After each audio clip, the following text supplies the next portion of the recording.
小さい頃からやってきて変わらずにやっぱり楽しくて、その延長線上に目指していくものがあるって感じですね。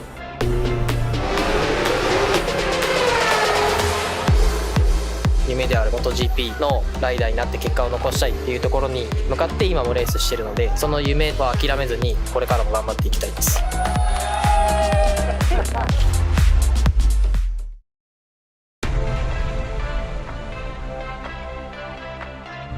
小さい頃からやってきて変わらずにやっぱり楽しくて、その延長線上に目指していくものがあるって感じですね。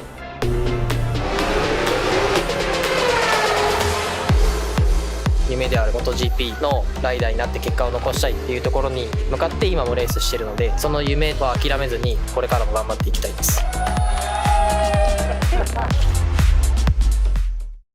IDEMITSU IRG5. Start like a rocket and ship like silk with super bike proven nano-tailored oil. Ultra protective Quintec guard technology distills the wisdom of oil experts. 5 protective benefits in harmony unleash the peak performance of your engine. Nano Silky Tech ensures extra smooth upshifting at high RPM. Rocket starts, silky shifts. IDEMITSU IRG5. IDEMITSU IRG7.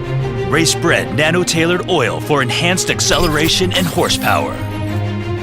Even in harsh conditions, the 7 protective benefits of septic guard technology keep your engine performing at its peak. Even a split-second advantage can change everything.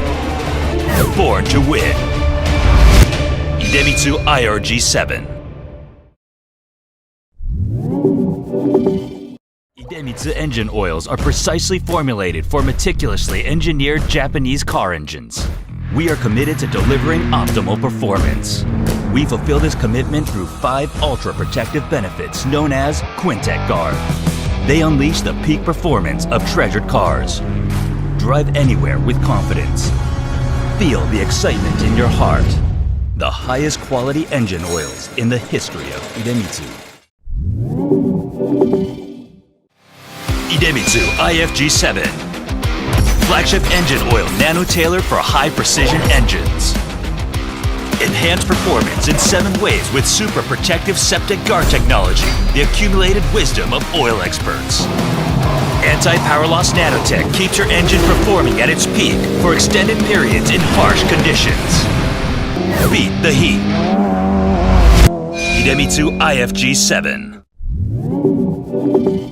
IDEMITSU engine oils are precisely formulated for meticulously engineered Japanese car engines. We are committed to delivering optimal performance. We fulfill this commitment through 5 ultra-protective benefits known as Quintec Guard. They unleash the peak performance of treasured cars. Drive anywhere with confidence. Feel the excitement in your heart. The highest quality engine oils in the history of IDEMITSU.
Konnichiwa and welcome to Sugo. We are up in north of Japan and it's 26 degrees.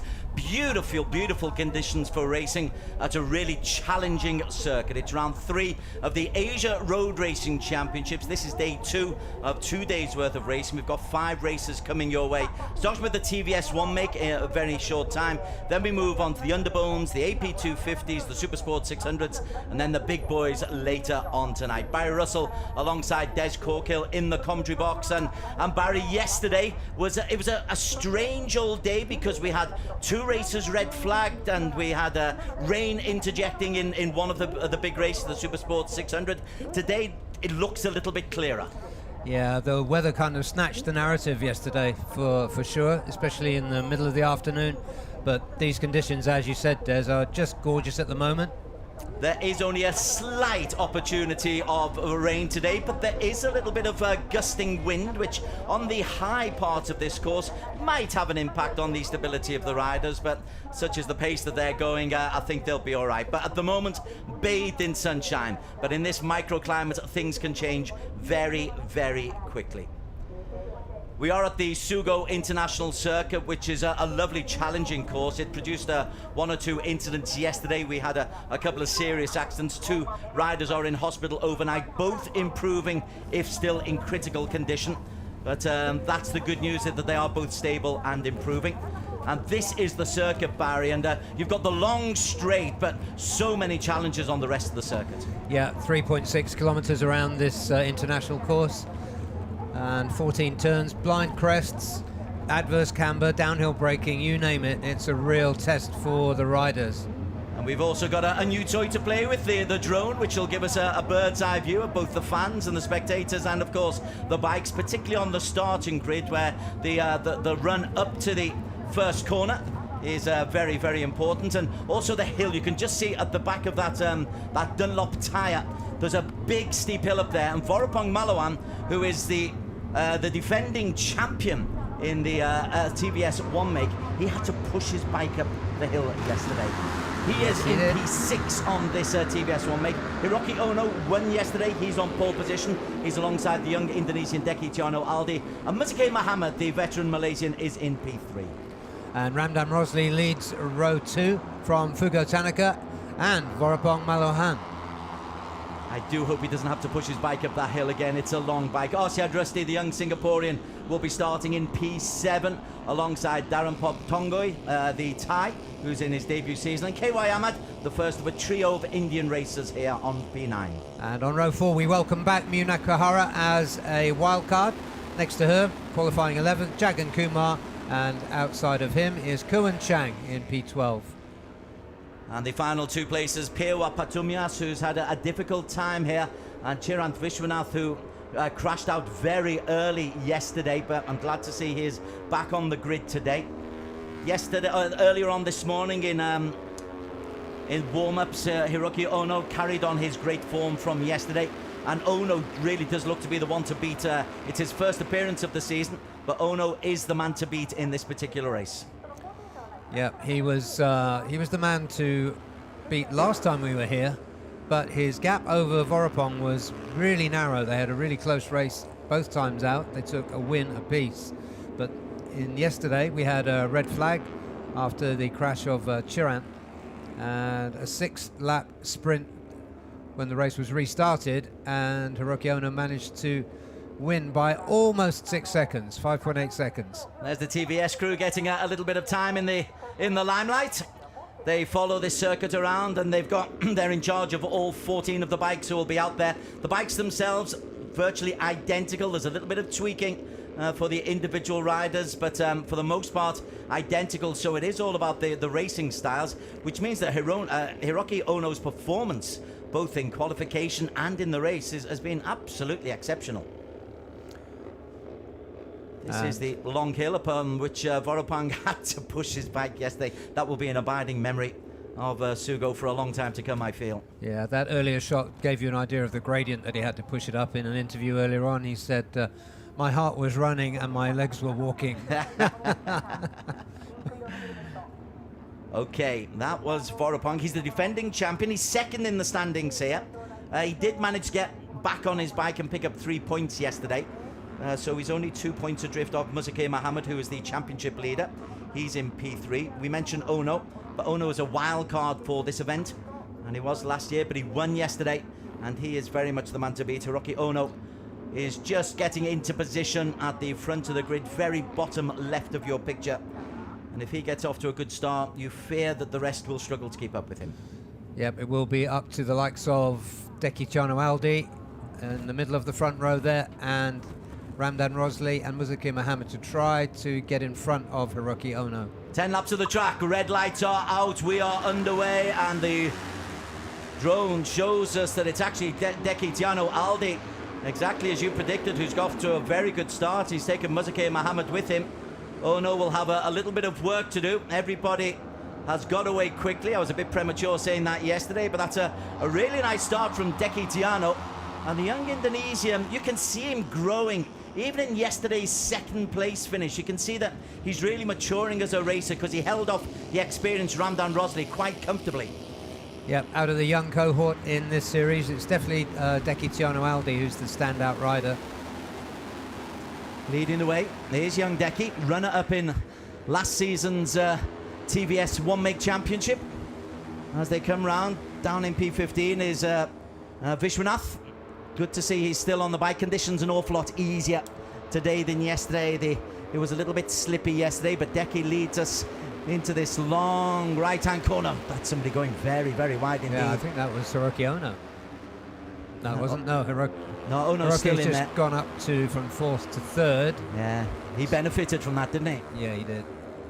And Vorapong is just behind him, so Vorapong clambering up the order and looking much better than yesterday. He was fairly unfazed when I spoke to him earlier about yesterday's loss of points. He said, well, the winner is a wild card, so that helps his chances, of course. It does a little bit. Bike 11 going up the hill in P5. That's Muzakkir Mohammed, the overall championship leader, as Ono gets a little bit of a drag, and Ono moves into P2 up at the top of the hill.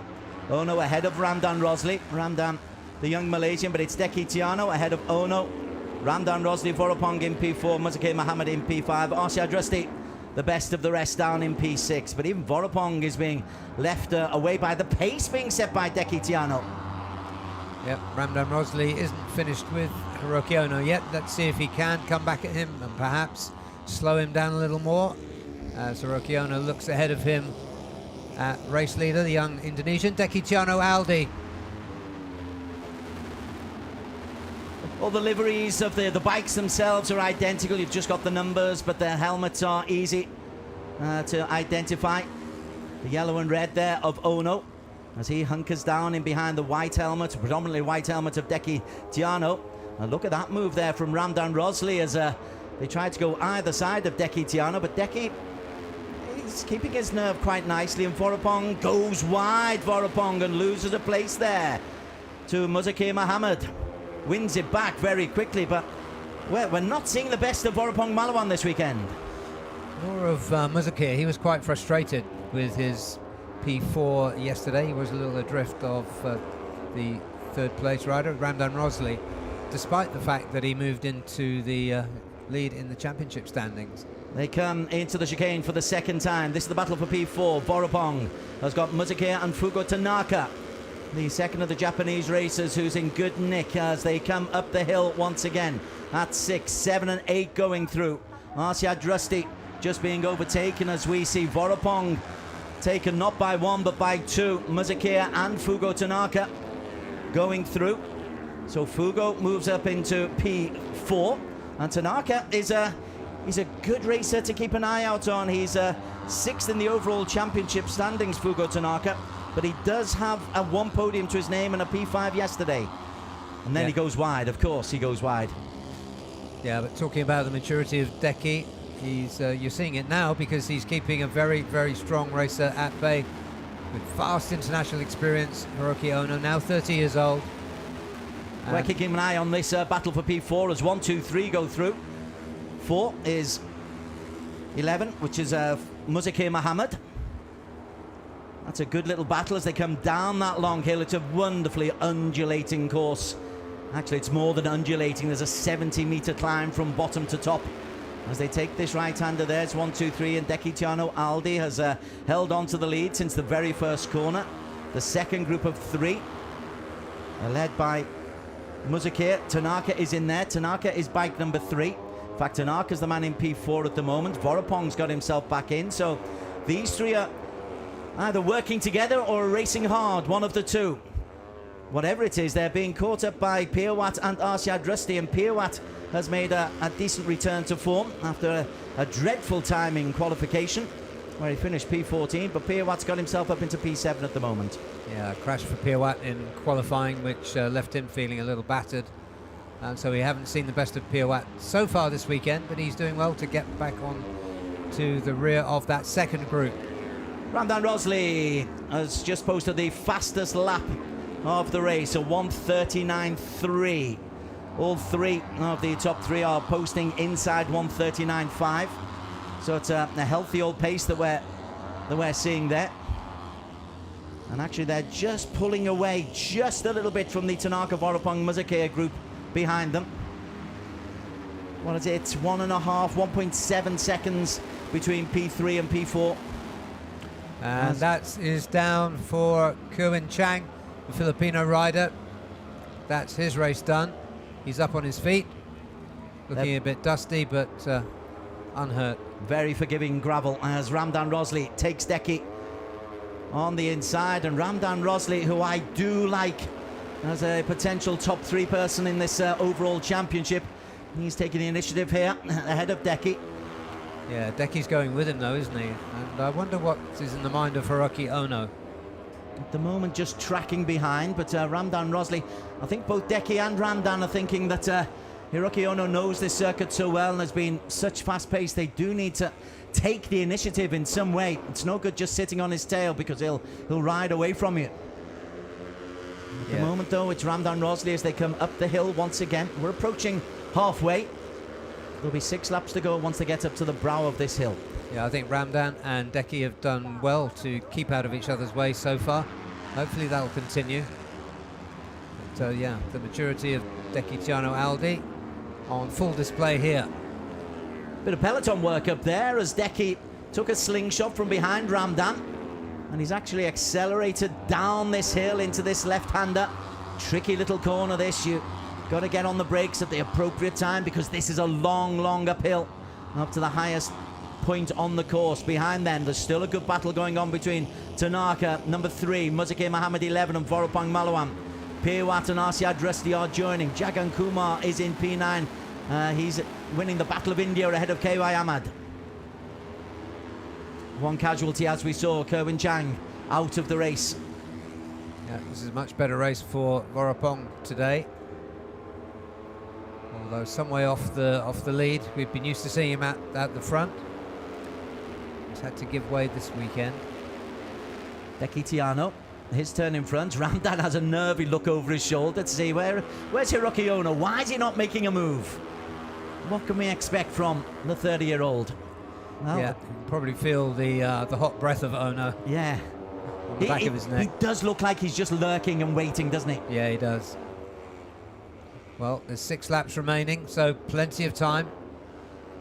Come into the chicane, a nice tight line there from Ono. He has a look back behind him to see if Tanaka's around, but Tanaka's at least 2 seconds adrift. There's the gap. 1, 2, 3 go through. Up over the brow of the hill. There's no drag up the hill this time, so it's Deki Tiano Aldi now. Hiroki Ono makes his move there. Took a slingshot, moves into the lead at exactly the halfway point. I think that's what he was waiting for, Barry Russell. Yeah, and it's a bold move down there. You really need good circuit knowledge because they're braking hard downhill. If you can get through, it's very difficult to repass because this first sector has a whole bunch of turns in it. It's very physical, very twisty, this first sector. They go through the S's up to the highest point, and then this will take you onto a right-hand, and then you come down a couple of hills. It's a double right. And look at that, Ono has just accelerated away. It looks like he's got half a second over Ramdan Rosley and Deki Tiano Aldi. And he's done that in half a lap. That's brilliant work from Ono. Deki doing his best to hang on in there. Ramdan late on the brakes. Looks the part. Yeah, and that was on that last lap. That was fastest lap of the race for Hiroki Ono. No surprise there. Fugo Tanaka remaining at the front of that battle for P4. He took 2 P3s last time we were here at Sugo. There is the battle for P4, and it is Tanaka who's leading the way. But they are being joined there by Pirwat Patumyas, one of the Thai riders who you keep a very close eye on, by Russell, based in Thailand.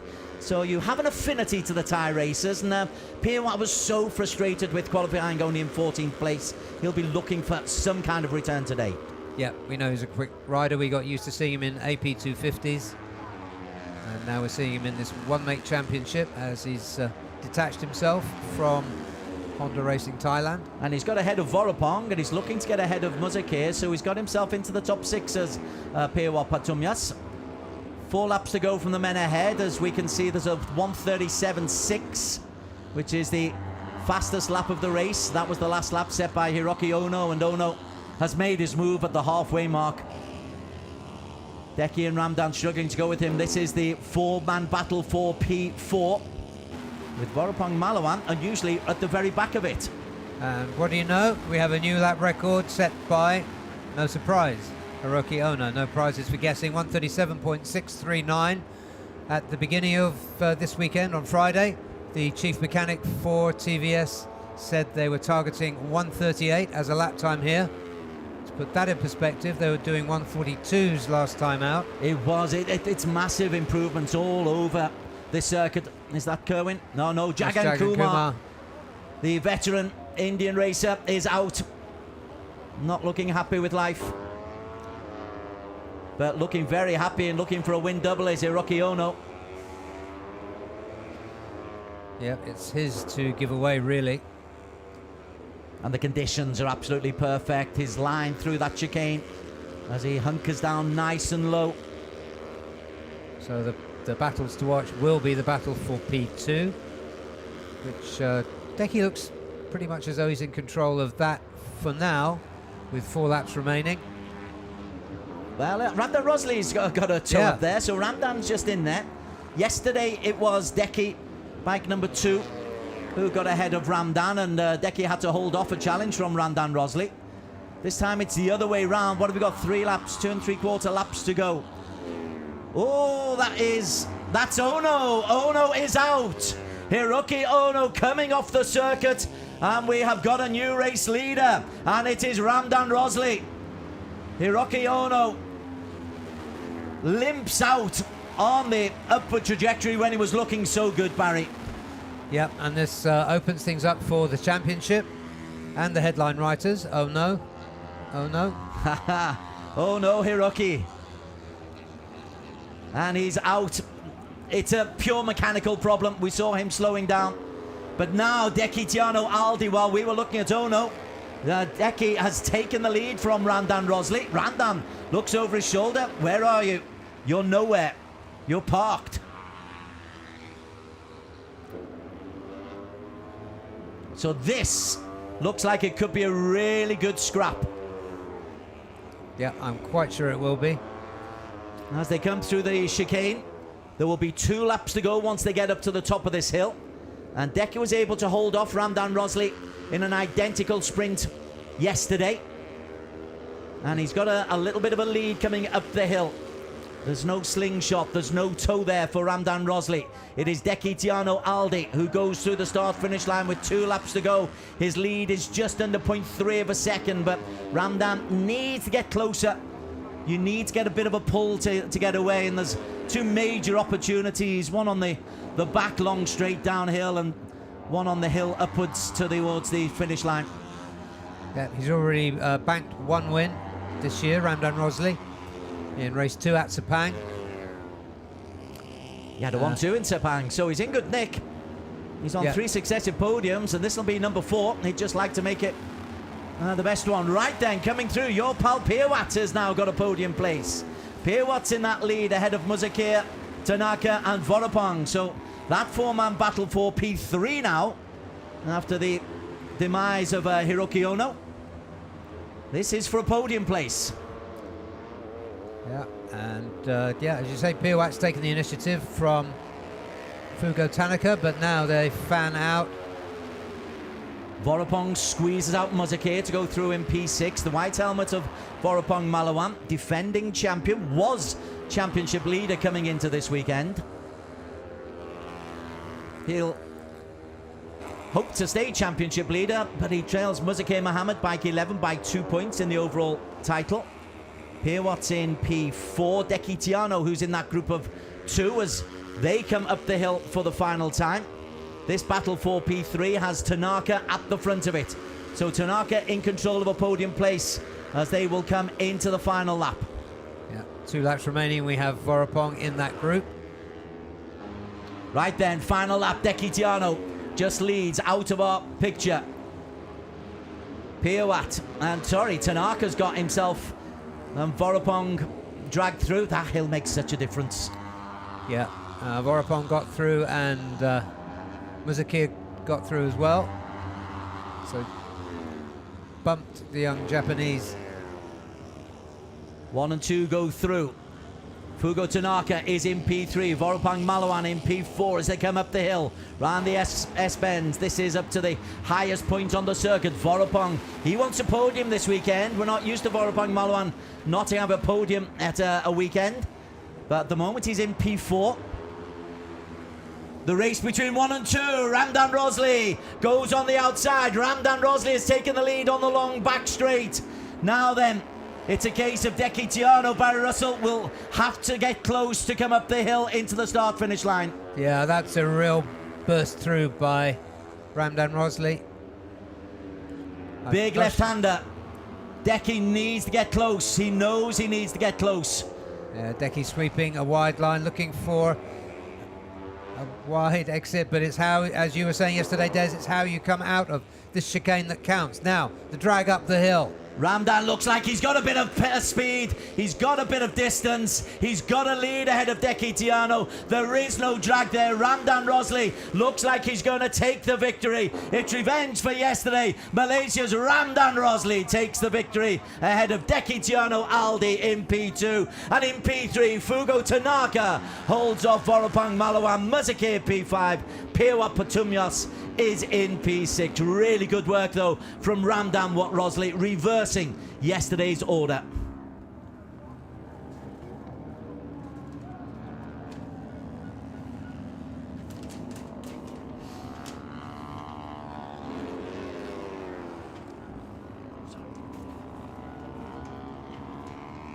So then, there is your official winner, Ramdan Rosley.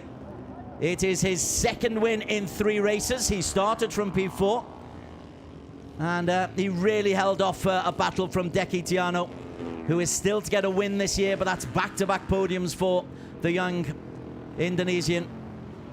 Vorapong has to be happy with P4, and that could be enough to retake the lead in the overall championship.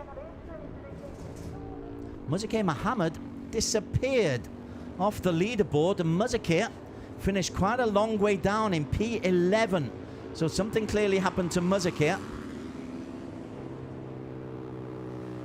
There is Vorapong giving a lift back to Hiroki Ono. So Ono, engine problems when he was in the lead, gets a nice lift back home from Vorapong Malawan. That's the leader of the championship, giving Ono a nice little pillion ride home. Good start to the day. Really good start to the day. Good results also for Fugo Tanaka. Worth keeping an eye on Fugo Tanaka. He started off in P5. That's his second podium as we get confirmation. Ramdan Rosley taking the victory. Nearly 4/10 clear of Deki Tiano Aldi. Brilliant work on the final lap. Fugo Tanaka picking up a podium place, just 1/10 ahead of Vorapang Malawan, who was without a podium. Can't remember that happening in the TVS1 make. Pewa Patumyos rescues something from a wretched weekend in P5. Muzakir Mohammed dropped down to P6 and will lose the overall championship lead as a consequence. Arshad Rusty from Singapore in 7. KY Ahmad from India finishing in P8 with 8 points. Mio Nakahara, good to see her back on a bike, 22 seconds off the pace. That's no disgrace, but she gets just ahead, 3/10 clear of Darren Tongoy for P9. Vishwanath, that's a good result for Vishy after yesterday coming off the bike. He will finish with a point in P15. Non-finishers for Ono, Jagan Kumar and Kerwin Chang.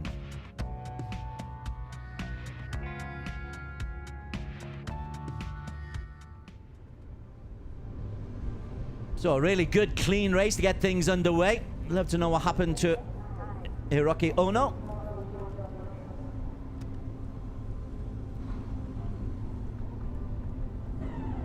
Fans enjoying the sunshine.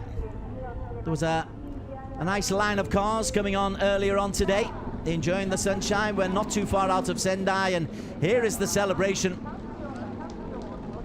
Ramdan Rosley, he wears bike number 10. He's got the helmet 22, but most importantly, he's got the winning 25 points.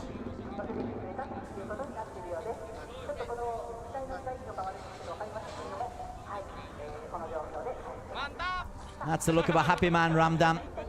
After 2 DNFs in the opening round in Buriram, he's had a podium in each of the last 4 races. 本ラウンドレース2お届けいたしました。どうぞこの後もスポーツランドスゴでお楽しみください。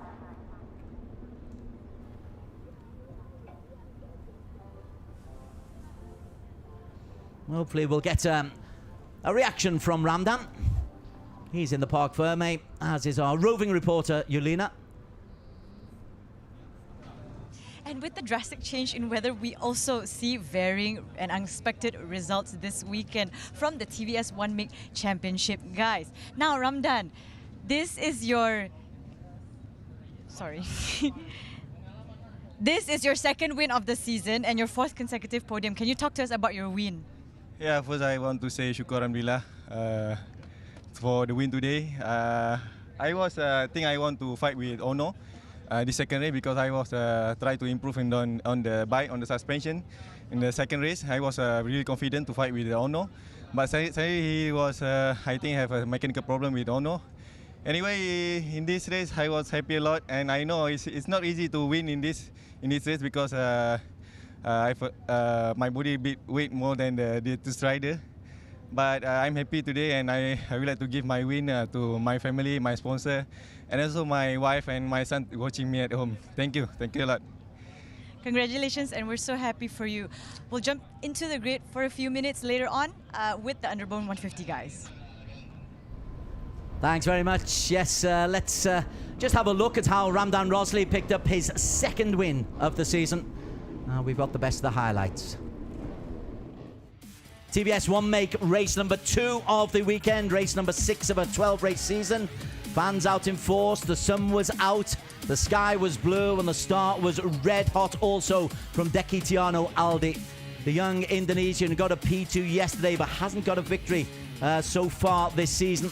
He was looking just to try to make a big statement, and there he is in bike number 2, taking the lead ahead of bike 11, Muzakir Mohammed, who has a little moment there, loses the back end, and that would cost Muzakir, who will lose the overall championship lead as a result of what happened here.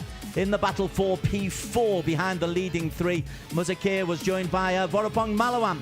But these 3 were the ones breaking away. Deki number 2, Ramdan Rosley and Hiroki Ono, yesterday's clear winner. And we thought Hiroki is just waiting. And exactly at halfway, number 16, Hiroki Ono, came through to took the lead, and he just accelerated away. There was no way that he was going to be stopped. It would need some kind of mechanical failure to stop Hiroki Ono taking the victory. And that's exactly what happened. A mechanical failure for Hiroki Ono there on the right-hand side of your screen. It meant that Ramdan Rosley and Deki Tiano would be slugging it out for P1 behind them. Really good battle between Muzakir, Vorapong, Piawat and Fugo Tanaka in the battle for P3 as they come up the hill with 1 lap to go. Little to choose between those 4 up at the front ahead of them. There was a real battle going on there. And that was the moment Ramdan Rosley took the initiative. He said to Deki Tiano Aldi, you took me yesterday, today is my day. He says, thank you, there's the victory, race number 2. He celebrates with his family back home. Hello to all the family back home. And I tell you what, Ramdan Rosley, 86 points, is only 7 points off the overall championship lead.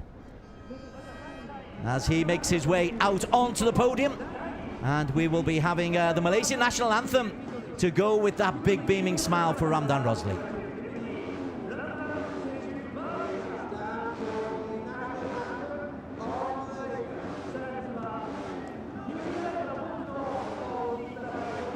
Margin of victory, 3/10 clear of Deki Tiano.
Always such a proud moment for Ramdan. He's such a talented racer. We were expecting him to be at the top part of the TVS One Make Overall Championship, and after 2 did not finish us in round 1 in Buriram, he's been on the podium 4 times out of 4. Harry Sylvester, the TVS Event Management Team member, is handing out the prizes. It's very much a TVS party. In P3, Fugo Tanaka. Good result for Tanaka. The fastest lap of 1:39.539. He was, in the end, 6 seconds off the lead. Robin Raju, the manager, another manager from the TVS Event Management Team, handing out second place to Deki Tiano, the young Indonesian, who was 3/10 behind the overall race winner, who's Ramdan Rosley. Now this is the MD, Kartik Gowda, the managing director of TVS. And they do add an awful lot to the Asian Road Racing Championship. It's always a good race to get us underway. And Ramdan Rosley, he, more than anyone, will echo that thought. Ramdan Rosley, Deki Tiano Aldi, Fugo Tanaka, Malaysia, Indonesia, Japan. That's the 1, 2, 3. However, I can tell you that the overall championship standings makes for some very tight and interesting reading. And there is a familiar, if a surprise name at the top of the overall championship standings. And by my reckoning, it should be Vorapong Malawan, who retakes the lead up at the top, just 1 point clear of Muzakeh Mohammed, 93 points to 92, but look just behind Deki Tiano Aldi, who's in great form. He's on 88 points after picking up 40 points this weekend. Ramdan Rosley is on 86 points, a genuine threat for the title. Piwat, if he's in form, and Fugo Tanaka, they can get close to the title. I tell you what, we've got a 6-man race for the title at least, and the likes of KY Ahmad and the injured Tayo Sato more than capable of getting themselves onto podiums as this season progresses. Okay, so there's the first race, the TVS One Make, done and dusted. Coming up next, we've got the fabulous buzzing sound of the Underbone 150cc. It's always a spectacle. Do join us in a couple of minutes' time. This is the Asia Road Racing Championships coming to you from Sugo in Japan.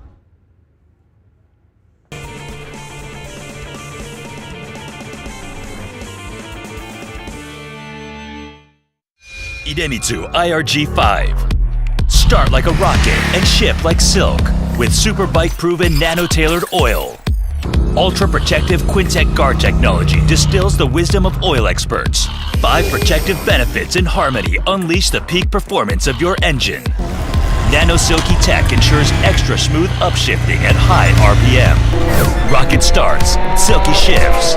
IDEMITSU IRG5. IDEMITSU IRG7. Race-bred nano-tailored oil for enhanced acceleration and horsepower.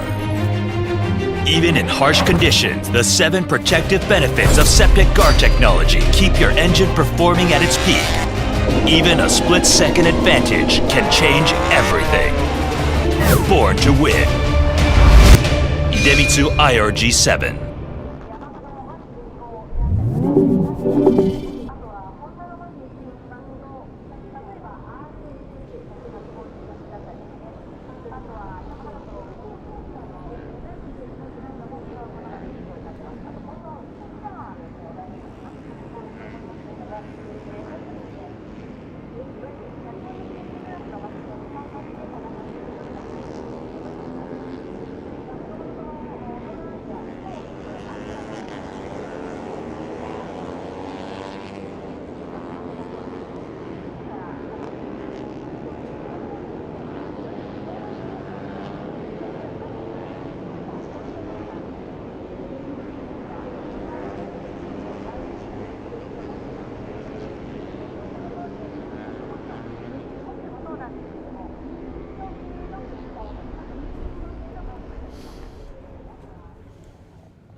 A very warm welcome back to the Sugo International Race Circuit. It's round 3 of the IDEMITSU Asia Road Racing Championships, coming to you from Japan. The weather looks good, but those clouds are looking just a little bit ominous. There's a slight opportunity of rain, which makes a huge difference on this particular circuit, but so far it's nice and sunny. We move on to the AP 250 Championships. Barry Russell alongside me in the commentary box. And Barry, yesterday on the, sorry, it's not the AP 250, it's the Underbone 150. But apologies, getting ahead of myself. So it's the Underbone 150cc Championships. And here's the best of the action from yesterday's race, just as the clouds were coming in. Conditions were pretty good, but the official result would be a really, really, really close finish. At the front, we had Fairozi on the Yamaha, who had qualified really, really nicely. But in the end, he would just be swallowed up by a gaggle of racers. Yeah, when we the rider of the weekend in terms of speed was Murabil Vitoni, who repeatedly set new lap records. He was featured at the front all the way through this race, and is putting a really good season together. He's moved up the standings as well, which we'll probably be looking at in a moment. He's moved up to 3rd in the standings. But a great race from Murabil, and we were seeing, sorry Des, we were seeing every time around Nazrul Izzat was dragging up the hill, and despite his relatively large frame. That's exactly the one. Bike number 87 was the bike that we're really keeping an eye on. There he is. He's just in the middle of your screen there, and literally it's a 10-lap race, and 4 or 5 times as he came up to the final lap to here he is. It's a great example. He was practicing. He was practicing exactly that route, and that's what he got. He got the victory in the end by the tightest of margins.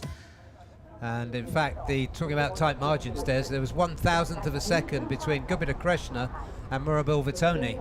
And that was a photo finish, because you could see on that graphic that Murabil was given 3rd place initially. It was indeed 1,000th of a second, but Izzat Bahudin taking the victory.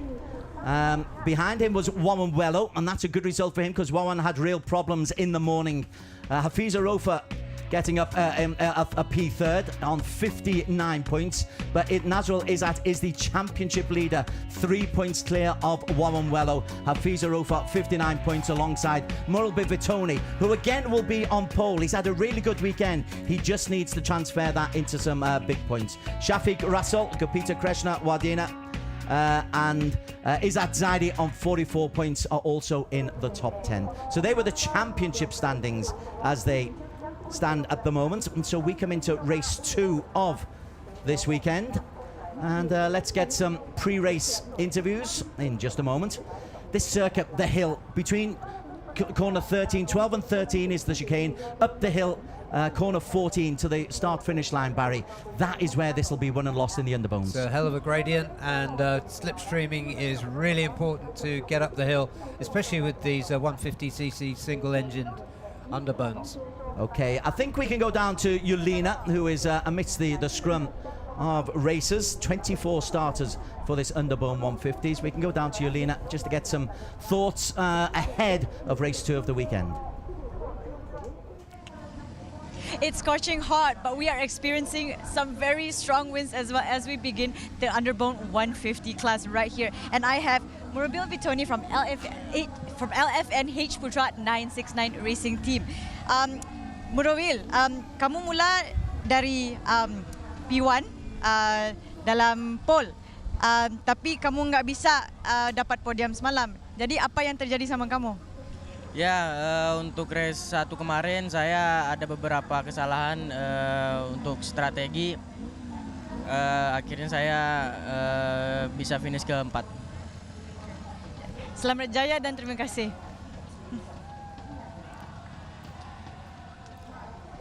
Okay, we'll hear a little bit more from Yelena in just a second, but conditions down there, we can't really feel the wind where we are in the commentary area, but it looks like it's gusting up a little bit. And as you get into some of the higher parts of this track, Barry, it could have a significant involvement in the race, particularly on that final straight, that final race up the hill. You're right, Des. It does feel a lot more windy higher up on the circuit. I haven't been higher up on the circuit, but I went up to the top of the media centre a little earlier, and it is gusty. Yeah, the drone is showing exactly that as well. So excitement there, anticipation from the fans. And there is Wawanwelo getting into the camera shot there. Wawanwelo had a P5 yesterday, having had a difficult time in the Super Pole qualification. He had mechanical problems, so he'll be starting in P14 on the grid. But he's more than capable of getting himself up in the overall leadership in this race. You can see the sun shining, the shadows on the grid, umbrellas protecting from the sun rather than the rain, as we saw at stages yesterday. And we'll be talking to some other riders very soon. Some of the riders quite far down the grid, some of the top riders quite far down the grid, like Hazik Farouz, for example. P16, isn't he, Hazik Farouz? But he got up. But here's the man who's the championship lead. He came through in great style yesterday. Najul Izzat Bahudin.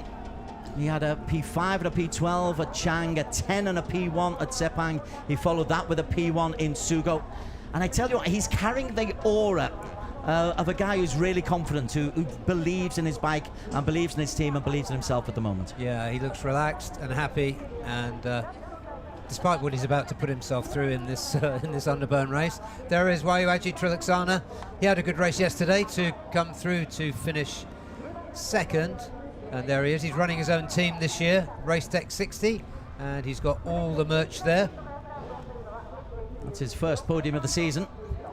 As we have a look a little bit further down at Wawanwelo with his little fan club. That's pretty good. Yeah, that is good to see.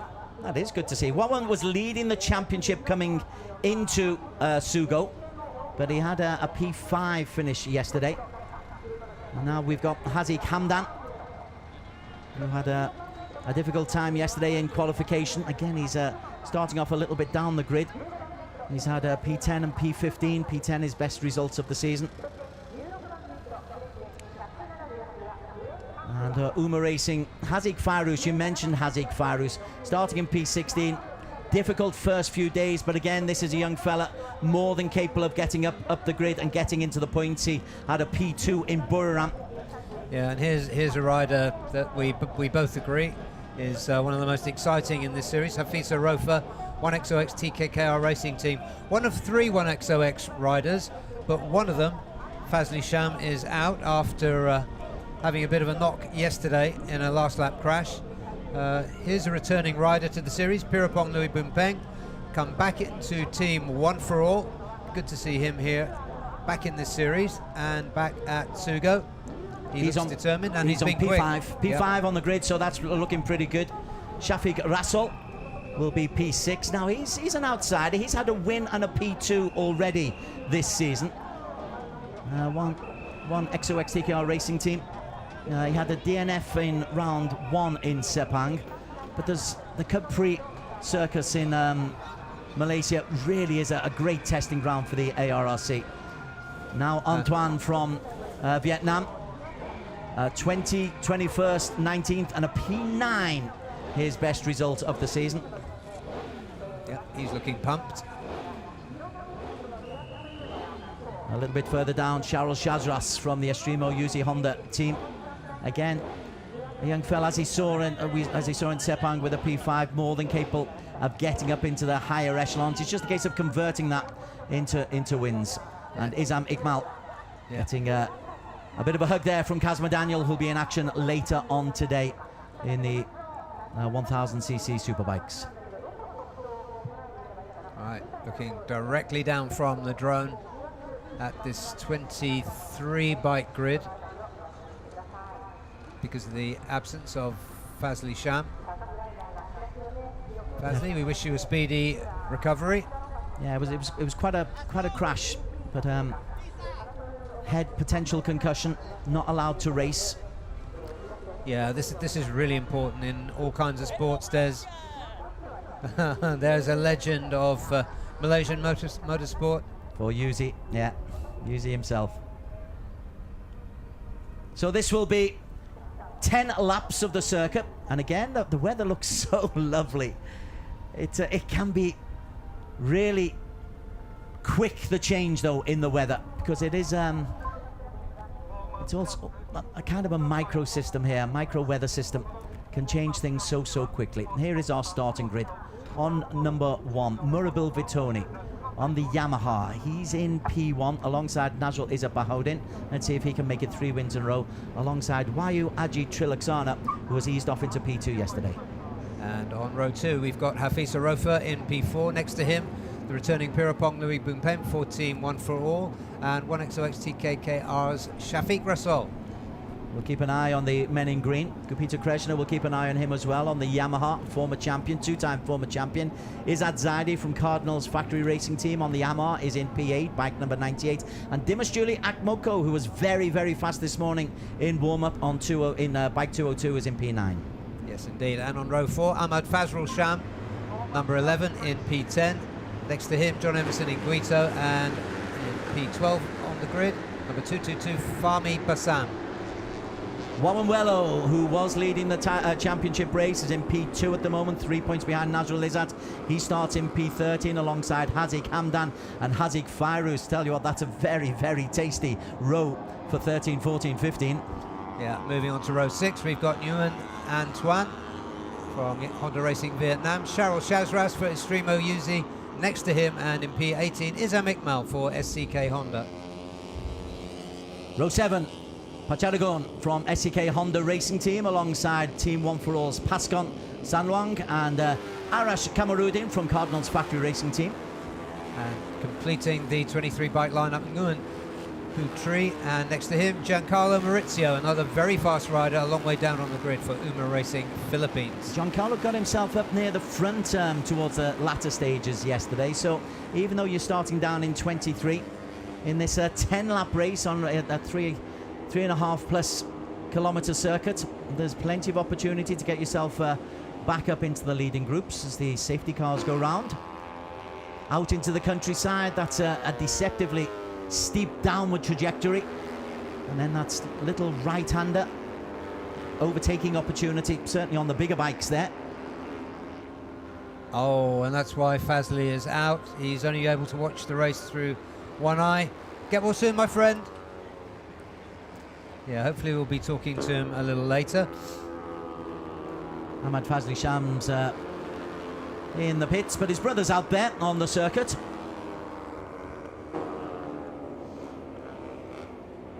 Yesterday, the race went right the way down to the wire. It went right the way down to the final chicane, the drag up the hill, and who was able, I mean, it was kind of a peloton move out from the back from Nazrul Izzat-Bahoudin to take the win from Wayu Aji Trilaksana. Gupita Krishna coming in P3. Murabil, fastest in qualifying, had a very good weekend, but could only get P4 yesterday, Murabil. Yeah, he did. He was, in the end, half a second behind the winning bike of Nazrul Izzat. That shows the gradient. I know I'm making a lot of it, but it makes a big impact. If you can get a toe up that hill, just as you get to the white line, you can just peep out, accelerate away. And with the torque on the back wheel, just go down that deceptively long straight. You're midway down the straight before you reach the finish line. It is a deceptively long run into the finish line. Yeah, I think it's well designed, because it does give a chance for slipstreaming to determine the results. They're nearly ready. Front row, Murabil, Nazrul Izzat-Bahoudin, the man of the moment for Uma Racing, and Wayu Aji Trilaksana. They're 1, 2, 3 from right to left. 10 laps of the circuit, red lights, top left. They go on, and when they are going off, we are underway, and it's a fast start from Murabil Vitoni. He's taken Wayu Aji Trilaksana with him. That's a good start from Murabil, but then sneaking out was Nazrul Izzat. And it's an identical start to yesterday. The green 1XOX TKR Racing riders come through, Hafisa Rofa and Shafiq Rasool. So they're in the mix. Nice conditions, so they come down the hill, then this left-hander taken up to the highest point on the circuit, and everybody cleanly through. Yeah, they cleanly away and into this technical section, this first sector of the circuit. Love that drone shot.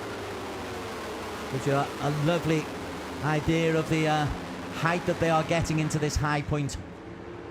So Wayu Aji, there's the 1XOX green down this long hill.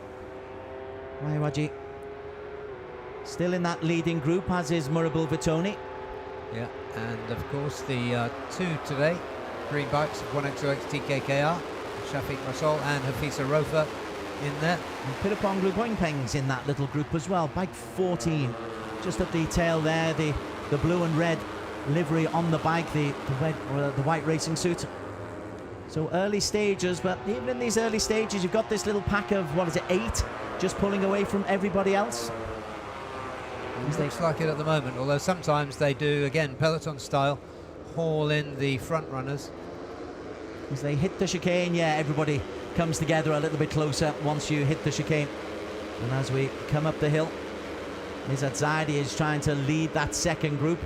But after lap 1 of 10, there's our first example of what the pull can do to you. And this time, it's Wayu Aji Trilaksana who was done yesterday. He says, okay, that's how you race this Sugo circuit. He gets the better of Murabil, Shafiq Rasol and Hafiz Arufa in 3 and 4. Pirapong Gupita, Fazrul Sham, John Emerson Ngito, Dimash Julie and Wawan Wello. They are the 1 through 10. Yeah, a new engine on that bike of Pirapong, the blue and orange number 14.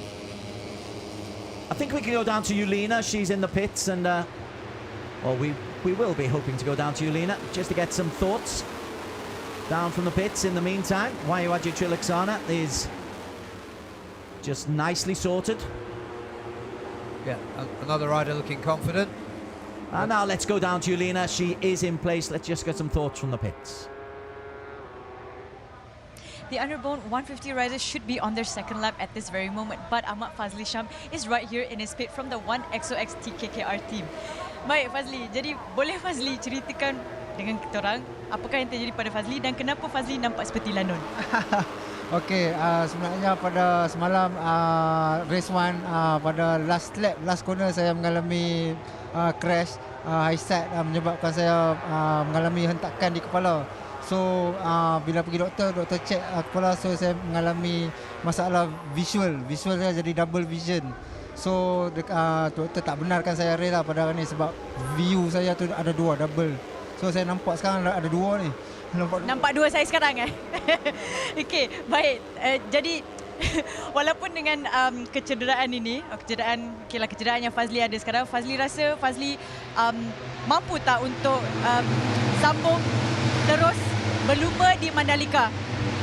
Saya rasa untuk perlumbaan seterusnya di Mandalika, saya rasa saya masih boleh perform lagi sebab doktor dah beritahu hanya 2 minggu saja saya punya problem. So untuk Mandalika nanti insyaAllah saya memang boleh perform lah.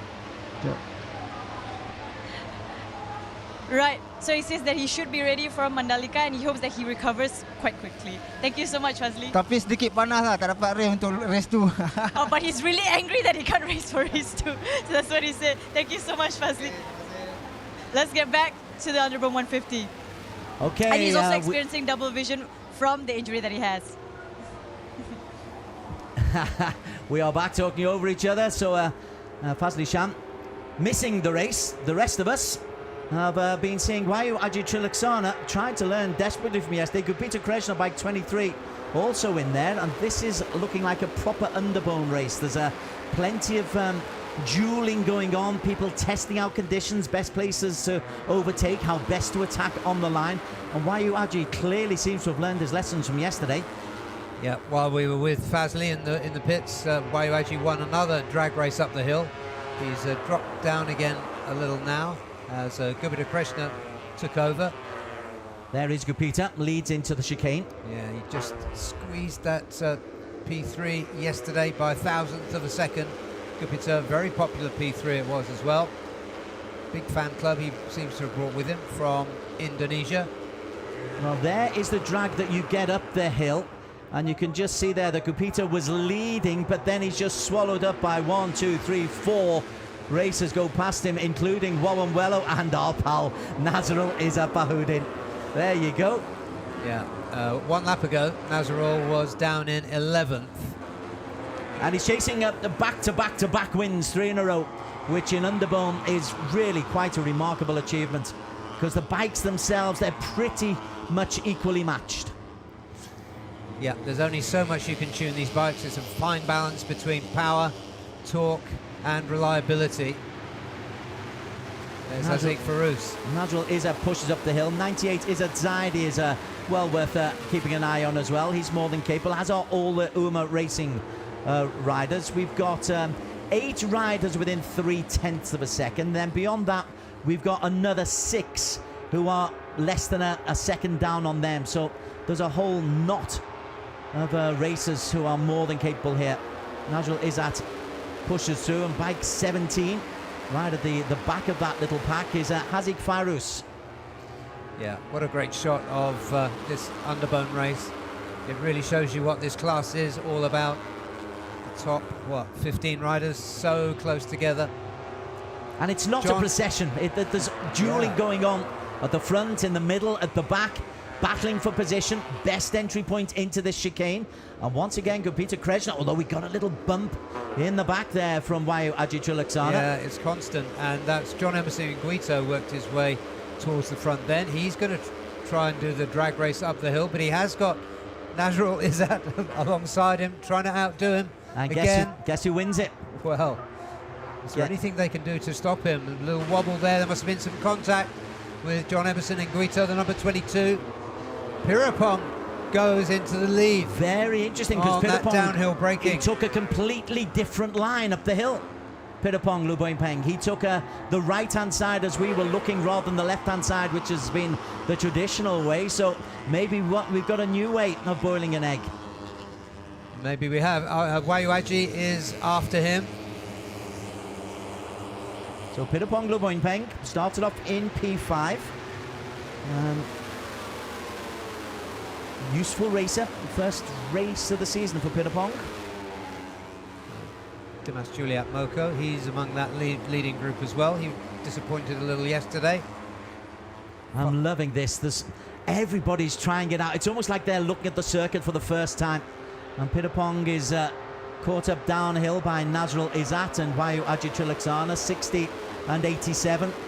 They're bound to be there or thereabouts come the race's end. At the back end, we've got two riders down. Well, I think that might be Shafiq Rasol on the right there. I'm not sure who the other rider is. And Shafiq looks like he's hurt, but the marshals are out there very, very quickly. The race goes on.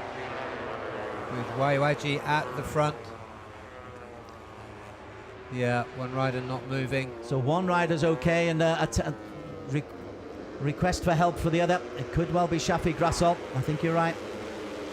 Meanwhile, we are coming towards the midway point of this 10-lap race. We'll get an update on that crash just as soon as we can. Fastest lap of the race goes to Hazik Fairuz, a 1:46.138. But look who leads up at the top of the hill. And look who's going past on the downhill run as well. Pirapong once again. And he's got, I think that's John Emerson and Guito going around the outside of him. That's so difficult on that downhill stretch. The skill of these riders is phenomenal. That was Gupita Krishna taking the lead there. Gupita has the lead. Oh, that's Murabil out. Sorry. Oh, no. It's the wild card. We jumped too soon then. The LFN got us going, so that's the end of not a great week, but Murabil is there. You could see him in P5. So Murabil is still part of this equation. Yeah, currently 2 4S1M Yamahas at the front, and the fastest lap for Giancarlo Maurizio, who started dead last. There is Pirapong Luboinpeng, just peeps out from the corner. But it's Wayu Ajitrilaksana, again takes that tight line into that right-hand corner. We're in the second half of this race. He's got a very determined looking Murabil just behind him. Less than a second between 1 and 8, but less than 1.8 seconds between 1 and 13. Yeah, and the Uma bike at the front there is that of Hazik Farouz. Oh, and there's a faller there, and One, hit by two another out. bike. Oh, Two going out, and I think the speed was too good. Both riders. so 27 is Giancarlo Okay. Maurizio. Giancarlo is out. He just posted a really fast lap time as riders are still coming through. Up at the front, Gupita Kreshna and Nazarul Izzat once again have a reprise of yesterday's finish, and Pirapong again takes that very, very different line. It was Dimas who was the other racer involved in that crash going into the chicane. Yeah, more disappointment for Dimas, but Murabil back at the front now. Oh, sorry, that is Pirapong. Yep. Louis Bumpeng at the front. Yeah, Pirapong Luboinpeng has got himself, tell you what, he's done this really, really nicely. 17 also making a move is Hazik Farouz. He's tested one or two things, and there's been a bit of a break. That crash on the chicane has opened a bit of a gap for the first 8 racers. Yep, you can see it there. Behind them is the 1XOX TKKR bike of Hafisa Rofa, who you'd normally expect to be among the very front runners. On the inside there goes Nazarul Izzat into the chicane and nipping up, sorry, not the chicane, nipping up inside him. Great dueling, great dueling. Yeah. And we've got another 3.5 laps of this to go. And it's still a toss-up. It's all a case of what position you get yourself in going into the chicane and what kind of a drive you can get out going up the hill. But the riders looking consistently good are Murabil and Nazarul. Pirapong has been consistently good. There is Nazarul, yesterday's race winner, chasing 3 in a row as he comes up the hill, but this time he's not that close, and that's an interesting one. So Pirapong is frequently there. Nazarul Izzat is just behind Wayu Aji Trilaksana, and Nazarul takes the lead. But that time, Barry, very interestingly, he was just a little bit off the pace, and that meant he didn't get the drag up the hill. Yeah, you've got to get the exit from the chicane right. See more attrition in this race than we did yesterday. Shafi Grassal is out, Juan Wello out, Giancarlo Maurizio out, Fahmi Bassam out, Dimas Juli Akmo out. So 5.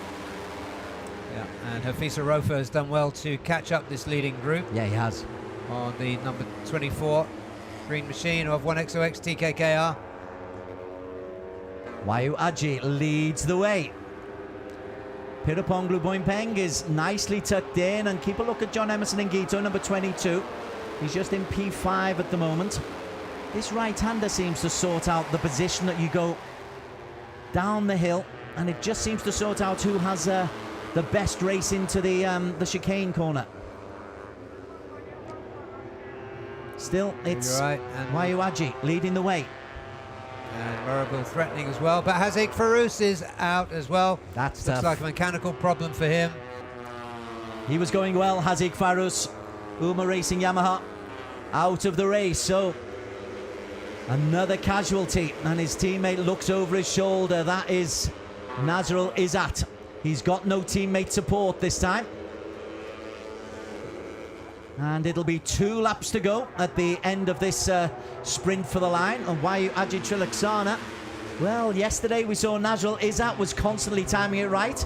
Today it looks like Wayu Aji is just trying exactly the same game, Barry Russell. It does. I think he's outplaying Nazarul slightly. I mean, they're both doing really well with this, but Nazarul's timing, he passed the other riders just after the finish line.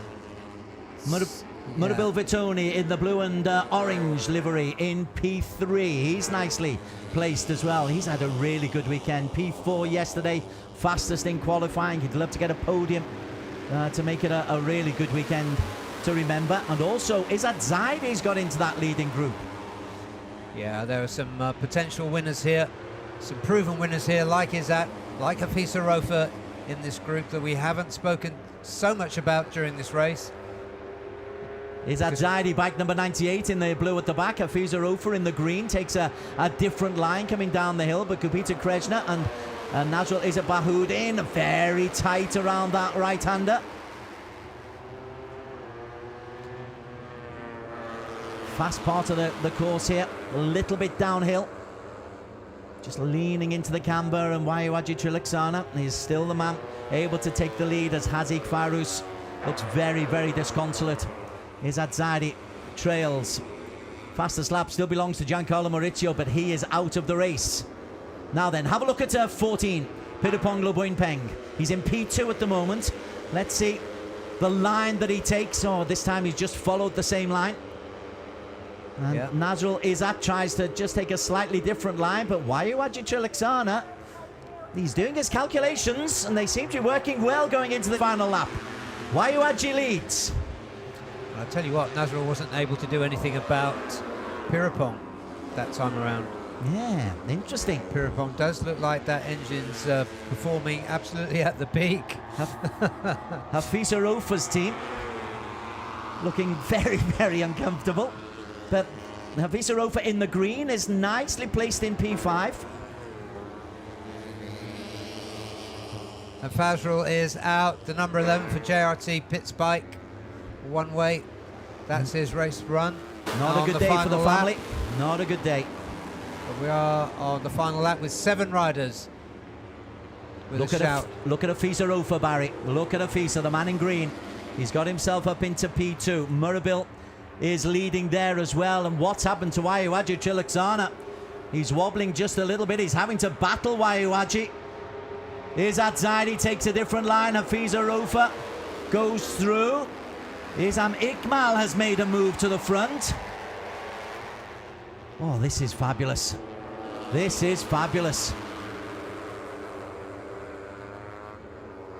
This will sort out the order. A slight mistake. 71, Izam Iqmal timed his run. Right then, into the chicane for the final time. Murabil goes in first. Big crash. Hafiza Ofer is out. Hafiza is out. Murabil has got a drag up the race, and Murabil Vitoni is looking in really good nick. Will he be caught? The chase is on. It's a different line. It's a long way up that hill as they come through the sprint for the line. The battle is on. And would you believe Nazarul has lost it on the line to John Emerson Ngito. Ngito, Gupita, Nazrul Izzat, Murabil, Izam, Pirapong Loboinpeng, Izzat Zaidi, Wayuaji Trilaksana fell at the bottom of the hill.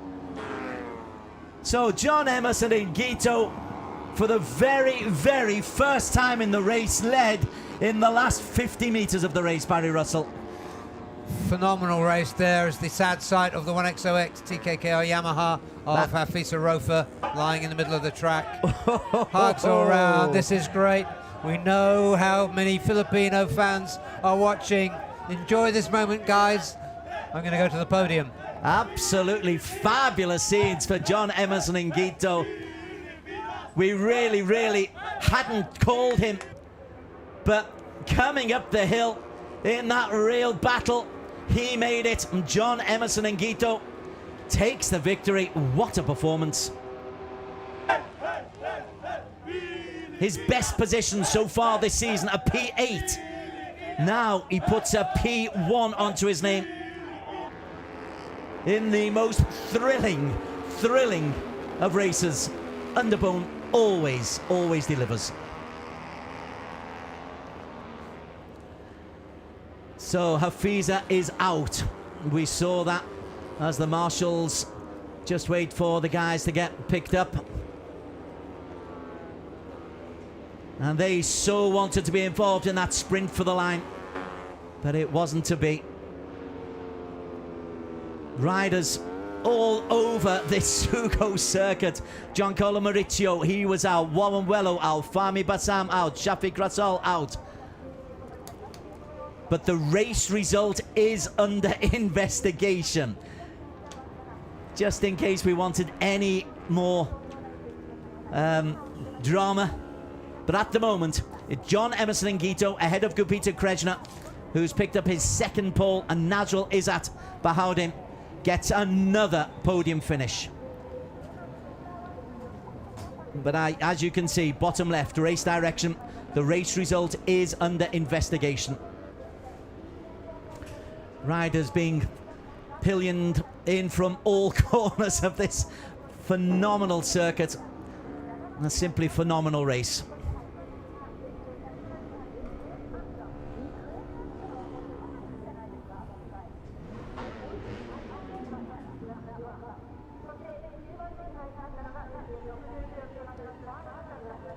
Right then, photo finish I think tells you that Nazrul Izzat just got ahead of Gurpita Kreshna for P2, but that's just looking at our cameras.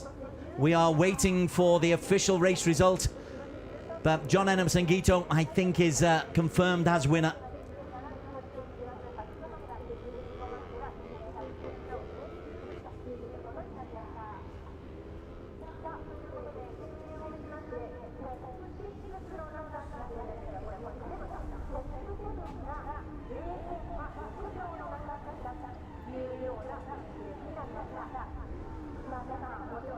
Really was carnage out there, just carnage.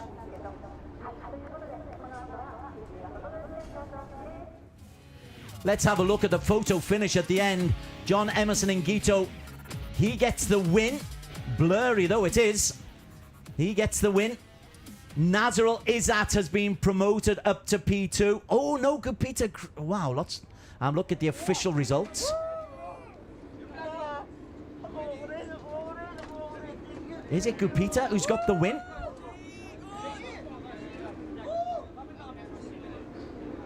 Yeah, the win, as John Emerson Ngito is in the podium, but it's P3. P3 for John Emerson Ngito. So the official race result had Ngito.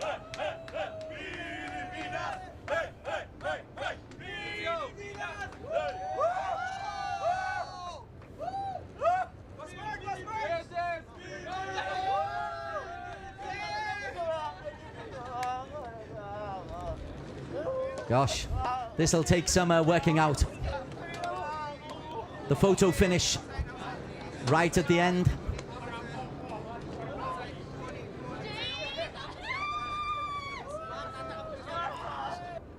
So the result is under investigation still.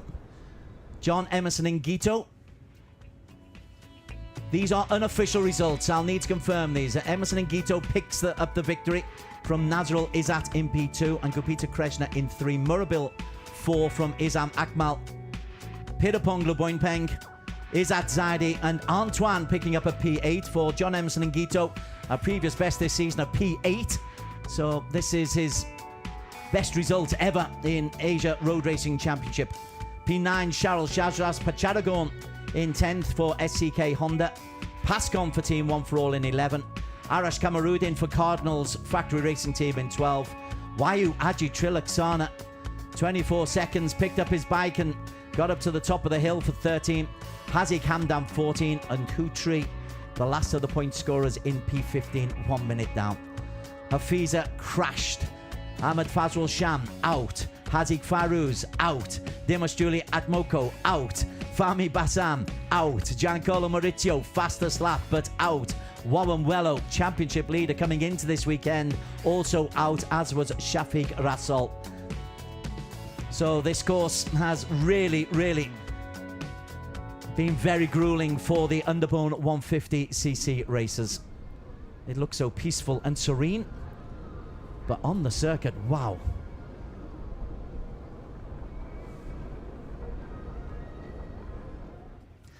Highlights of an incident-packed Underbone 150cc race. On pole position was Murabil Vitoni. He got off to a very fast start. He was P4 yesterday, but soon overtaken by Wayuaji Trilaksana and Pirapong Luboinpeng. Wayuaji Trilaksana bike 60, followed by the green liveries of the 1XOX racers. And this chicane we knew would be a really difficult problem for the Underbone racers coming into the latter stages, because it's just such a tight finish and then you've got the big race up the hill. And for lap after lap, Waiuwaju Triloxana, bike number 60, just tried to time it superbly. Just tried to make sure that he wouldn't get the disappointment of yesterday. In the meantime, bikes were going out left, right and centre behind him. Hazik Fairuz was making a real charge. Giancarlo Mauricio would set a fastest lap, but there's the first of the real incidents. Ooh, ouch. And that took out Giancarlo. With 3 laps to go, the attrition rate was getting to be pretty high, but Waiuwaju was still holding on there in front alongside 157 Murabil. Engine problems for Hazik Fairuz, so he went out to the occasion. Murabil Vitoni onto the final lap. He was leading coming up the top of the hill. This is the final lap, but we always thought that this steep hill, you just can't accelerate away, and John Emerson Ngito is closing, and then you've got that long race for the line. Waiuwaju Triloxana is there, then John Emerson Ngito comes forward, and he, with a late surge, came from P4 to take P1, and that's why there is so much delight in the Filipino team garage.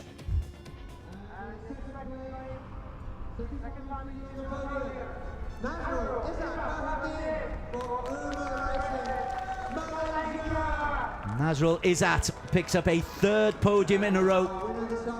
2 wins and a 2nd. And a first underbone win. First underbone podium for John Emerson Ngito.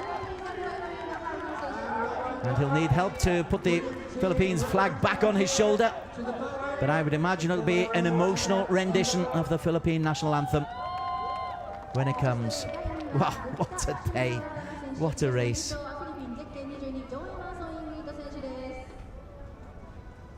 now please stand for the national anthem of the Philippines.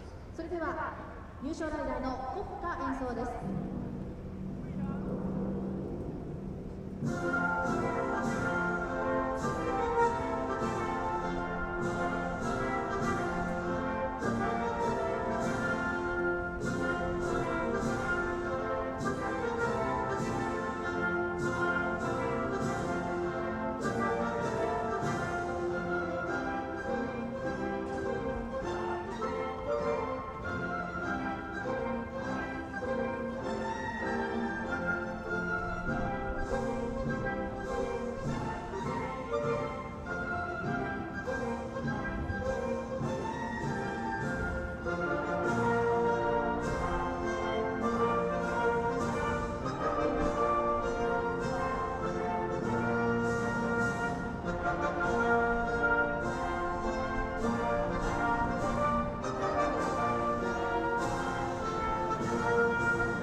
He'll be making news in the Philippines newspapers tomorrow.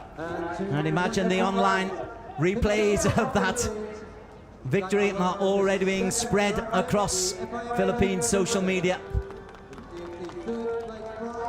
Stefan Maki Karapie, the FIM Asia president, will be handing out the prizes.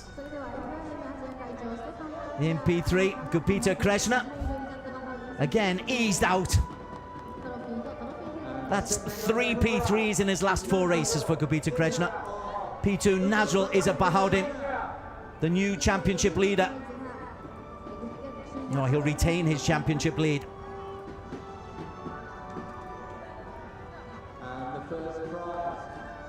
And look at this, a big Filipino hug from Stefan to John Emerson Ngito. Sheer delight.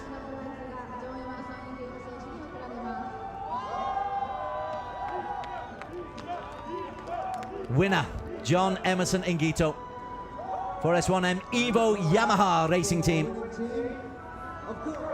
Left it late, he left it to the last 50 meters before coming from P4 to take it. Wataru Endo, the general manager of Sugo International Racing Course, hands the trophy to a very, very happy team manager from the Evo Yamaha racing team. Great job, great delight, great scenes, great race. Philippines, Malaysia, Indonesia. It's always good to get new winners on the podium.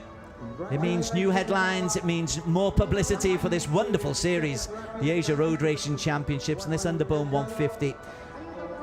Week after week, race after race, year after year, always produces sensational racing. And if you didn't enjoy the race you have just seen, wow, there is no hope.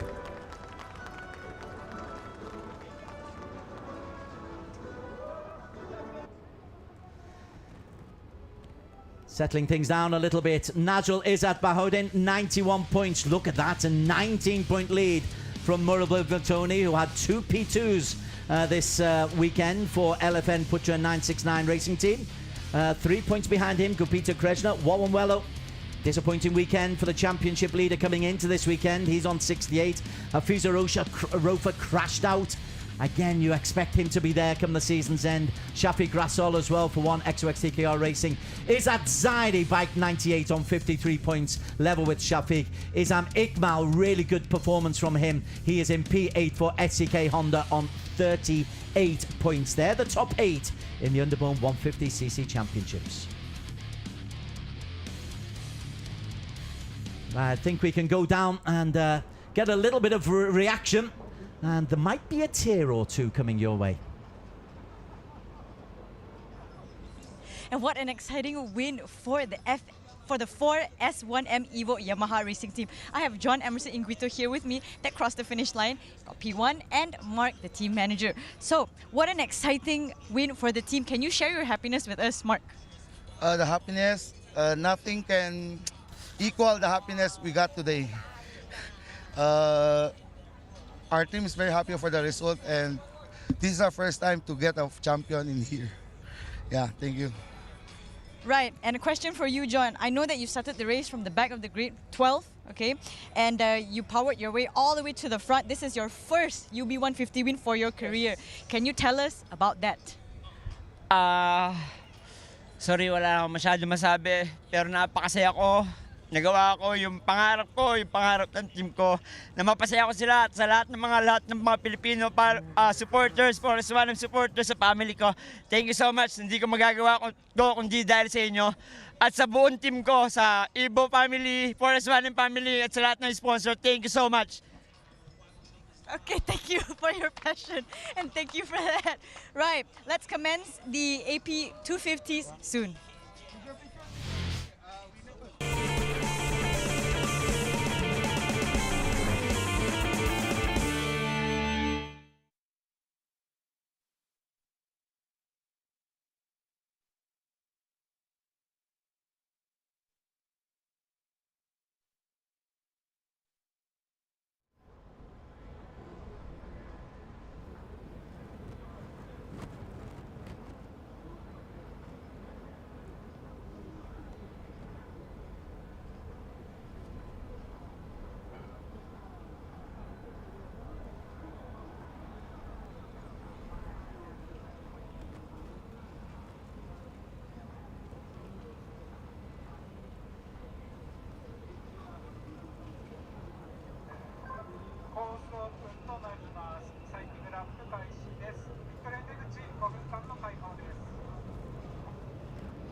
A very warm welcome back to a tranquil Sugo International Racing Circuit. We're in northern Japan.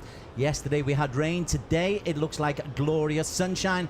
We've had two exhilarating races. The Underbone 150 that has just finished had a truly fabulous tear-jerking finale with John Emerson Gito picking up the victory. Now we move on to the Asia Production 250cc, where we are wondering whether or not there's going to be an opportunity for Reza Danica Arons to increase his lead at the top of the overall standings, or whether there's going to be a real challenge for him. Barry Russell and Des Corkill in the commentary box talking you through the action. Let's get things underway with a look back at what happened in race 1 of the AP 250 that took place on Saturday afternoon. Best of the action as the clouds were coming in Japan.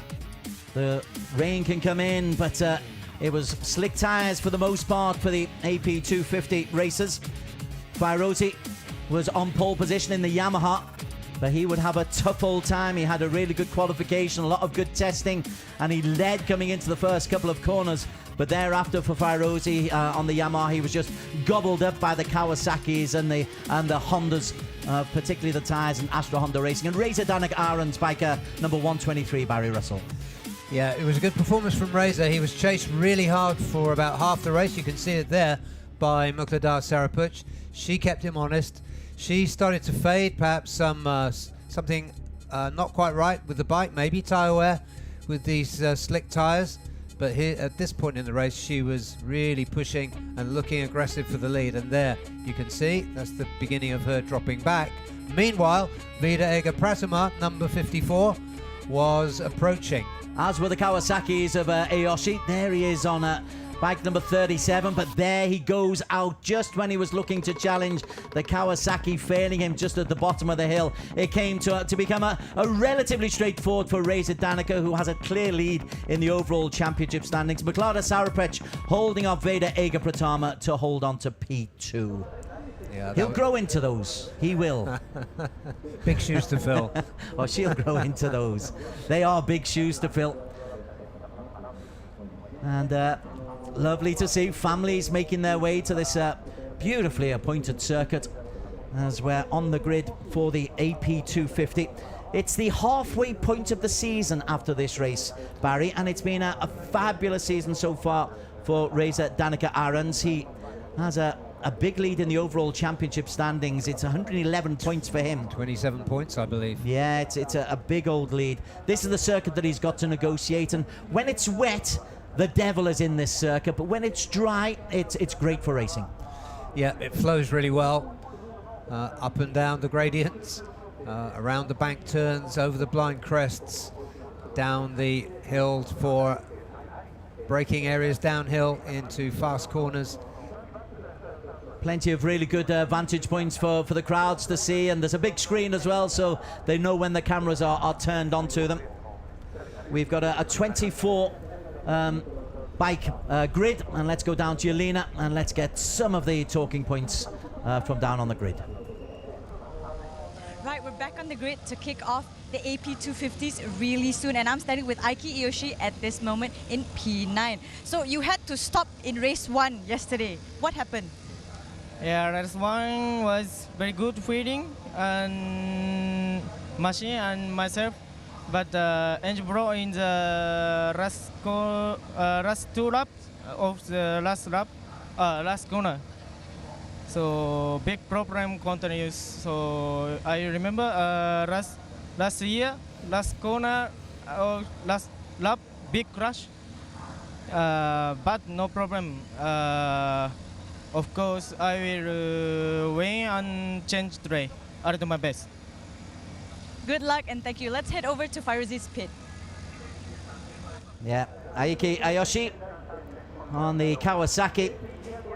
He's had 3 fifth places before yesterday's disappointment, so he's there or thereabouts, Barry Russell, and you can't count the Kawasaki's out. Strong though Astra Honda Racing are, they're 1, 2, 3 in the overall championship standings, but it's not all about Astra Honda. No, it's not. These Kawasaki's are really strong. Erfanadi answered the other one, and there is well wishes for Gary Salim, who took a really hard knock in the Supersport race yesterday.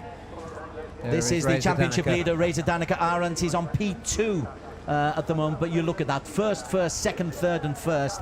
That's not a bad 5-race sequence to start the season. Yeah, how will he complete the first half of the season is the question we have now.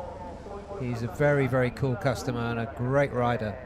Okay, Yulina is back down on the grid with more analysis.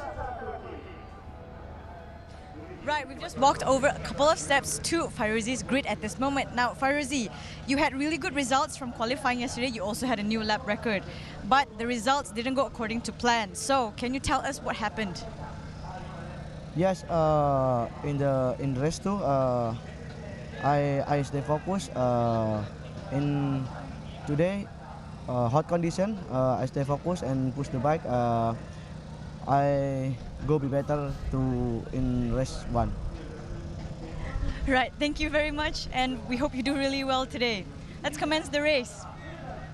So Fairuzi, tell you what, he actually got himself a decent P5 yesterday. He picked up some useful points, but much as though it's been a really good weekend for him, things might be difficult. Again, more good luck wishes, this time on the bike of Maklada Sarapec. There's been 1 or 2 casualties this week. Champ one of the teammates. To, Paswit Titiwararak, who another rider that took a nasty knock in the Superbike race. Mukhtar was superb yesterday. She looks relaxed, confident and focused. You said yesterday, though, you caught up with her after the race and you said she looked tired. Yeah, she did look really tired after the race. I think she really had to fight that bike through the final, maybe 4 laps were really tough for her. On to the Kawasaki's once again. This is Irfan Ardiancia, who once again has... I still think it's strange seeing him on the Kawasaki, but there he is. He's got a best position of P4 this season. He has had a DQ as well in Buriram. And there are supporters for Irfan Ardiancia. Yeah, lots of support here. There's a rider who almost grabbed second from Mukhtar Sarapec yesterday. More good wishes, of course. We'll update you when we get to the Superbikes of Haugeri. Salem is in hospital, but he is still in hospital. Our focus, though, here is now on Herjan Atna Ferdous, third in the overall championship standings. A win, a second and a third and a fourth as well that did not finish already this season. That's why Astra Honda Racing are looking so strong.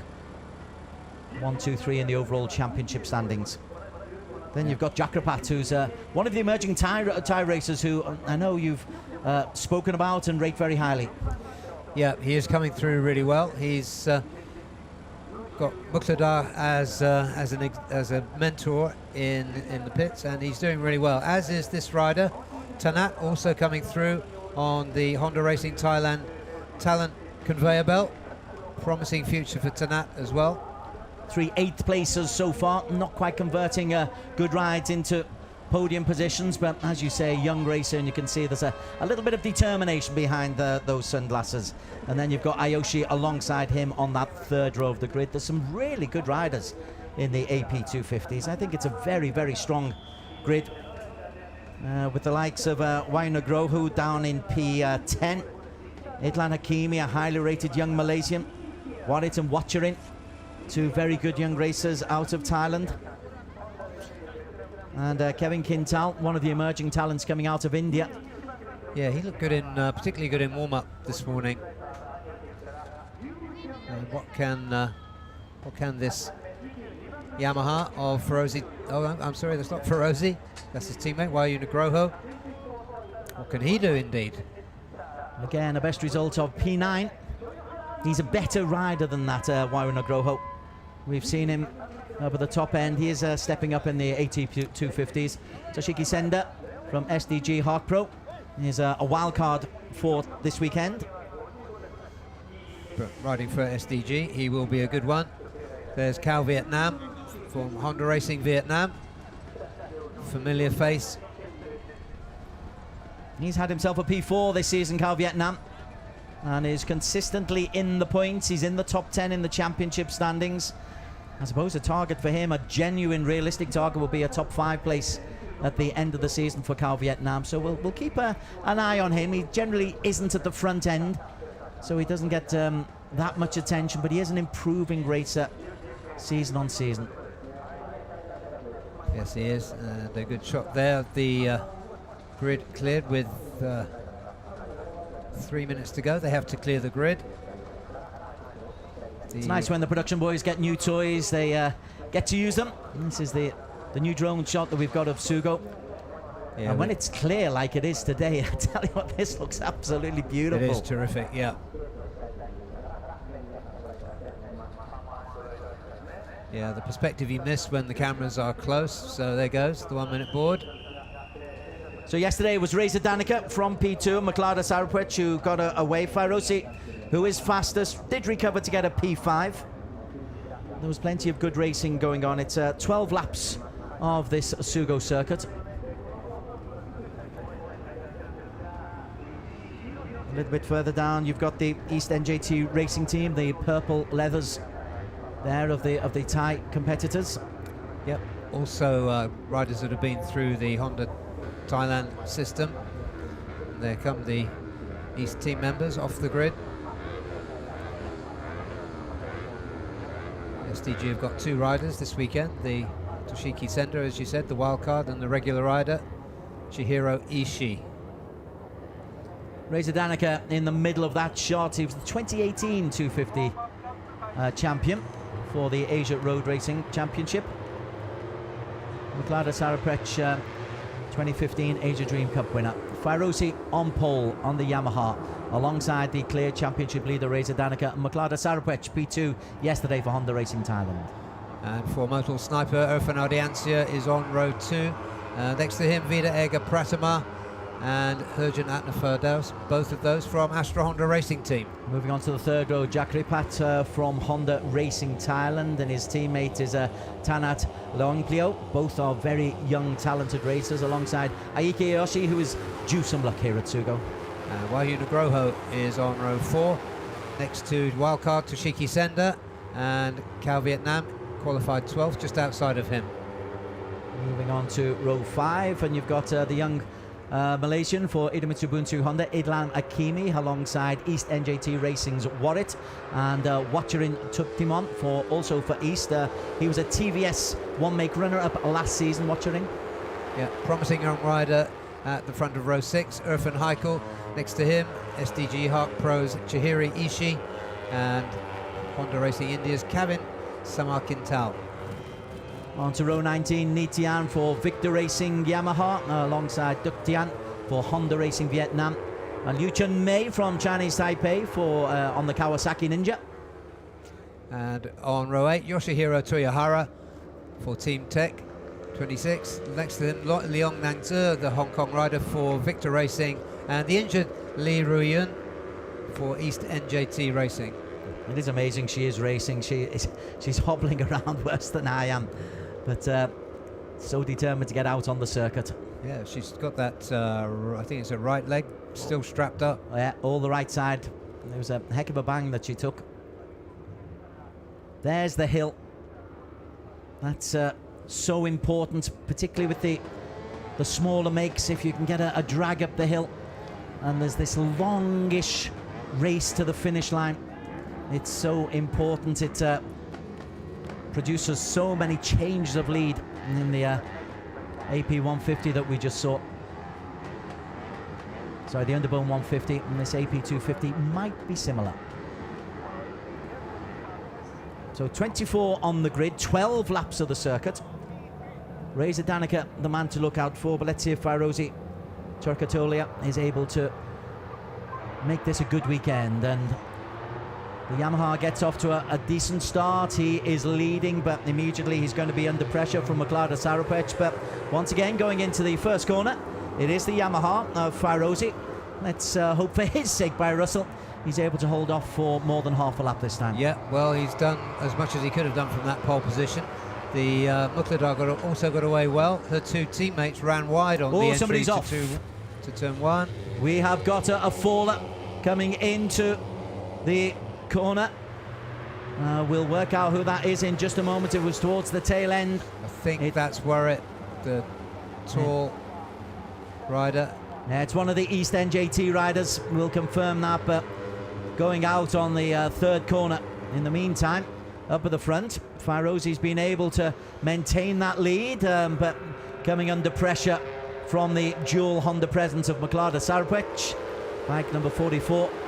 And I'm assuming that's Reza Danica for Astra Honda. Yeah, it is Reza Danica, and Mukladar took that line away from him, made him stand up into that turn, and she's gone into the lead. So Mklada Sarapec has only one gear, and that is all out, isn't it? She doesn't make many compromises, Mklada. No, come rain or shine, whether she's injured, whether she's fit, whatever shape the bike's in, she will give her utmost, and that's what's made her so popular.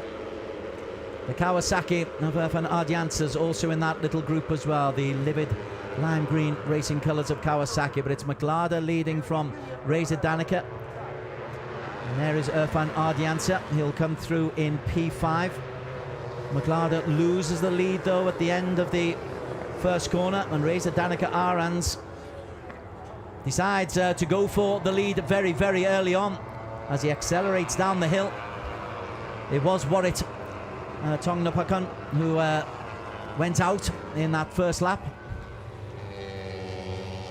Yeah, so what can Mukladar do this time?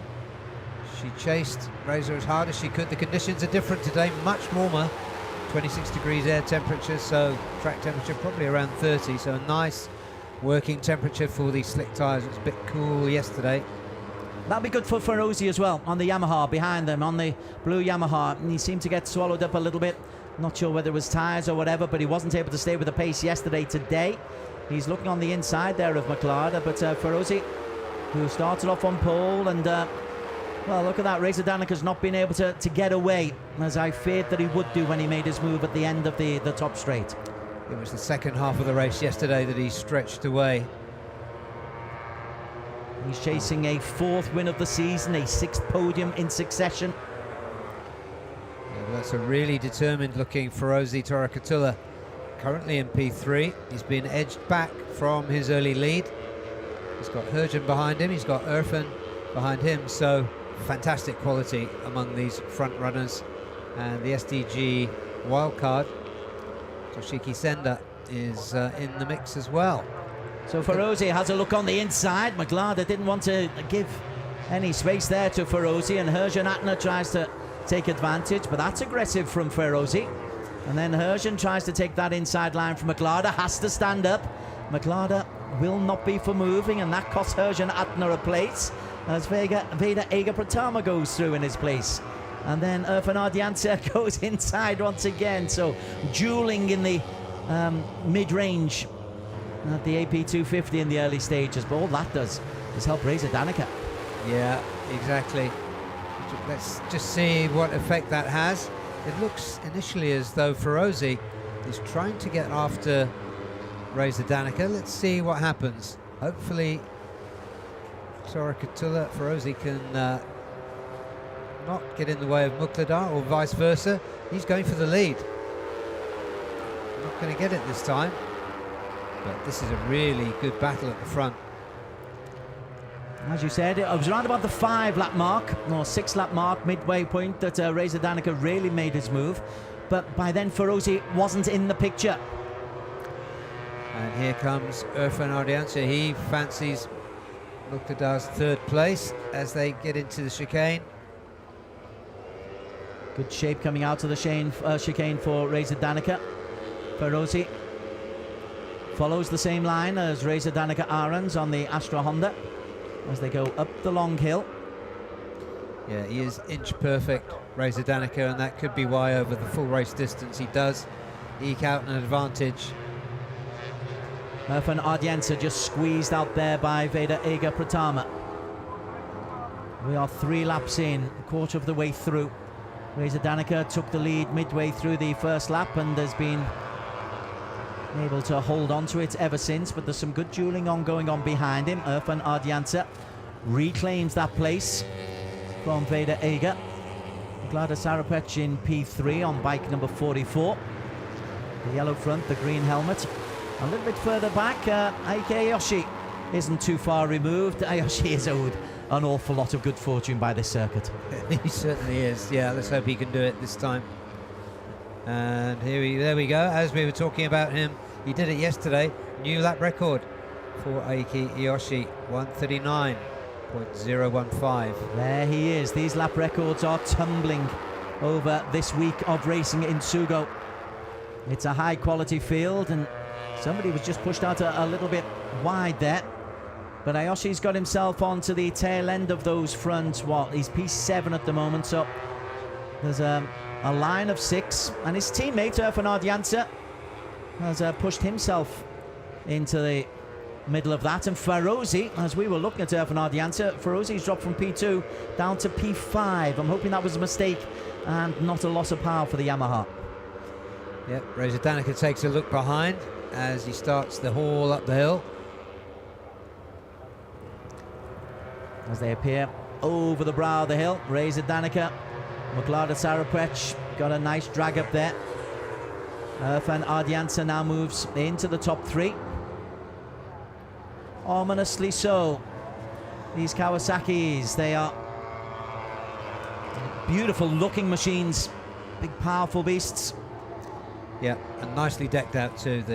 Somehow the pink and green works on those bikes. He was well and truly blocked out. He had the door slammed in his face by Muqtada as he attempted to get through to P2. Irfan's best position so far is a P4 this season, as we look at Veda Ega Pratama, who is the least heralded, I think, of the Astra Honda Racing trio. He's in 2nd place at the moment. He's got 4 podium finishes as bike number 54. Oh, Irfan goes on the inside of Mclada. And there is Veda Ega, P3 yesterday. Yeah, Veda Ega came better as the race went on as well. So that must be something in the T there in Astra Honda. 1/3 of the way through this race. And Irfan Ardiansa is making a veritable effort to get right on the tail there of Reza Danica Arans. Now then, this is interesting. Oh, somebody's gone wide. Mclada. Big mistake, and she's caught Ferozi. Oh. She just cut across Ferozi, who had nowhere to go, and he has been wiped out by Mclada Sarapwech. He's fuming, and quite rightly. Quite right. Oh, Mclada. Let's see how that shakes out. It'll be good to have another look at that. Well, it was her mistake. Barry took us through this. So there is Muqtada. She high side. She tries to get it back under control. Chops across. Tries to get back online. I don't think it was a deliberate door slam, but gosh, yeah. But I think race control will be taking a look at that. Are they your tie rose tinted spectacles on there, Barry Russell?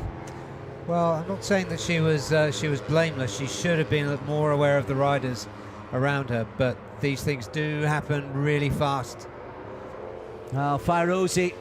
Well, it's a disappointing end to what promised to be a really, really promising weekend for Ferozi. Yeah. And it's not, he didn't do anything wrong there. He just has the door slammed on him. Yeah. And Mclada. She was wrestling that bike under control. She just about had it, but didn't pay any heed to the other riders that were coming through on that racing line. Well, there's racing and, well, there's that. In the meantime, Irfan Ardiansa's lost P2. Oh, and a slide there. Veda Ega did wonderfully to hold on to that. Oh, they are pushing it. They are pushing the limit. And Reza looks serene by comparison. He does.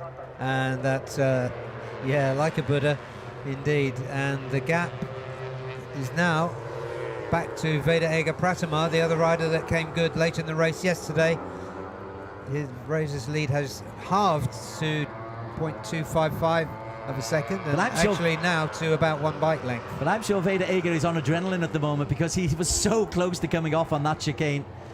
He's probably saying, okay, right, I've had my chance, right. Incident to turn 14, under investigation. That's the Mclada snapping into Ferozi. And there must be consequences for Mclada Sarapwech. there are in the race already, because she's dropped down to P6 as a result of that mistake.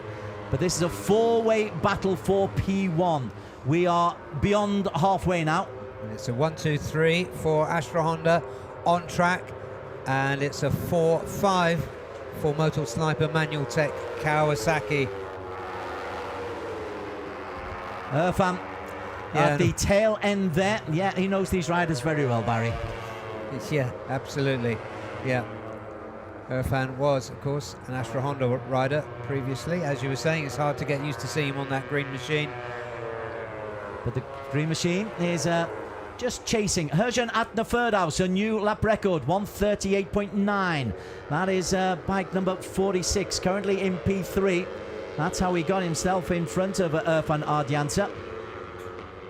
But Reza Danica continues just to look so smooth, doesn't he? Where everyone else looks like they're throwing their machines into the corners, Reza is gliding in and smoothly getting a lovely drive out.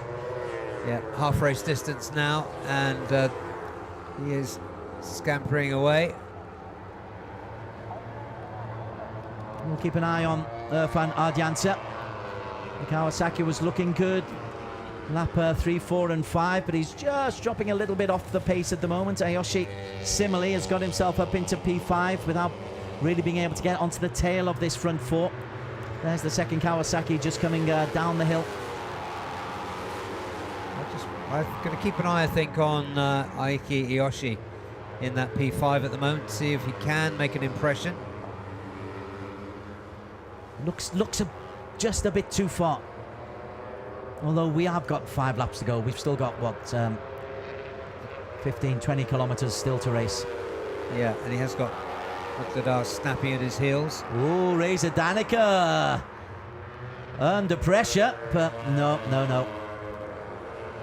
I don't do pressure, says Reza. Yeah. Nice and smooth, leans into the corner, takes his line, will go into the chicane. And he is so good at leading from the front. But there's nothing to choose between the first 4. You're right about Ayoshi. It looks like he is slightly closing that gap on the front 4, and he's taking Mklada Sarapwech with him. But as they come through with 4 laps to go, it's Reza Danica, Astra Honda, Veda Ega, Herjan Atna, Astra Honda, 1, 2, 3. It's all red, it's all Indonesia.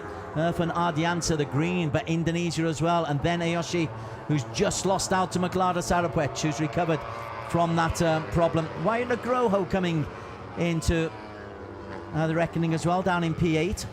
Yeah, Aiki Iyoshi, before he got mugged by Muqtada, was the fastest rider that time around. Not fastest lap of the race, but the fastest rider that time around. So that explains the apparent closing of the gap, although he seems to have made a bit of an error since then. Toshiki Senda in the SDG colours, the blue and white on the livery in P7. He's a wild card today. It's good to get the Japanese racers. They're all very experienced from the All Japan Championship. They know the Sugo circuit, as Irfan Ardiansa just eases into P3, takes the place of Herjan Atna. Yeah, a double take there from Veda Ega, looking behind, just seeing green. So Irfan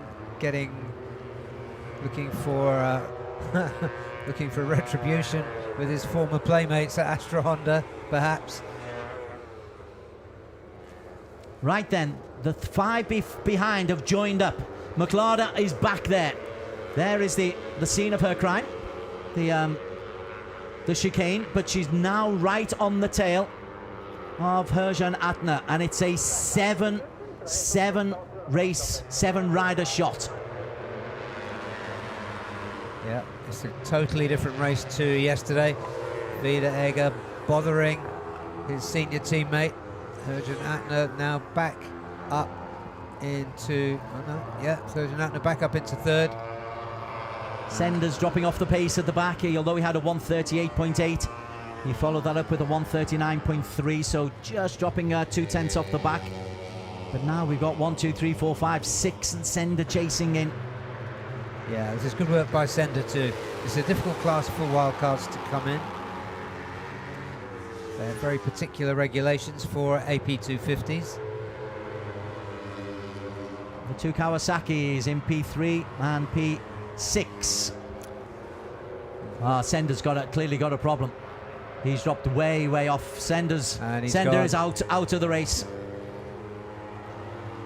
Yeah, he's okay. A bit of a knock to that right leg by the look of it. He's carrying that, but he's healthy, but he's angry. Bit of free publicity to Dunlop. And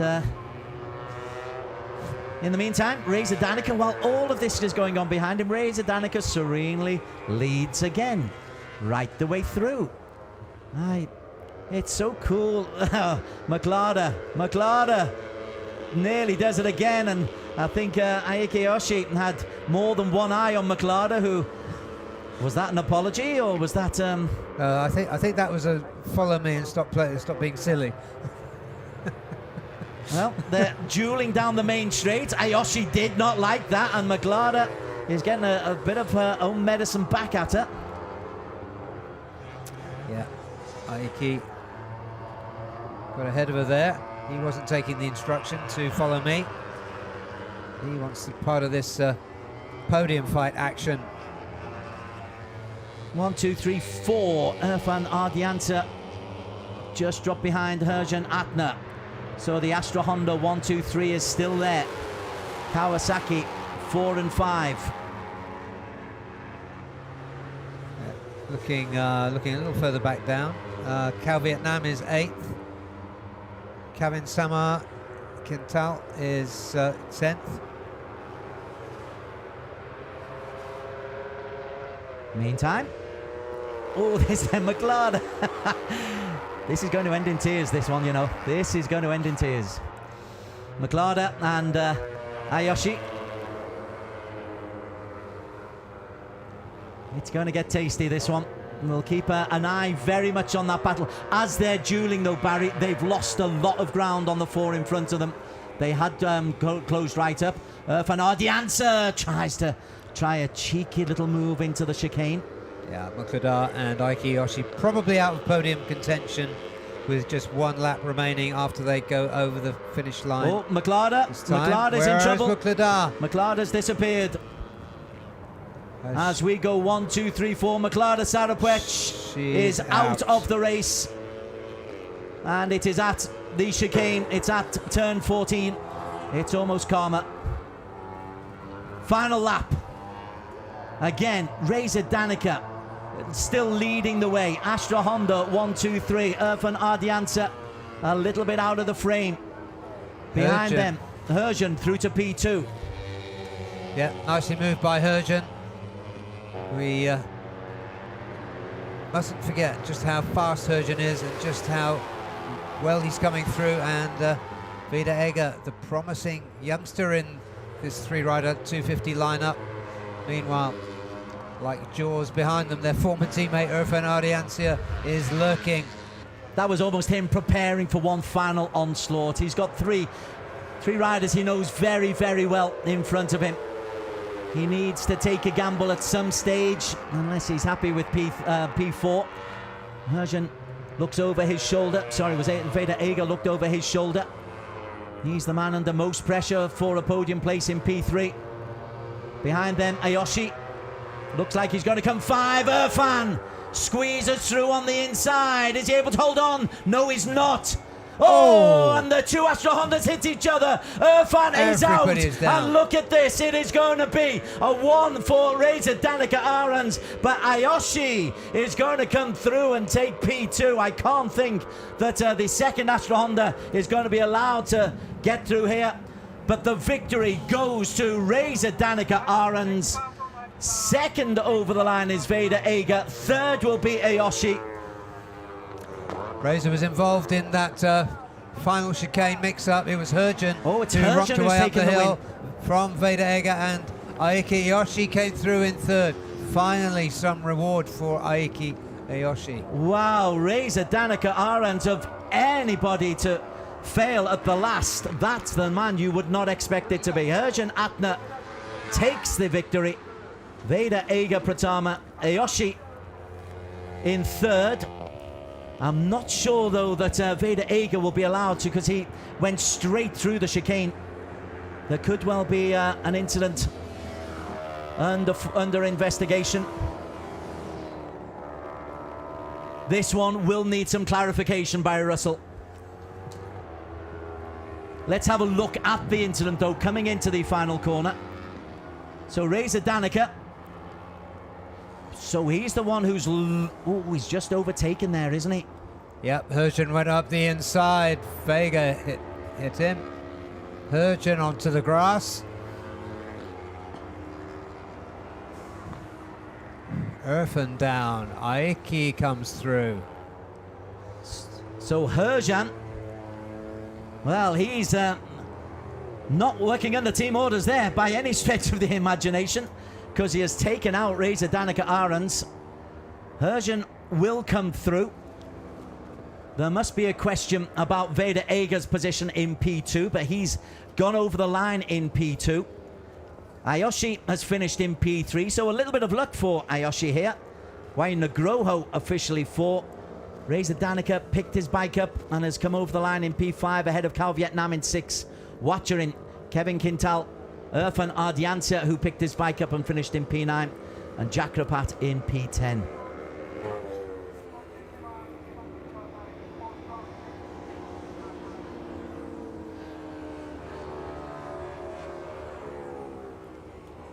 So Hergen, no doubt about the winner.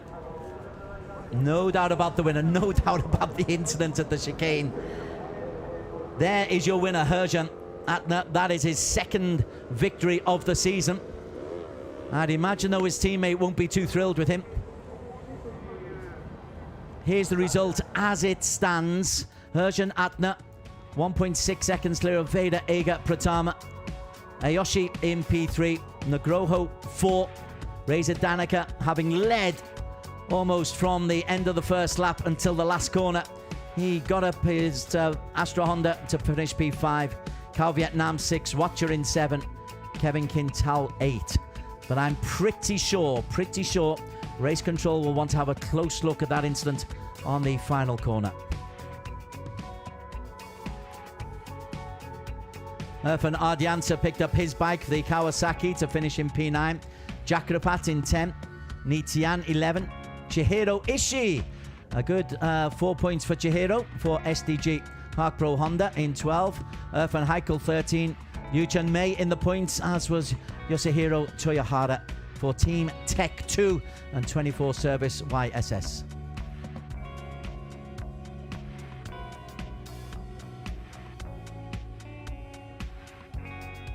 So plenty of incident. And you've really got to feel sorry for Reza Danica as we continue looking through the list. Leong, P16, Tanat, Muklada crashed out 2 laps from home, having been involved in at least one incident.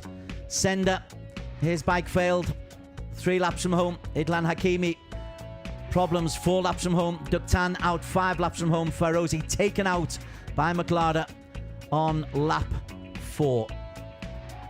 Liru Yun, 12 laps down, and Warwick, we saw for East NJT, went out very, very early. So 2 incidents on turn 14 under investigation. That is an unofficial result that we've just given you there. I don't think there's any problem with Hergen Atna, although the long face tells you that he'll be on the end of a verbal bashing, I think, from Reza Danica Arons. And there's not too many smiles there for Hergen Atna.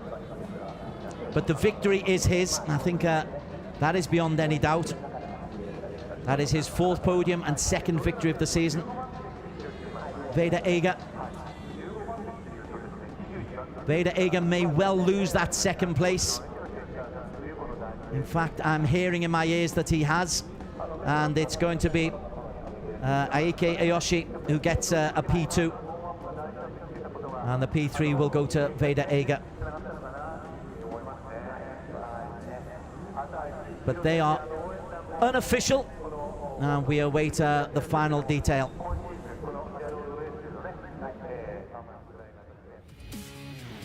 Highlights from an incident-packed AP 250 race. 12 laps, and it started so well for Fairozi, and he took the Astra Hondas with him. Did the Yamaha racer, who was fastest in qualification, and in glorious sunshine was able to get away to a good start, but the East NJT team had 2 casualties on the first lap.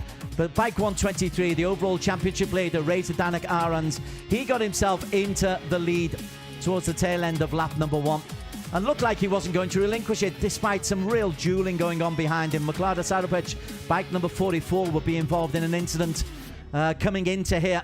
She loses it, and then as she comes back, she just chops Fairozi out of the race, and the Indonesian is justifiably fuming that he has been taken out so grotesquely. As the race went on, more incidents halfway through.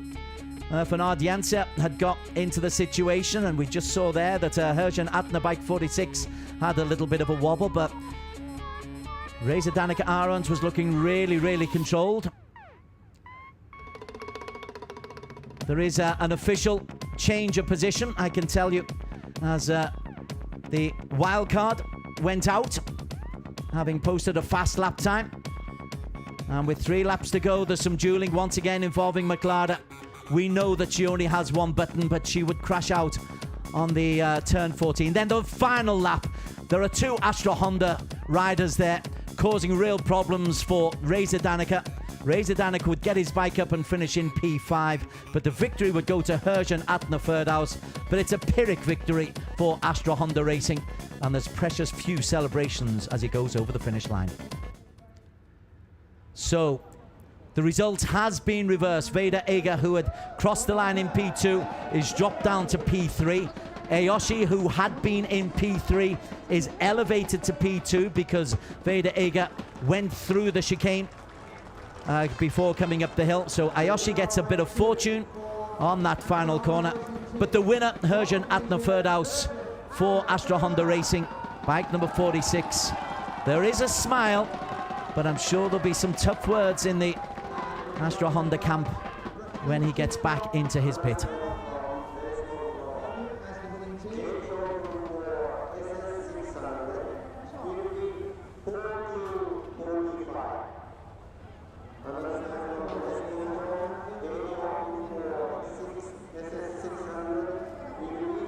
We will have the Indonesian national anthem.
Indonesia Raya played over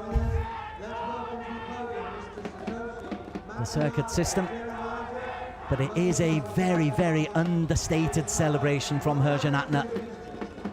Satoshi Matsunaga, General Manager, Motorcycle Tire Department, Sumitomo Rubber Industries, handing out the prizes to Veda Ega Pratama of Astra Honda in P3.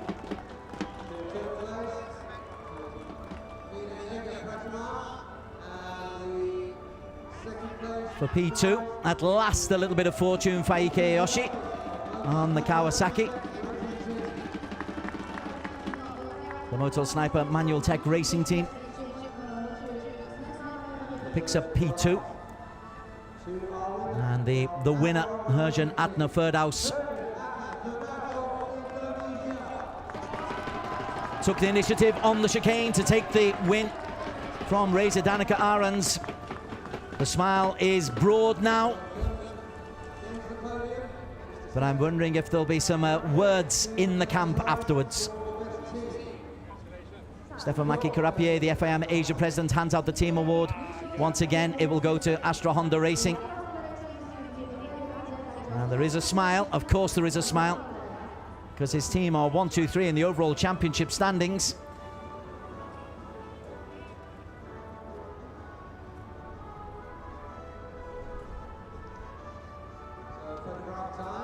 Herjan Atna from Aoshi, from Veda Ega Pratama. Congratulations once again to our winners. Thanks to our prize presenters. Astra Honda Racing Team with the team award. Thank you, and let's get back. So all's well that ends well, because Reza Danica got up off his bike and will be able to make sure he is still at the very top of the overall championship standings. And Herjan Atna will close Veda Ega in P2, but these are the overall championship standings. It's looking good for Astra Honda Racing. 122 points for Reza Danica, 22 clear of his teammate Veda Ega, who's another point clear of Herjan Atna. Aoshi moves on to 60 points, 39 short in P4. Jakrapat moves up onto 59 points. Maklada, 54. Irfan Ardiansa, 48 points. And Cal Vietnam, who got a 6th place here, finishes in 8th place on 45 points at the moment.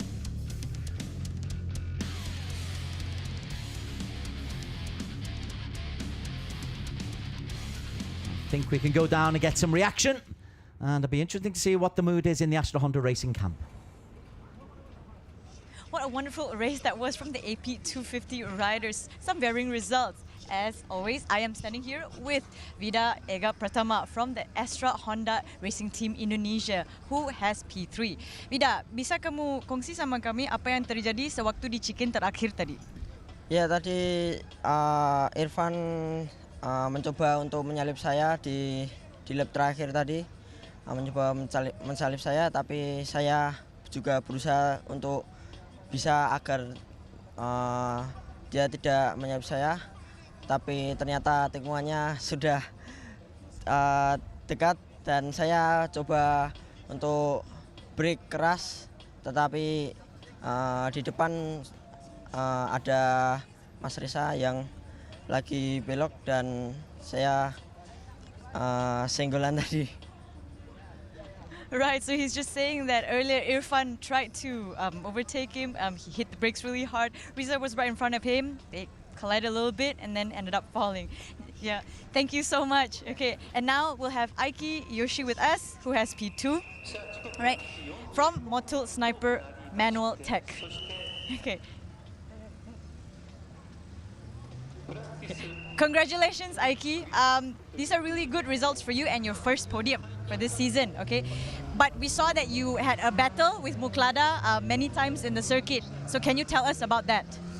Yeah, thank you. So I happy to stand here. I back to the podium. So first time this year, I got podium. So, but I control reach the first place. So, but next round, I don't lose. I will win. Thank you. Good one today, and thank you so much. And we have P1 Herjun Adna Firdaus right now from Honda Astra Racing Team Indonesia as well. So congratulations, this is your third win of the season. It was a very competitive race. We saw all of that. Tell us about it. Yes, thank you to my team. Yesterday I do my best, but only finish in fourth was not bad.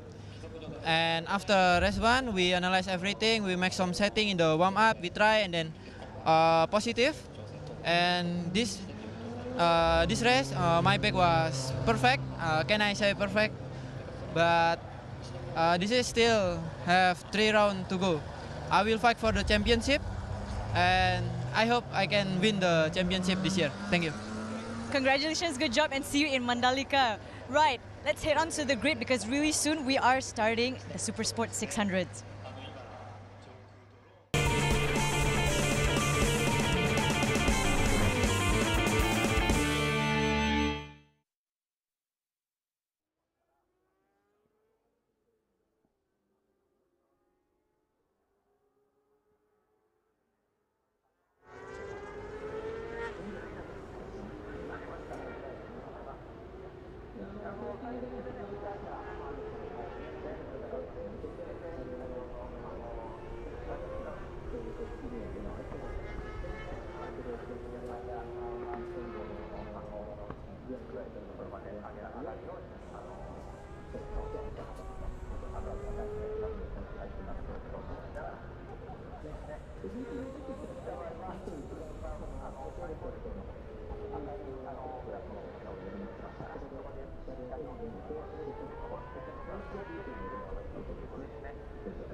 What a difference 24 hours can make. This time yesterday, coming into the Supersport 600cc at Sugo International Racing Circuit, the wet weather tyres were being hurriedly put onto the bikes because the clouds were heavy. There, it's beautiful blue sky and perfect racing conditions. Barry Russell coming into this Supersport 600cc. It's amazing the different conditions we throw at these riders.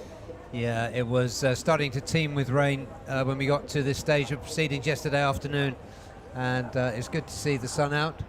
26 degrees indeed currently. It was about 19 at this point and raining yesterday.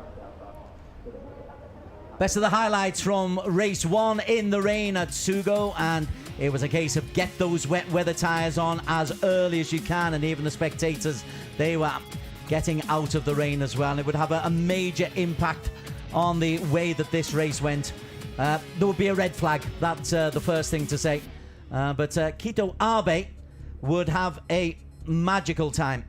The bike number 51 in the green got off to a great start, but the guy on pole position, Kengo Nakao, he went out on the very first lap, just slithered off. It was almost impossible to hold on in these conditions, Barry. Yeah, you saw how hard those conditions were. Oh, well, there goes... there were a whole raft of riders going out. And then with 3 laps to go, it was converted down to a 5-lap race. And then with 3 laps to go, Helmi Asman was involved, but Kito Abe was in such fine form. His victory margin was quite significant. He got there ahead of Helmi Asman. Yeah, that was... just a 5-lap race after the red flag. Minamoto in P2, Chip Nakarin in 3, Helmi Asman coming in P4. But that was 24 hours ago, and now, well, it'll be a completely different race once again. Karol Idenpawi, the championship leader, didn't feature in the wet weather. We thought he would do. And he's struggling a little bit because he's down in P10 at the start of this race. And this isn't the easiest circuit to make overtakings on if your machine's not firing on all cylinders. That's right. You have to think that Bunsu Honda will have put that right, so expect more from him today. But he's got to fight up from a starting position of 10th on the grid. Okay, so we've set one or two things up. We've got Yulina, who's down on the circuit. These are the Kito Abe wigs that are doing the rounds here. He's got a good mop of hair as Kito. We'll see that maybe. But let's first go down to Yulina, who has a fine head of hair herself. Welcome back, everybody. We are on the Supersport 600 grid, and our two championship leaders are sitting in the 4th row. Let's head on over to Karol Idenpawi and ask him. Hello, Karol. After 4 consecutive podiums, you finished 13th in race 1. I'm sure that was a little bit disappointing for you. Are you feeling confident today, despite all of that? Yes, basically on the dry, I feel was quite positive with the bike, everything. Then I can keep my pace. So I hope in the race 2 I can be better and try to fight for the podium position. Fight well today. Let's head over to Chip Nakarin's grid. We'll go over to Chip in just a second, but Karol Idenpawi, championship leader, we did expect him to perform better in the wet because he has historically performed well in the wet, but on the dry, he's not had the best of weeks anyway, Karol Idenpawi, has he? No, he hasn't, and we're talking to Nakarin in a moment, but he made the best of the conditions, despite being knocked around from a couple of crashes on Friday, finished 3rd and closed the gap at the top to just 3 points. Okay, let's rejoin Yulina. She's about to talk to the aforementioned Mr. Chip Nakarin. Nakarin, you are very close to taking the title lead from Kip. What is your race strategy for today? Yeah, very exciting today. I will try to get a big point for lead the championship. Kip is same row. I try to pass in the beginning and try to finish and get point. Thank you and good luck for today. Right, let's kick off the Supersport 600, you guys. Yeah, both those championship contenders starting from way back on the grid by their standards, so that's going to be interesting. I was going to say there's a lot more than Karol Idenpawi to worry about. He's got Helmi Asman, Sho Nishimura, who we're very excited to see on the front row of the grid. Two very, very fast wildcards. Kengo Nagao is on the 1st row of the grid. He's a wildcard, but he set a really fast time, 1:30.318. Only really Helmi Asman and Nishimura were able to get close to him. He was a 10th quicker than Kito Abe even, and Abe really knows the circuit very well. Yes, he does. There is Helmi Asman. He made a good job of the conditions yesterday. The red flag worked against him. He was running a strong 2nd. When he came back, he ended up 4th in the 5-lap sprint that we ended up with. He's got a P2 and 2 P3s and a 4th to his name as Helmi Asman. And alongside him on that front row of the grid is Sho Nishimura.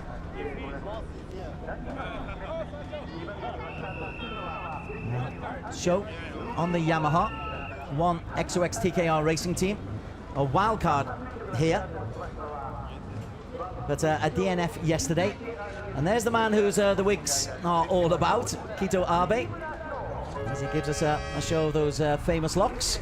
Yeah, but more than that, he was really quick, really impressive in both races yesterday, both rain affected. Yeah, he was. races. He thoroughly deserved that win. There was nobody that got close to him. There's Yuta Date for Akino Speed, another one of the impressive wildcards in the Supersport 600 lineup.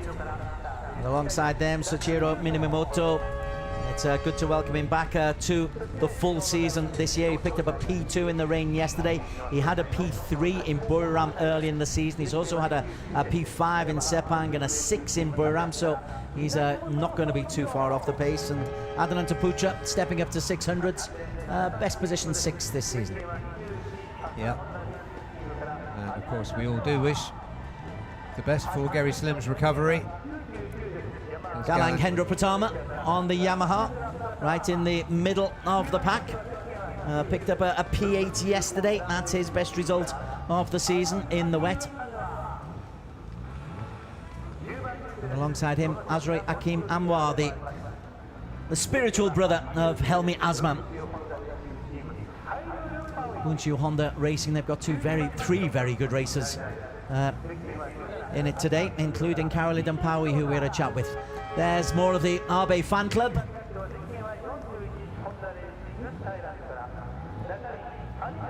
And there's Azroy. He's due a much better result, because we know his quality. He's had a couple of DNFs this season, and he's starting from 9th, so he's got a job of work to do. So the grid clears. The sun is out. It's such a contrast to yesterday. All the riders yesterday, all they were focusing on was wet weather tyres, wet weather tyres, wet weather tyres. Do we stick with it? And the answer was, yes, you've got to, because it was absolutely belting it down. That's right, and now all you can do is squint from the glint of the sunlight. Look at the backdrop there. Look over the top of the pits, and some glorious countryside. Not that the riders are enjoying that, but the spectators are. As we go through the starting grid, the bespectacled Kengo Nagao for Team Ken on pole position. Helmi Asman, Bunshu Honda in P2. Shona Samora for 1. XOXT Car Racing Team in P3. Yeah, on row 2, yesterday's winner, the popular Kito Abe. Next to him, Yutadate for Akino Speed, and Soichiro Minamoto for Yamaha Gen Blue. Outside of him in P6. Adelento Pucha for Astra Honda Racing Team, who have been in the news earlier on today. Galang Hendra Pratama for Yamaha Racing Indonesia. Then Oizroi Hakim Anwar, who, as you say, is due a better result, starting from P9. And on row 4, we've got the two leading championship contenders. Caroline Dampawi in P10. Shota Ite is 11th, and the other contender is Nakarin in 12th place. For Honda Racing Thailand. And then as we move down to row 5, which we will imminently, I'm sure. Motoharu Ito from Motobum Honda, one of the local Japanese teams. Ratapong Guillerot, who struggled all season, came off yesterday and then didn't impress in the wet for Yamaha Thailand Racing. Then Panason Kusonte from Honda Racing Thailand in P15. And the grid's completed by two newcomers to the class. Andy Mohammed Fadli, who won the AP250 Championship last year, and Ahmad Afif Amran, who stepped up from Underbone 150s. Certainly is. I'm expecting Ahmad Afif to eventually get to grips with the Supersport 600, because he's a good rider. But obviously the step up from the Underbones onto the 600s, it's a big ask, and particularly when you look at the quality. You've got Caroline Dampawi, being in World Championships. You've got Chip Nakarin, Helmi Asman, very, very good. Minamoto, so good in the All Japan Series. Ratapong, a Thai champion and a former ARRC champion. Putra, who did very well for Astra Honda, stepping up from 250. It's some real quality out there. Yeah, real depth in this Supersport 600 field. And you can see the closeness of the qualifying times as well. You had top 12 riders in the 130s. Gary Saleman injured absentee, just to update you. He was in hospital overnight. His condition is considered still critical, but improving and stable. So that is a modicum of news for Gary Salem. Rider welfare, of course, at the very front of our minds. But on to the race. 15 laps of the Sugo circuit. When the red lights go off, we are underway. And immediately Kengo Nagao has got off to a decent start, but in the middle of Helmi Asman. Bike number 32 leads into the first corner. And Kengo will hope just to avoid any contact in this first lap, because this is where he came off yesterday. But really good start from Helmi Asman. And he will lead going into the uphill section. And it's a clean start, I'm glad to say, by Russell, for all of the riders. Yeah, absolutely. And a really good start from the second row by Soichiro Minamoto. It is indeed. He's gone up from P6 to P2. Yeah. So Minamoto, I do like Minamoto. I think he's got the possibility of getting close up to the championship leaders. Right at the back there was the Ahmadafi Famram, but it's Helmi Asman who leads the way. Date tries to dart through.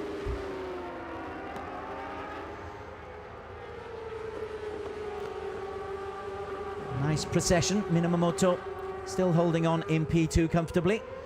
And behind them you've got Kengo Nagao, who looks a little bit more secure in the warm weather with the nice slick tyres. Yeah, we can see Karol Idampawi looking aggressive there, trying to carve his way up from his 10th place start. Helmi Asman was the only one of those three riders to have a good grid position. We had a shot there of the young Japanese Sho Nishimura, but after the good start, Helmi Asman, the Malaysian, leads the way from Minamoto and Kengo Nagao. Kito Abe, yesterday's winner in the wet in the green, he's in P4. Nishimura and Date down in 5. Minamoto's lap time.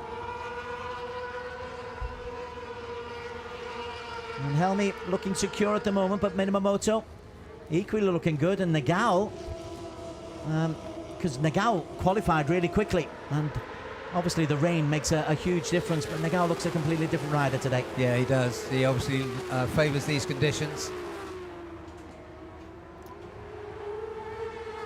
Helmi, knee nice and low. A bit of a procession at the moment.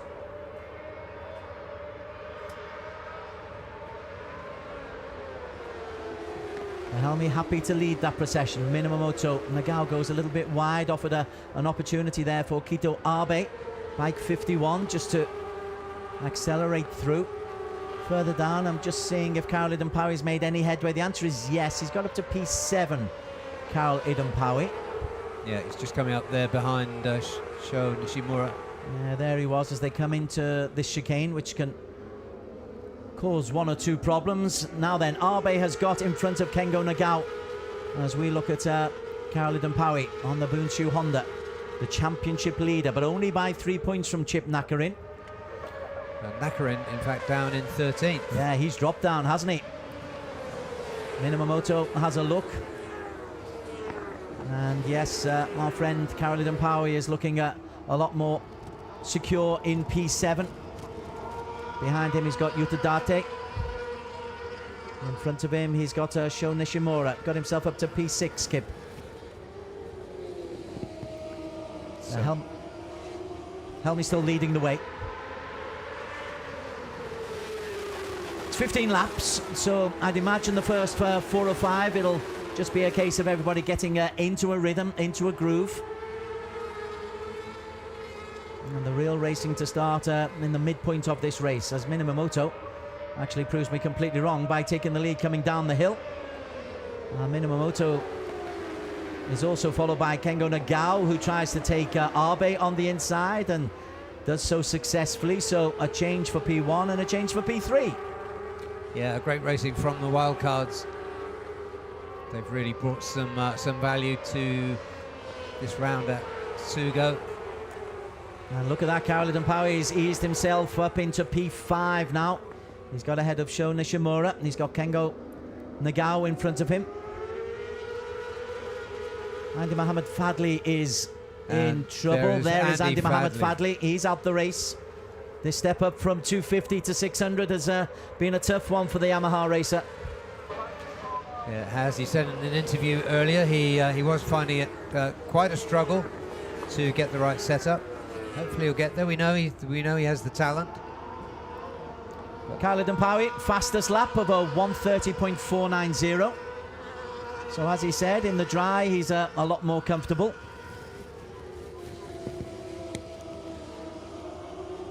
No break at the front from Soichiro Minamoto. Helmi Asman hanging in there well. His teammate looks like he'll probably be joining him in the podium fight before too long. We have a long way to go. Nagao is there in P3 in the gold and black. Behind him, Abe. Karol Idampawi has a little look around the outside of Kito Abe. The outside's not going to work, so he'll be nice and tight. So Karol Idampawi in P5. Behind him, Nishimura.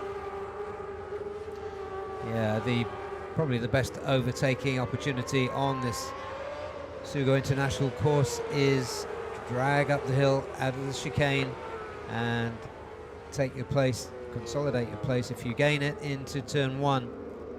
Abe retakes P3 from a wide Kengo Nagao. Kengo took a wide line into the chicane. And Khalid Mpawi's got a drag up the hill, and Khalid Mpawi, I think, is going to try to move into P4 here.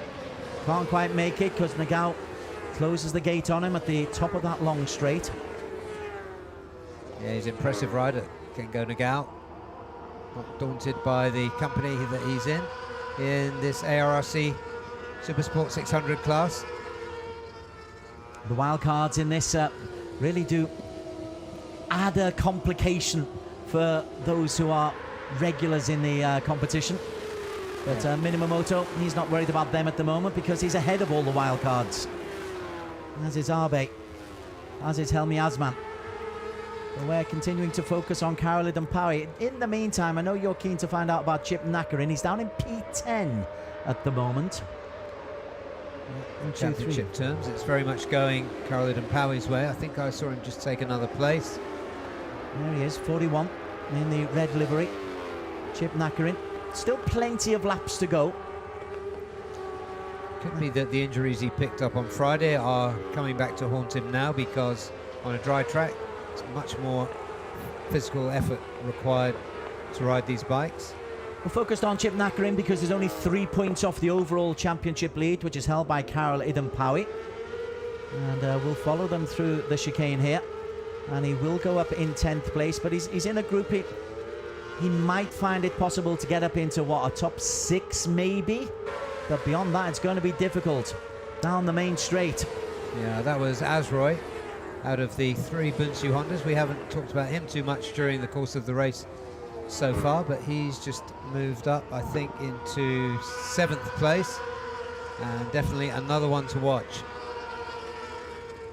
Back up to the front. Minamoto still holds on to the lead, but look at that. Kito Abe has got himself ahead of Helmi Asman and Kengo Nagao. So Abe is looking for a double win here at Sugo.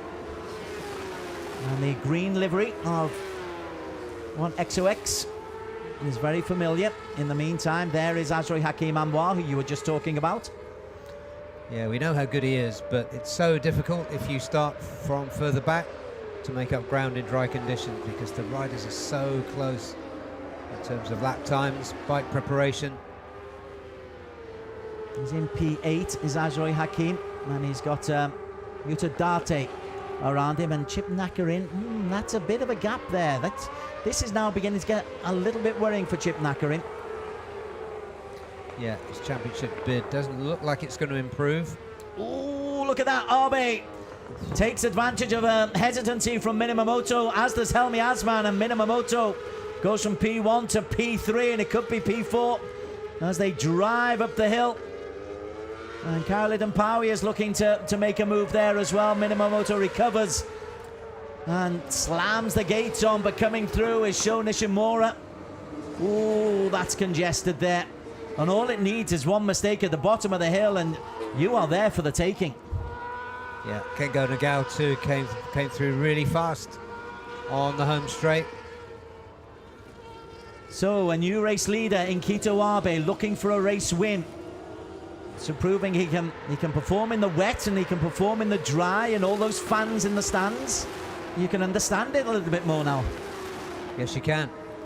If he wins this, I'll go out and buy myself one of those wigs. Oh gosh.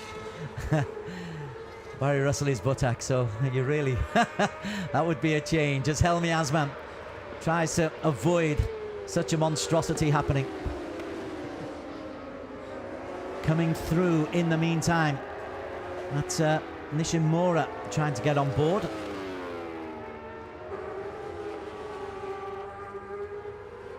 So Abe from Helmi, from Sho Nishimura, who's a youngster who was P3 in the standings. Nagao has dropped right the way down. I guess that would have been a mistake by Nagao, because he was well up the order as they began that lap. And they come up that hill. This is the Supersport 600. We are 8 laps to go now. So we're 1/3 of the way through this race, and there's been plenty of lead changes already. One consistency has been Helmi Asman in the top 2. Karolidon Paui has now got himself clearly into the top 4. And the Bunchu Honda racer is making good on his promise that he gave to Yelena down on the grid. Out goes 54, Motoharu Ito. Motobum, local team, local frustration. Yeah, he's out, but he's okay. And just watching Helmi on that last drag race, I think he rolled off a little bit so that he did not pass Kito Abe. It might have been a little underbone style rehearsal for a drag race, and we know where Helmi came from. He came from underbones. Absolutely. I might be seeing things, but I do think he backed off slightly when he had the opportunity to shoot past him. And we'll have another close look when they come up the hill once again. There's still plenty of time, but these 4 just beginning to pull away. What are they? They're nearly a second clear of the battle for P5, which is Minamoto, who made that mistake. In fact, Minamoto has dropped down to P6. Ajay Hakim Anwar's got in front of Minamoto, so Bunchu Honda have got races in 2, 4 and 5. In the meantime, though, Kito Abe for 1 Exoec TKR leads. Did you see any holding off there from Helmi? Not really that time. It was less of a drag race. Well, it is interesting. 0.171 between them. Abe in the green. Helmi, Bunchu Honda.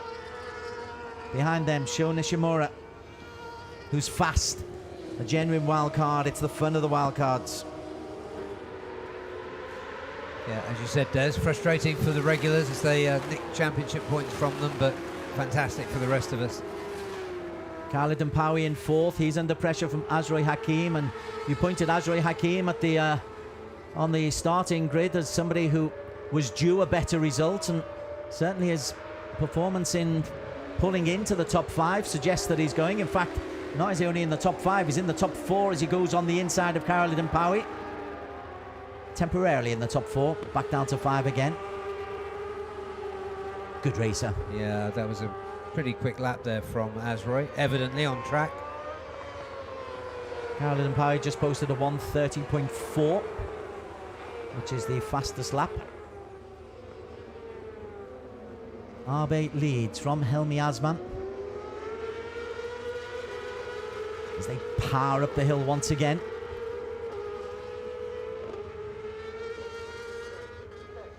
Behind them, that's the battle for P3 and Karolidon Paui. And Nishimura not giving any ground to Karolidon Paui. So Paui does the switch back. Nicely done by Karolidon Paui there. Oh! Ajay Hakim Anwar is taken out.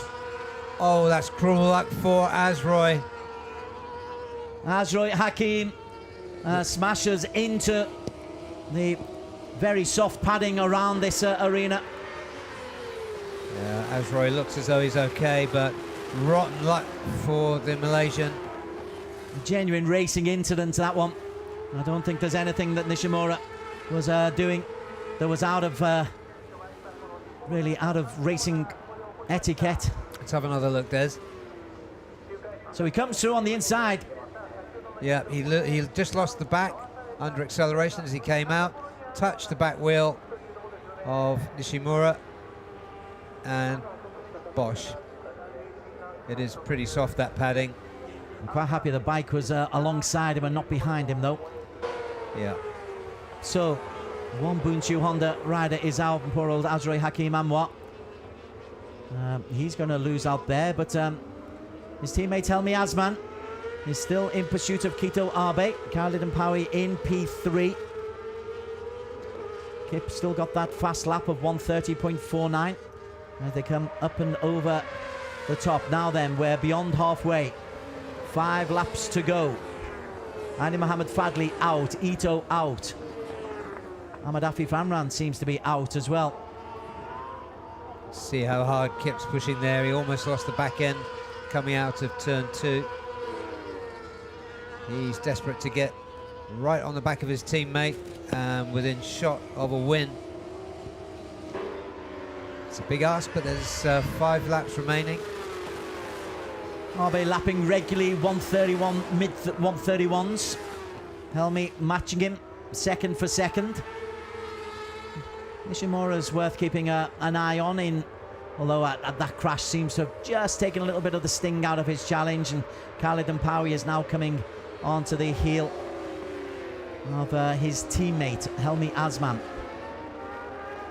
Well, Helmi is P3 in the championship standing with 72 points, but Khalid Mpawi is 21 points clear of him. Chip Nakarin, second place in the standings with 90 points. He's down in 8th place here. We'll catch up with Chip in imminently, I'm sure. But for now, let's just see if the Bunshu Honda are able to get closer. Right then, we will go back. There's Nagao going through. Nagao is in P7. Has that Nakarin got ahead of Nagao? I think it is. Yeah, Nakarin's gone through, yep. And on the drag race here, Kip coming really close up behind his teammate. 131.5s for both Abe and Helmi. Best lap of the race is a 130.4, so that there is a little bit more for them to squeeze out of this, but they're racing. Abe's kept this lead rather splendidly, it must be said. Yes, he has. This is a really good performance. He's sliding the rear quite a lot. That might be that he's just comfortable doing that. It might be because the tyres have worn and lost the best of their grip. And there's a disappointing sight. See Azroy, he was pushing hard in that race, but that crash was no fault of his. Well, actually it was, he did lose the back. But yeah, rotten luck for him. Abe from Helmi Asman, from Khalid Mpawi, Japan, from Malaysia, Nishimura and Minamoto. Minamoto, who made that mistake, race direction incident at turn 2 under investigation. You'd expect that. But it did look to this naked eye as though it was a genuine racing incident and nothing more. Yeah, it was just he hit Nishimura's bike as he was trying to get back under control after almost high-siding. So let's see how they go over the line this time. Khalid Mpawi into P2. Helmi drops to P3, but Khalid Mpawi makes his move. 3 laps to go. Right, there's a bit of slide there, but Abe has just been able to generate a little bit of a gap, maybe half a second, maybe more as they come up the hill. Come on, XOX team. Beginning to get a little bit excited that Abe might be on for a win double here at Sugo. Khalid Mpawi would like to have a little say in that. Yeah, it's 0.15 of a second quicker, Abe, over that last lap. But now he's got Khalid Mpawi establishing himself in second place. Yeah, Helmi looked behind him there, which suggests that Helmi is saying, okay, maybe P3 is as good as I can get. And he's got plenty of distance between him and Sho Nishimura and Soichiro Minamoto. Chip Nakarin's got himself up into P6. It's a good recovery from Chip. But at the front, Abe still leads, as he has since lap 3. No, maybe it was lap 4 that he took the lead from Helmi Asman. Khalid Mpawi has worked his way right the way through the grid. He's got himself into P2. The differential as they go over the line with 7 kilometers still to go is 0.2 of a second. But Abe has looked pretty secure, pretty much like he's on rails. Yeah, he does. This is a really good performance from Kito Abe. He joined the series at this round last year, and of course this win yesterday was his best result by far this season. I think he had 2 or 3 P4s. Yeah, 2 P4s and a P5 and a win yesterday. Now looking to make it a win double. This is tight between them. Right then, coming down the hill, Khalid Mpawi has a look on the inside, but Abe has the right line and can close that gate. Switchback not quite on there for Khalid Mpawi. Does the Bunchu Honda have the power to take the Yamaha of the 1XOX TKR Racing Team's Kita Abe? Yeah, Abe keeping that bike in the way of Karol Idampawi. See how they go through this chicane. Abe's been pretty much inch perfect through it throughout the race. But is there a drag now then? If he can get close enough, there might be a drag up the top of the hill. Once they go over the top of the hill, there will be one lap to go. And Karol Idampawi will take a lot of encouragement from that, because he was able to get alongside Abe, and then Abe just accelerates away. But Barry, have we seen a rehearsal there for the finish? Well, we could have done. We're on the final lap now, and that was a good lead defense by Kito Abe. I wonder what's on the mind of Helmi Asman just behind. I think his tyres are probably done, so all he can do, I think, is watch the two in front of him. Prove me wrong, Helmi. Two positions where you can attack, and one is coming up in just a few seconds' time around this right-hand corner. You come down the hill, and there's a long straight that you can attack. And this is an opportunity for Karol Idampawi. He has a look. Abe takes a different line. Karol Idampawi slides around the outside. Abe closes the gate. Now then, the last chance that they've got. Karol Idampawi again can't get through. The last chance will come on the chicane. Brilliant defensive riding by Abe, you have to say. Frustration for Karol Idampawi so far, but we're not done. Abe, as they come into the chicane, different lines. Now then, Karol Idampawi, he'll want to slingshot out. He'll want to get a drive out. He'll want to get a pull up the hill. So then, Abe leads. Abe has got Karol Idampawi right on his tail in the slipstream. Can he come out of the slipstream? Karol Idampawi makes the move. Idampawi and Abe! It is Karol Idampawi by 100th. It's a photo finish, but it looked like Karol Idampawi just did enough. It looked it, but it's a photo finish. Helmi third, Chip Nakarin in fourth, Minamoto and Nagao 5 and 6, Nishimura, Date, Ita and Galang Hendra completing the top 10. But Karol Idampawi, as we have a look, or get ready to look at the replay, the race result under investigation. Who would have guessed?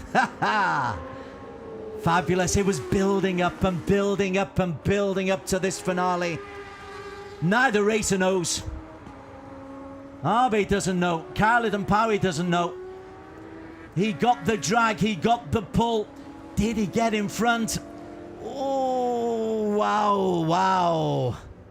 That's thousandths of seconds. Maybe only one or two, I think. That is thousandths of seconds. They think it's a clear. Oh, it's clear, says Bunchu Honda. The timing screen in front of us says Karol Idampawi, but the race result is under investigation. Go figure. But it was building, building, building, building. Karol Idampawi 1:30.490, the best lap, photo finish. You can't ask for better. Helmi Asman was only 3/10 down, so we're calling the winner as Karol Idampawi. Bunchu Honda. Our producer and race director seem pretty confident. Finish is under investigation. And the celebrations for Karol Idampawi are there. If it is confirmed, it will be his third win of the season, and he'll increase his lead at the top of the championship standings.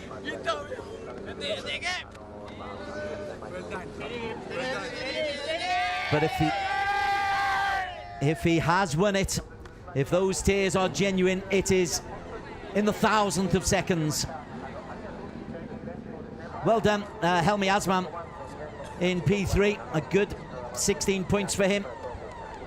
Well done, Chip Nakarin to recover. And it's a disappointment for Kita Abe.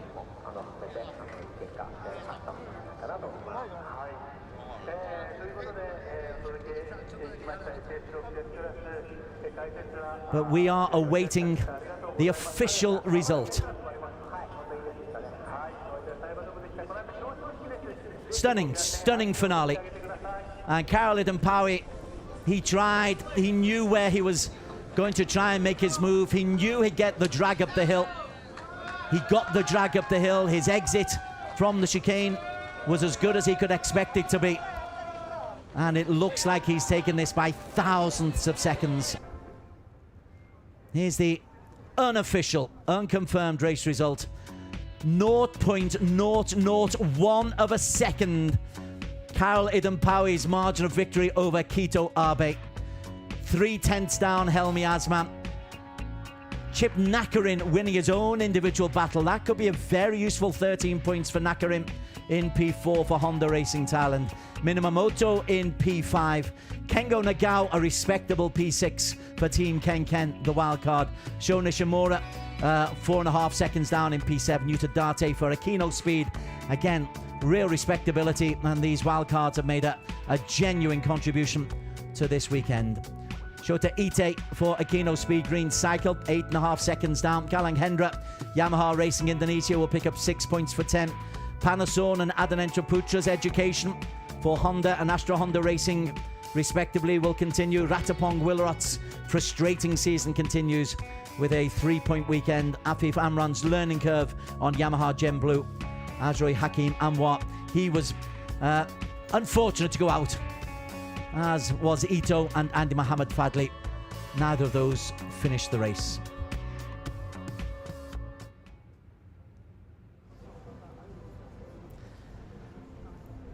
Best of a fabulous race in the Supersport 600 Race 2 at Sugo in the glorious sunshine, 26 degrees. The weather was hot, the racing was even hotter as we got off to a good start, and Helmi Asman on the Bunchu Honda was first into the first corner, and bike number 32 led through the first few laps and looked very, very secure under pressure from Minamoto, bike number 22.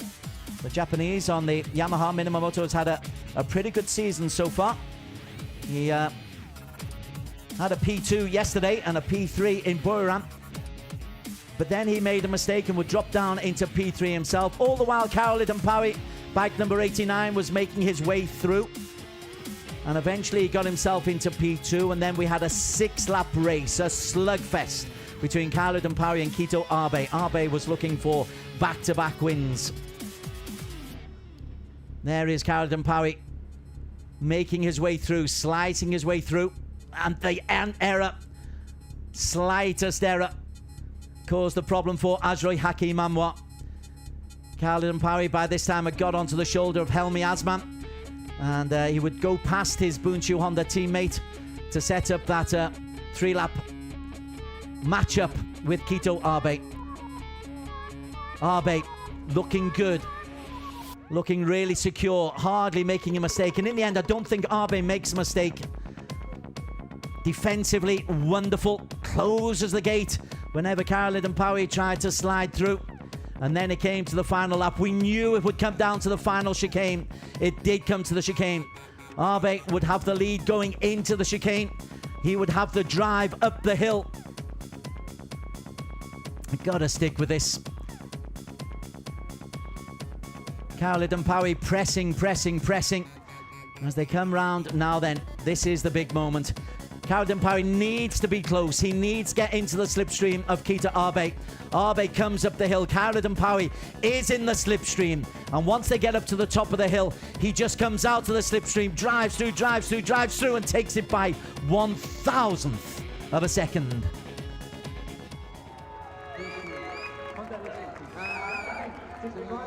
And there will be a celebration from Karol Idampawi.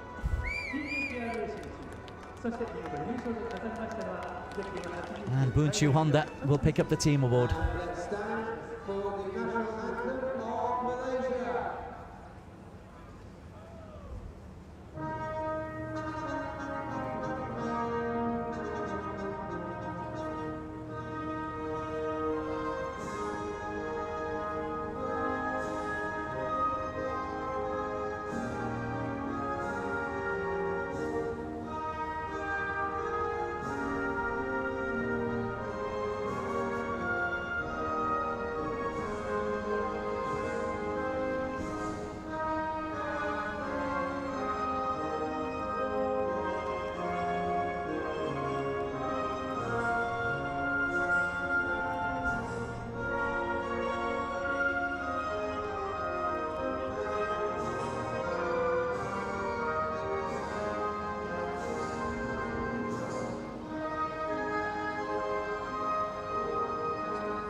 It's rare to get emotion from Kyle Idampawi, but we got emotion at the end of that thrilling race.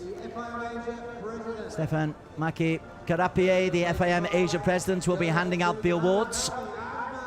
Helmi Asman, really good performance from Helmi.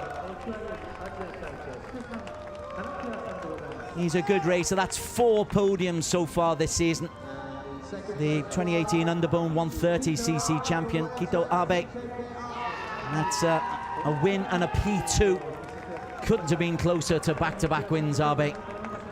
And he didn't do anything wrong. That wasn't a mistake from him. It was just brilliance from the man who actually goes and takes the first place. Kyle Idampawi, the 2014 Asia Dream Cup winner.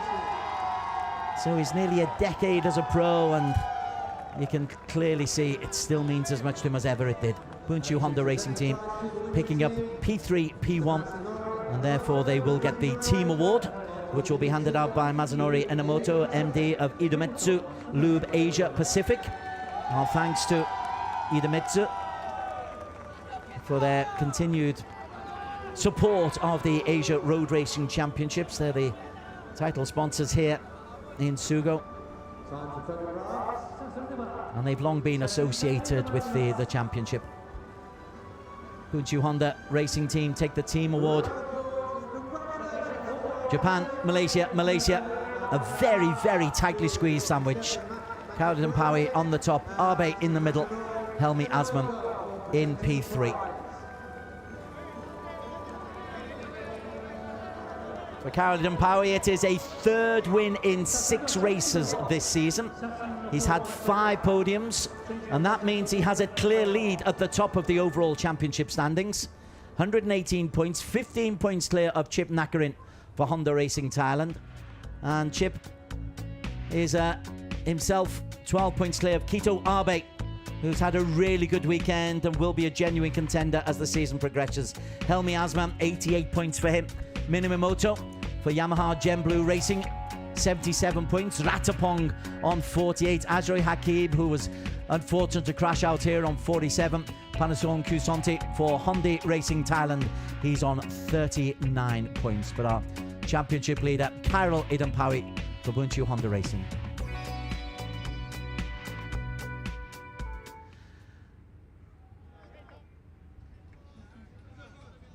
And some striking and surprising win that was for the Super Sport 600 class. I'm starting with Helmi Asman right now, who has P3 today. Helmi, that was a brilliant start that you had during the race. Were you satisfied with today's results? Yes, of course. I make a good start for the beginning. So yes, for this race, I'm just not good at pace. I can just do only 1 lap the best time. So another just pace. My pace was slow, but compared to Pawi. So yes, this race when I second follow Keto Abe, I cannot overtake him because I don't have the extra power of the. So I know Kip was wrong, and yes, I give him for the past Keto. So finally he will get win. I will try for the next, and thank you so much to Bunchu Honda Racing Team, and thank you to my family, and thank you for all support. Thank you so much, Helmi. See you in Mandalika. And we'll have P2 Kito Abe next. Kito-san, what a great display of defensive riding. We saw your battle with Kip. How did you keep him from overtaking you? Tell us about that. So Kip's bike very fast, and me very impossible passing. And I think only broke line, but finally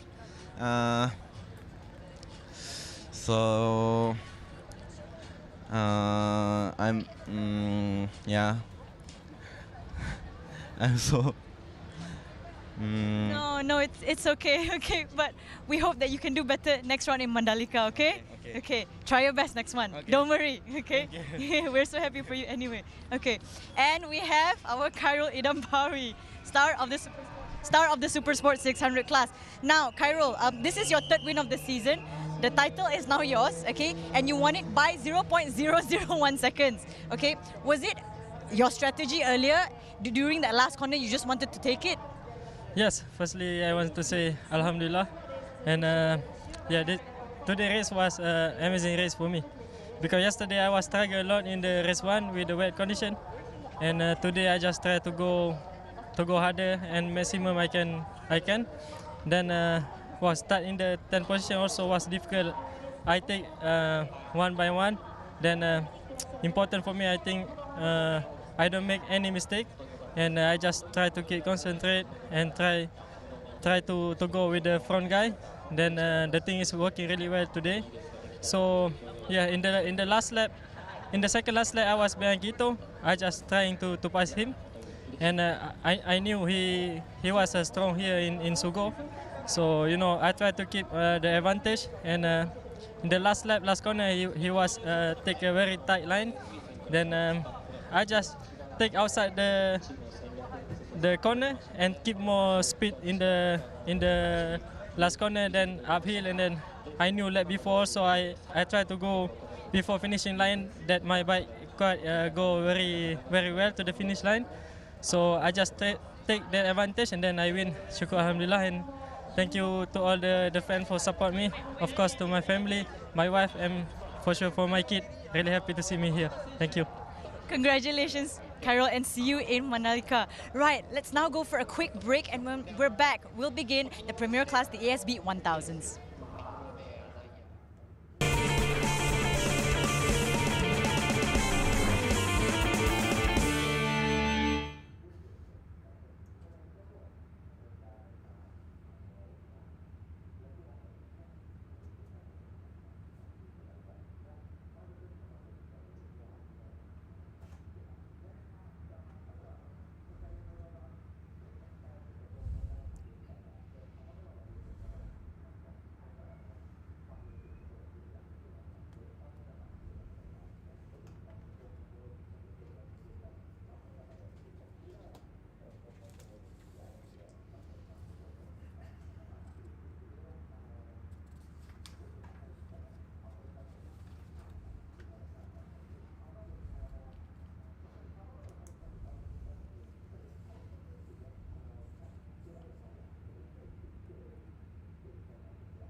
A very warm welcome back to Sugo. We are here for the final act at the International Racing Circuit of round 3 of the Asia Road Racing Championship, brought to you with IDEMITSU.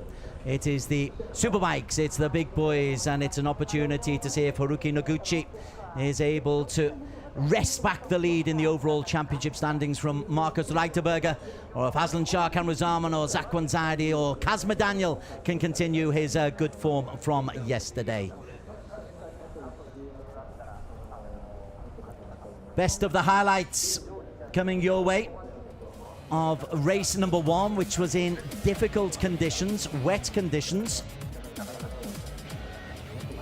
And in race number 1, it was a case of Kazma Daniel having to emerge from the back. We're on board with Haruki Noguchi, who got off to a dreadful start, Noguchi, and it never really worked. out for him. Kazma Daniel, you can see, just getting away from Marcus Reiterberger. And I love to see that from Kazma Daniel, Barry Russell, because it proves that he is here to play with the big boys, and he wants to take on the big boys. Absolutely, and he was superb here last year. He qualified second, he picked up a P3 and a P2 in the races. The double winner was, of course, Haruki Noguchi, who's not going to repeat it this year, but Kazma was away there. He did the best job of riding on wet tyres on a drying track. Aslan Shah, Kamruzaman went out. Haruki Noguchi had a difficult time. You saw just a little bit of a wobble there. That would cost him a podium, that. He went through the back of the long first turn and would finish down in P7 in the end for Haruki Noguchi. Behind them, though, you had Yuki Ito. A very welcome return for him, but Kazma Daniel, that's a flamboyant way to go over the finish line. And Kazma looked the business. It's his first win of the season. Be interested to see what he can do today. Back to live pictures now, and it was wet yesterday. The sun is out today, and the fans are out in force. And there's lots of Japanese racers for them to look for. Noguchi, of course, is the main man that they'll be looking out for. And this is the circuit that we've got for them. The 1000cc, it's just under 3.7 kilometers. We are in the north of Japan, but in the sun, it's not as perilous as it is in the rain, is it? No, it is perfect conditions this afternoon. 26 degrees outside. My apologies, Barry. Let's go down. I believe Yulina is down on the grid where she is going to be talking to Haruki Noguchi. We're standing at the first row at the ASB 1000s. At this moment, I am with Haruki Noguchi from SDGMS Harkpro Honda.ph team. Haruki, yesterday you had a very bad start. What happened? Yesterday start was a little bit problem on the, I don't know which is the worst for the bike or rider, but some problem. So it's difficult to go to turn one. Well, we hope that you have a good start today and you have good results too. Yeah. If today is okay. I can, if I can do important things, we can win. I believe it. Okay. Thank you and good luck. Let's head over to Takumi Kunimine's grid at P3 from Toho Racing. We'll just come back to us for a moment. Haruki Noguchi, he looked confident, huh? Yeah, he did. He knows he's got a very fast German on a BMW just next to him, Marcus Reiterberger. And from his comments after qualifying, we know that he regards Reiterberger as his main championship rival. Well, Noguchi has got himself 2 championship wins and a P2 yesterday. As Yelena said, it was a really poor start yesterday. Let's see what gems of wisdom Yelena can eke out from the front row of the grid as she's back down there on the front row. There is Kazuki Maeda. And back to Yelena on the grid. And we are with P3 rider Takuma Kunimine at this moment from Toho Racing. So you are a strong rider from the All Japan ST1000. Are you enjoying the level of competition here in the Asian Championship?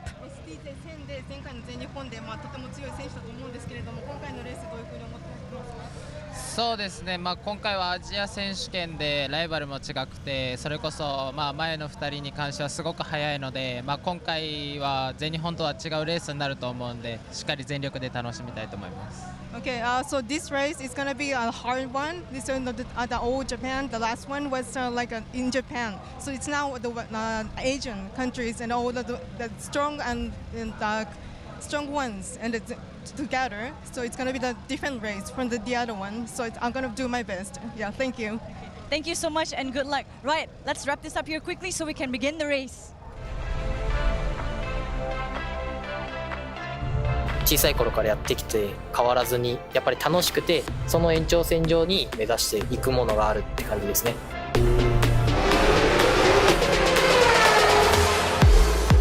夢である MotoGP のライダーになって結果を残したいっていうところに向かって今もレースしてるのでその夢は諦めずにこれからも頑張っていきたいです。The first podium position away from Andy Farid is Dihar on the line. Thrilling stuff. he had a really good day yesterday. What will he do today? It was remarkable. We looked eagerly at what the tyre conditions were. He was the only one to go on slicks. Everyone on wet weather, and he just got faster and faster and faster and faster. Set the fastest lap time of the race, and the result was a P3, which is very nice. Marcus Reiterberger, meantime, he picked up a P2 despite it being wet.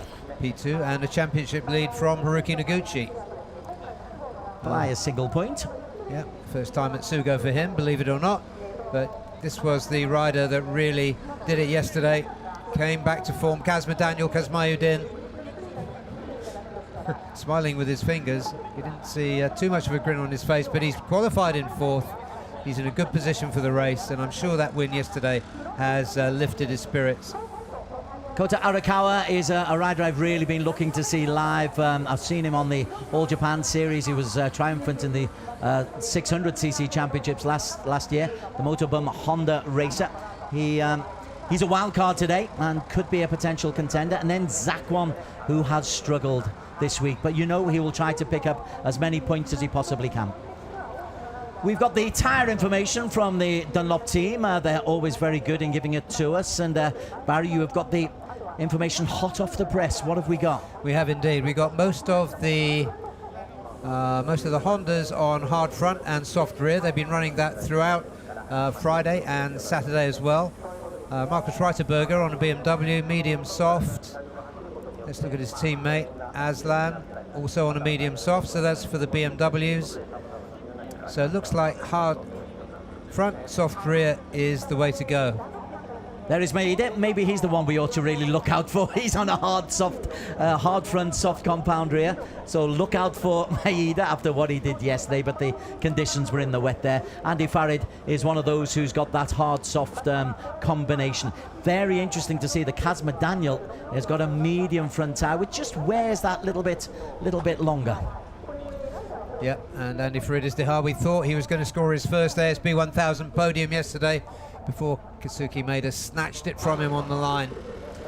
Popular 5th place yesterday for Yuki Ito, stand-in rider for the injured Kement Kubo. He's always cheerful, that fella, always. Gosh. Ito, alongside him is Rei Toshima, one of the wild cards for Dogfight Racing. Good to see the Japanese teams coming out again. If you watch the All Japan Series, you'll be aware of these names, but Dogfight Racing coming in as a wild card for today, as are the Honda Dream KW team of Kosuke Akiyoshi next to them. Easy to pick him out in the all pink. Yeah, looks like a veteran sitting there, doesn't he? Honda Dream.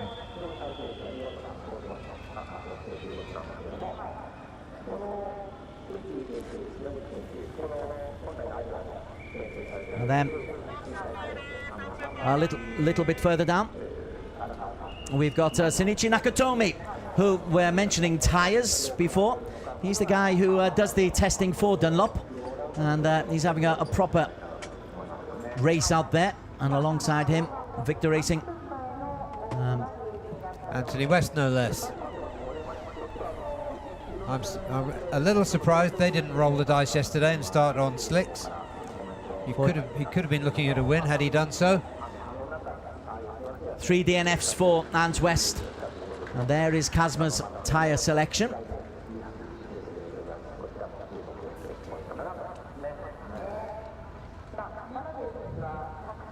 Yeah, and West on the Yamaha, running hard front, soft rear, same as the majority of the Hondas. Is he back in form, or was it the weather that really helped Kazma? We know his ability. We know he was P3 last year, and he's in a mischievous mood. I'm not sure that lack of focus really is a good thing to see for Kazma. Yeah, on the other hand, when he's happy, he's quick. But what we couldn't tell from yesterday was whether he's got the chemistry with the bike nicely in balance, because he certainly didn't in the previous 2 rounds. Well, we'll see. Proof is in the pudding for Kazma Daniel, and he's got himself a place on P4, so he's on the blue Yamaha Gen Blue Racing Team ASEAN in P4. He's got Haruki Noguchi in front of him, so if he follows Noguchi, Well, if he normally follows Noguchi, he'll get off to a fine start, but if he followed Noguchi yesterday, he would have been in a lot of trouble. Yes, he certainly would. But dry conditions, and yeah, he set his fast lap time in dry conditions. Track temperature here, 42 degrees, so that's a really nice working temperature for these slick tyres. Grid clears with 1 minute board having been shown, and now the 30-second board. Conditions so different to yesterday. It just adds to the challenge. There's a variety of circuits. We started in Buriram and Sepang, Sugo, Mandalika, Zhuhai and Buriram again. Different courses all. Here is the starting grid. Noguchi for SDG MS Hark Pro on P1. Reiterberger looks fearsome on the BMW in P2. Kunamine, Toho Racing P3. And Kazma Daniel leads row 2 from Kota Arakawa on the Moto Boom Honda, and Zakwan Zaidi, the defending champion. Aslan Shah Kamruzaman, he went off yesterday for 1XOXB BMW TKR Racing Team. He's alongside Kaisuke Maeda, team GYTR, who had such a thrilling P3 yesterday. Andy Farad is the heart. Not so thrilled about Maeda's P3 yesterday. 3 Japanese riders on row 4, led by Yuki Ito. Next to him, Rei Toshima, Dogfight Racing, and outside of him, Kosuke Akiyoshi. We move down onto the 5th row. Lachlan Epis from Evolution Sports Group. He's on the BMW, and he's due a better result at some stage. Sunichi Nakatomi, the 48-year-old youngster, and Ant West, the 40-year-old for Victor Racing. They are on row 5. 2 riders on row 6 to complete the grid. Number 91, Jack Rit Suwang Suat, and outside of him, Xiao Yu Zhou for Savitar Team Asia. Again, it's competitive, and again, the wildcards, I think, improve this field, and it'll make it genuinely competitive. Noguchi on pole. It was so rare for Noguchi to get off to such a poor start as he did yesterday. I can't see it happening 2 days in a row. No, I can't see it either. He usually gets really good starts, Haruki Noguchi. Also very keen to see how Zakwan Zaidi is able to cope with. There's Maeda. Maeda picked up that remarkable P3. It was a big gamble. When the weather changes here, you need to be brave. You can gamble on your tyres. It can go very, very wrong. So there is Kazma Daniel, yesterday's race winner. P3 in the overall championship last year. This year he's P6 on 61 points, level with Andy Farad Izdar. In fact, he's P5 because he's got more wins than Andy Farad on that count back. Okay, 18 laps of the 3.7 kilometer circuit. Conditions just about perfect. Flags are clear. When the red lights go out, we are underway. Race 2 of the weekend, and it's a decent start from Noguchi this time. An even better start though from Markus Reiterberger. And it's the German who leads the Japanese into the first corner. Kunamine tucks in nicely into P3. A slow start down at the bat for Xiao Yu Zhou. Yeah, decent start for Aslan Shah also. He's in P4. Aslan looked in very competitive mood yesterday before the mechanical problems forced him out. And we are on board here with Haruki Noguchi. He's in P2, looking backwards on Kunamine. And then you've got the green livery of Aslan Shah, not too far behind. Yeah. 25. What you're going to see is a really determined effort by Haruki Noguchi to get in front of Markus Reiterberger. He took his championship lead yesterday. He's got Kunamine taking a look at the back of Haruki Noguchi, who no doubt he knows well. Just in the back of that shot, Kazma Daniel started in P4. He's dropped down to P6. So yesterday's race winner not got off to the fastest of starts. The Motorbum Honda of Kota Arakawa in front of him. As we look down, there is the work of Nakatomi, bike number 85. But it is Reiterberger who will lead coming up the hill. And Reiterberger will be a difficult obstacle to overcome. Now he's established this early lead, I feel. Yeah, BMW power hauls him up the hill comfortably in the lead. 0.4 of a second that first time around. Back on with Noguchi. And you can see just edging out is Aslan Shah Kamrazaman. Kota Arakawa just behind them. Well, Reiterberger impressed you. I know, Barry, you were here from his very first practice and he was looking good throughout, even in qualification. He was just edged on the very last couple of seconds by Noguchi. So Reiterberger has taken to this circuit and he said he found it relatively easy. Ooh, bike Yes, 25, Aslan Shah, jump start, ride through penalty. Oh, we were saying he made a good start, but perhaps it was a little bit too good. So ride through penalty really will take him off the podium, out of podium contention. Haruki Noguchi, what can he do about the German in front of him? What can Kazma Daniel do further back? It took Kazma Daniel until the midway point. It's an 18-lap race. It's a long old race, so there is time, but that is already quite a healthy lead that the front four have got as Kazma Daniel chases Kota Arakawa. Rei Toshima and Zakwan Zaidi down in P8 as well. The first four go through. Zakwan in the all-red livery, last season's champion, bike number 1. He comes through just ahead of Andy Farid Izdahar. And Kazma Daniel's even further down, actually. It wasn't P6, it was Ito in P6. Kazma Daniel's down in P10. That's right. He's got Kazuki Akiyoshi just behind him. Yeah, not such good start for either of those Honda Dream machines. Reiterberger setting a torrid pace, a 1:28.495, a full 1/10 of a second quicker than Haruki Noguchi. Fastest lap of the race so far. Noguchi having to work really, really hard to stay close to the fearsome pace being set by Markus Reiterberger. The BMW leading the way over the Honda. And behind them, hanging in there, Takuma Kunamine for Toho Racing. He's also on the Honda. Hanging the in orange there livery. well. Yeah. Aslan Shah just behind, but of course Aslan has to do a ride through at some point. So really, it's just the front three that's going to hold our podium attention for now. The rest of the field dropping quite a long way behind. Kota Arakawa is 3 seconds off the lead. Reiterberger is making this a little bit of a procession. Coming through, that's Yuki Ito in 6, 7. Tashima's in there, Yuki Ito. Zakwan Zaidi in the red livery, he goes through. Kazma's got 2 places. Kazma Daniel, as the ride through happens for the BMW of Aslan Shah Kamrazaman, a shake of the head. He's not happy with his pit crew for some reason there, is he? Yeah, it's indicating a clutch problem, I think. That means at the front there are 3, and Reiterberger, gosh, he is frighteningly quick in the early stages. Although Kunamine has just posted a very fast 1:28.3, so Kunamine is keeping close. Yeah, fastest lap so far. Reiterberger, Noguchi, Kunamine. Aslan Shah out of the reckoning with that ride through. But he'll still be looking to pick up useful championship points.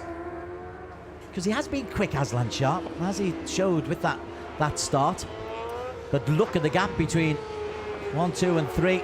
Kota Arakawa is now clear in 4 with Toshima and Yuki Ito. And Kazma is beginning to make up a little bit of ground. Kazma Daniel's got himself up into the top 8. Yuki Ito in his sight. 4, 5, 6 and 7 going through. Yeah, I think to look for some real on-track competition, we're going to need to look further down the field. Looking at Zakwan and Kasuki. Zakwan started off the season with 3 podiums, a third, a second and a third. But he only finished with 5 points yesterday. I suppose you're allowed in any championship, you've got to assume there's going to be one bad round for you. Zakwan will be hoping that this is it and that things will be much better for him in Mandalika.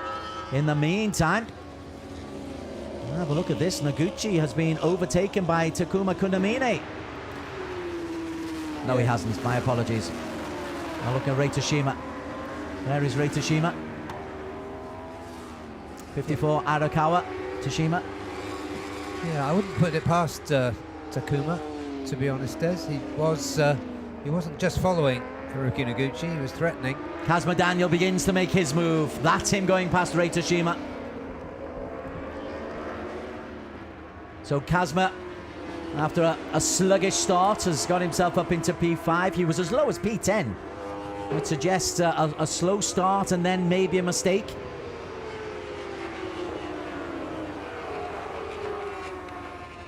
Nice upright stance. Yeah, I think just look at his lap times.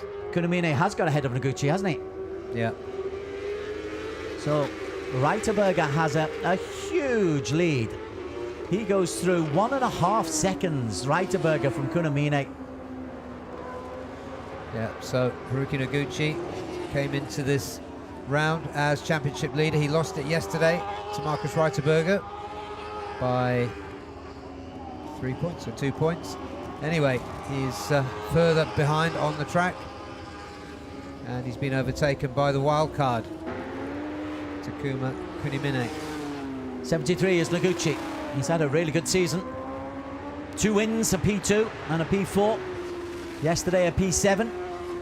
It did look like it might be a podium, but he made a mistake on the home straight. Now, you needn't worry about Reiterberger. Reiterberger's in a race of his own. He's got to worry about not letting a wild card rob him of 4 points. The difference between second and third, 20 and 16 points.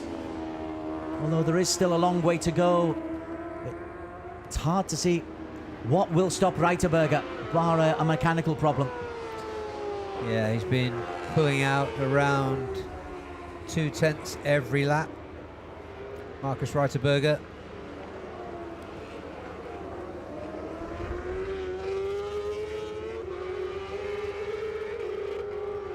Moving up the hill, Reiterberger disappears over the horizon. Kunamine and Noguchi follows through, P2 and 3.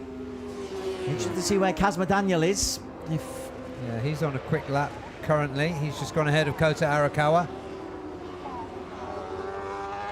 Reiterberger 1.88 seconds clear of Kunamine. We're watching the much closer battle between Kunamine and Noguchi. There's one going through. 104 is Kunamine. Noguchi up the hill.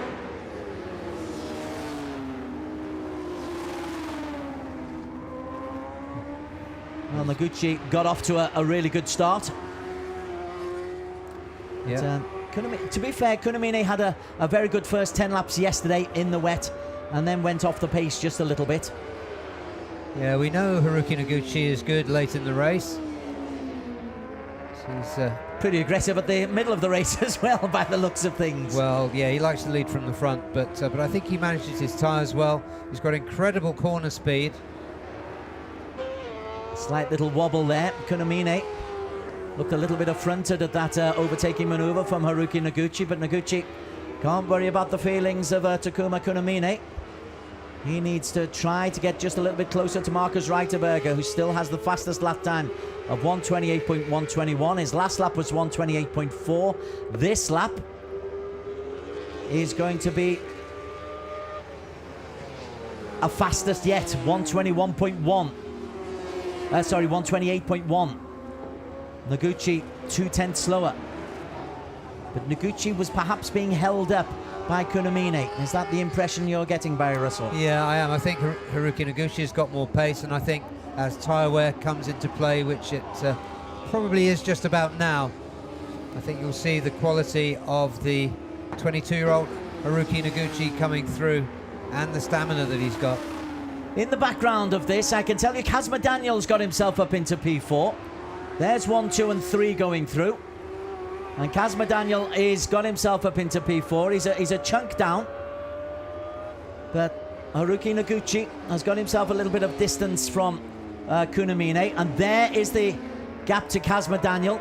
Kota Arakawa was holding him, and Kazuma is beginning to put in some decent lap times here. He had a 1:28.9, which is 7/10 down on Reiterberger. But again, he's been held up in traffic.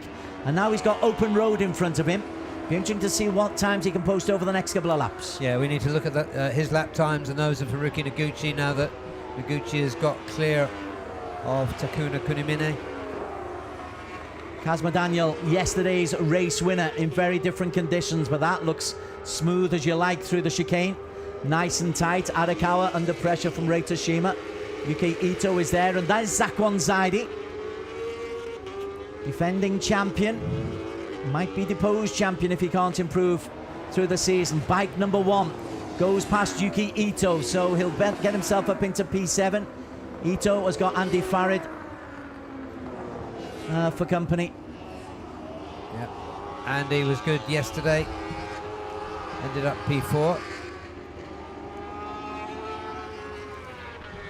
And the podium is certainly inevitable for the young Indonesian, Andy Farid, but it's not going to be today. Race 6 of the season, the Asia Road Racing Championship 1000cc.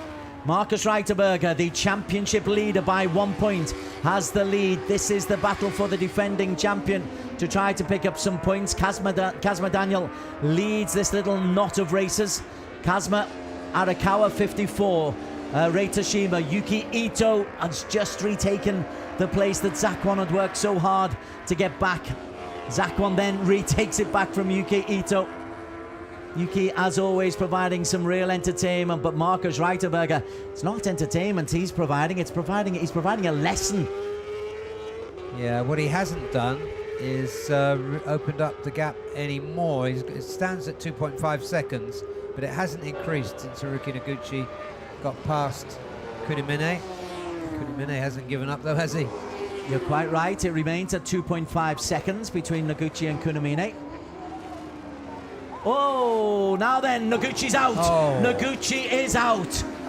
Haruki Noguchi has crashed. Trying too hard, perhaps. He's on his feet, but clearly winded. He was under pressure. And here he goes. That was under braking downhill for turn 1. We've said a few times how difficult it is braking for that, coming off the really fast 700 meters straight, braking downhill. Just a slight mistake and there's a big penalty to pay. That was where he made his mistake yesterday. That cost him a podium. Today it's cost him even more.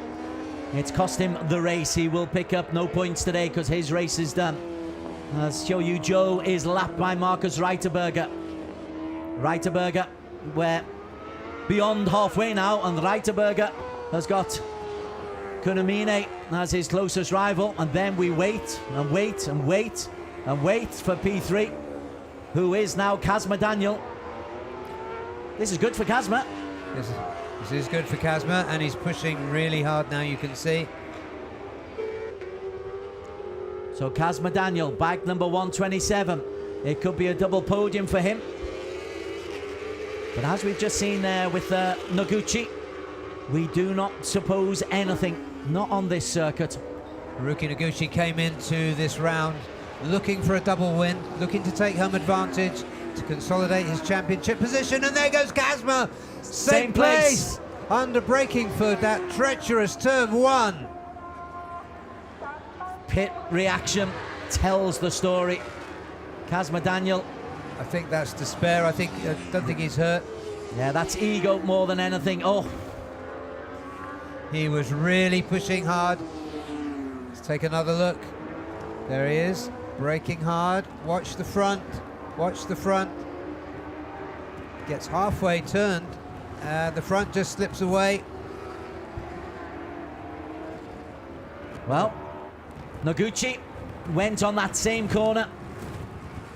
It is a tough circuit. Everybody said it's tough. Kazma, after a win in the rain yesterday, had a podium there for the taking. But the front end goes away on that notoriously difficult turn number 1. So Marcus Reiterberger and Kunimine are going to have one camera for this race, and the cameras for the other ones. Kota Arakawa is the now in P3. Reiterberger's lead is 4 seconds plus, 5 seconds plus. Impressive race from Takuma Kunimine. Riders have been falling around him. They're waving the yellow flag there just to remind them that there are a couple of bikes that have crashed at that corner, and They don't want anybody else tumbling towards where those wrecked bikes are. There's Kota Arakawa. Nice opportunity for him to claim a podium as a wild card. But Andy Faridis-Dihar, I think, is behind him. Yes, he is. And he's looking for his first podium. He's taken to Superbikes like a duck to water, but this is his 6th race into the season, and he still hasn't claimed a podium as the team boss looks on. He's up to P5, Aslan, bike number 1.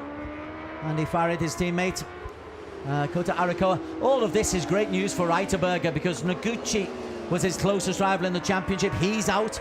Aslan Shah had a ride through. Zakwan is behind 2 wildcards, so even if Zakwan does get a P4 or a P5, Reiterberger is going to have a big advantage going into the second half of the season that starts in Mandalika on the 12th of August, 11th and 12th of August.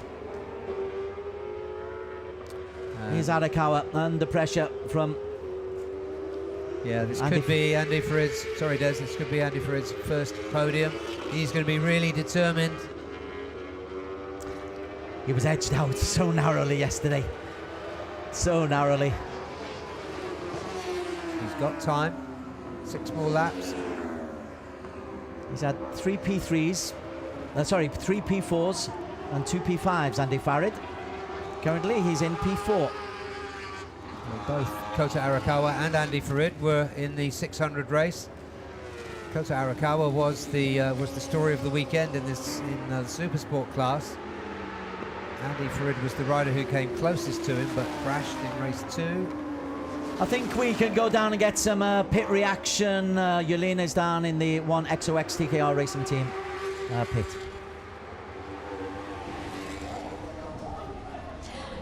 Right, the ASB 1000 riders are racing out on the circuit right now as we speak, but I am over here to speak to Mr. Raja, the team manager of the 1XOX TKR Racing Team. Mr. Raja, Marcus is doing really well at this moment. Can you give us your comment on that? Well, it's good that he's doing well. Fingers crossed, everything's good for us after this. We finish the race, collect more points, because at the end of the day, that is what we are here for, to win the championship for 1XOX BMW TKR team. Thank you. Okay. And I have one more question. Why did you choose medium soft tires for Aslan's motorcycle? Because it's the weather. It's actually hot, but it's not. It's actually quite chilly. So the temperature goes down on the straight, and that basically necessitates us to run medium rather than hard. Thank you very much for your comment. Let's get back to the race. Thanks, Jelena. And there is Marcus Reiterberger, who is a good 7.5 seconds from Takuma Kunamine. And it's just a case, I think, for Reiterberger of not making any mistakes, Barry, and he's too experienced for that, surely. He's too experienced. He was at another sweeping circuit with elevation changes and all kinds of challenges for 24 hours last weekend in Belgium in the Spa World Endurance Race, 24 hours. There you go, your mate Andy Farid's got himself into P3. Yeah. Podium for Andy Farid is inevitable at some point this season. That's very brave. That's fighting talk there, Barry Russell.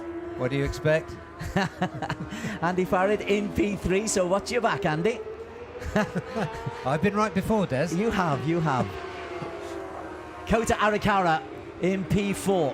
Behind him, Zakwan will be desperate to pick up a few points because he'll look at all the carnage going on in front of him. He'll know that Kazma Daniel is out. He'll be aware, I suspect, that Noguchi is out, so he knows that there's decent points up for grabs as he gets a drag up the hill. 4 laps to go. Reiterberger is a third of the way round this circuit, so Reiterberger a shoe-in, but we said that about Noguchi, we said that about Kazma Daniel.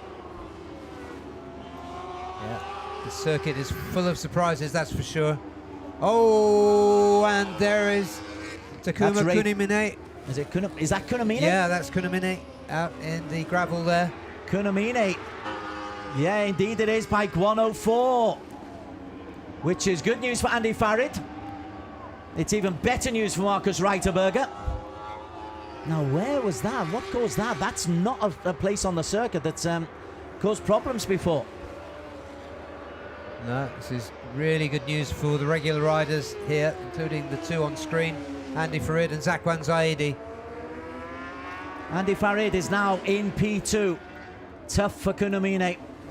He rode well yesterday with little luck. He's ridden well today, but gone out with, well, less than a third of the race to go, less than a quarter of the race to go.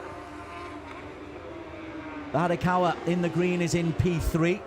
Andy Farid Izdaha is in P2. Zakwan will be looking to get past. Sorry, Zakwan is surely going to get past Kota Arakawa if it's at all possible.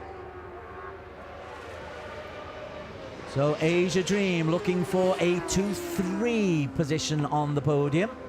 That would be beyond their dreamings at the start of the day. As Andy Farid comes in, P2. Kota Arakawa, 3. Kota Arakawa, the spoiler. We're looking at this battle for P2 because P1, I say it tentatively, but it looks to be a foregone conclusion for Markus Reiterberger.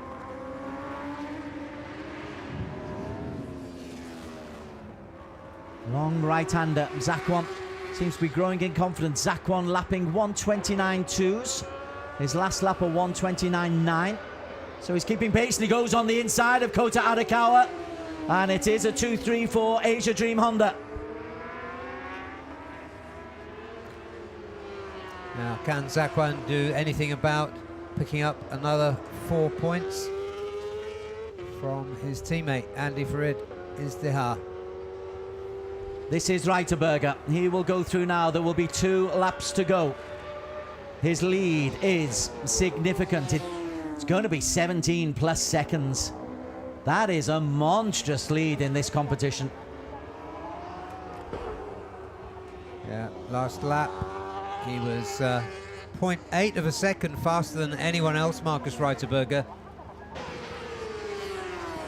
Incredible pace when he's under no pressure at all. 18 seconds the lead, phenomenal.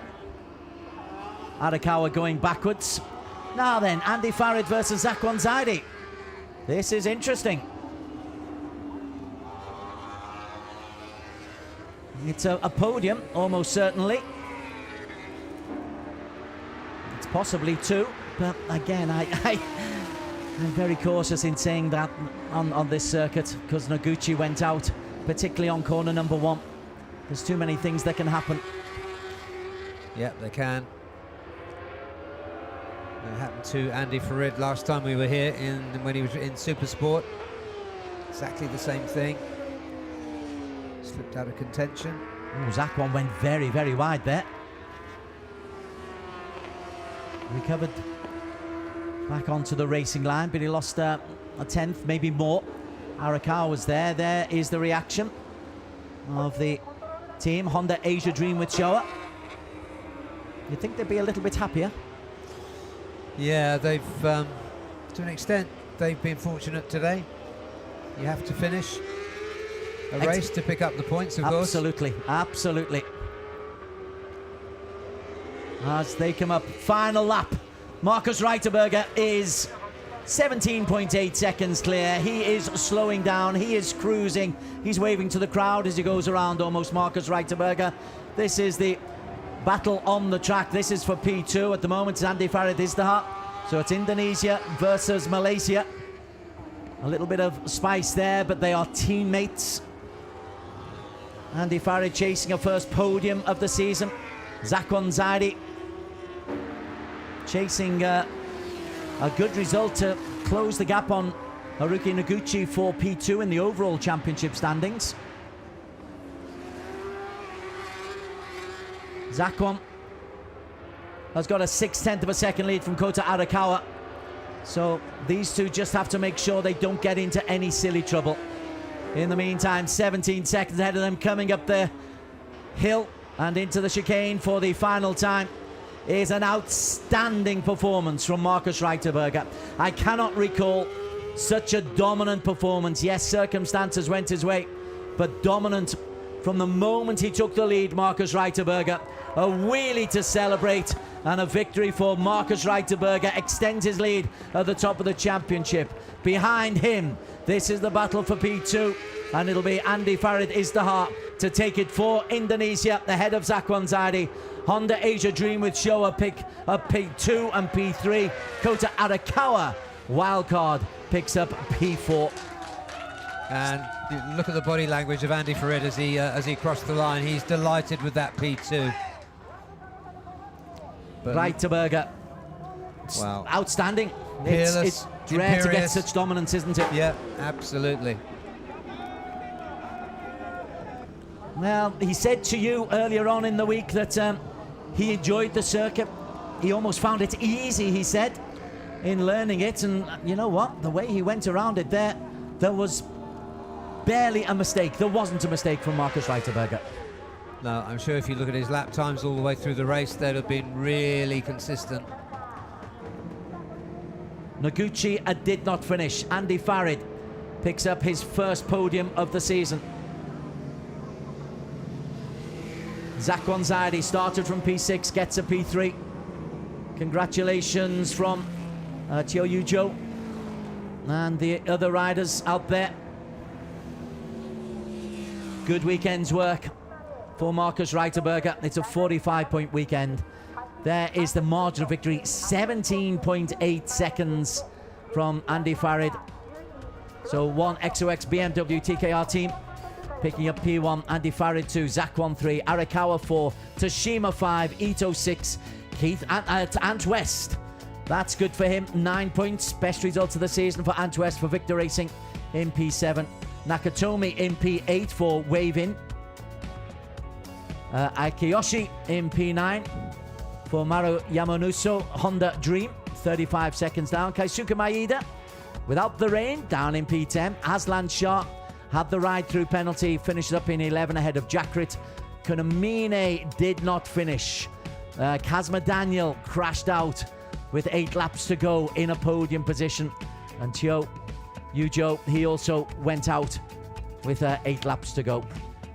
Haruki Noguchi went out with 9 laps to go, and Lachlan Epis, tough day for Lachlan. Tough day for the Aussie. Went out very, very early on. But there is your race winner, Marcus Reiterberger on the BMW. For him, it is 3 wins and a P2 in his last 4 starts. And that wheelie all the way up the steep hill. That's some skill. There's our wonderful countryside. There's the fluffy clouds, and there's the welcome for Marcus Reiterberger.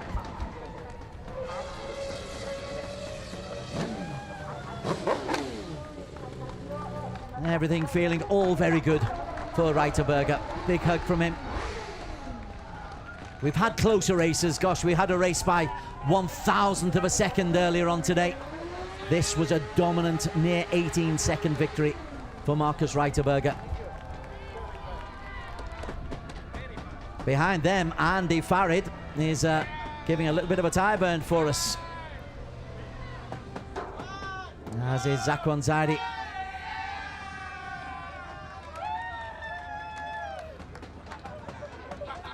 Reiterberger will need to come down from that drum to get on the same height as Yulina for the race interview, and a somersault as well. And that's good. That's a job well done. The team can look back here at the work that they've done here, and they picked up 2 podium places, a P4 yesterday with Andy Farid. Yes, it could have been better, but it keeps them in championship contention. That's the main thing. You were doing like 28 the entire race.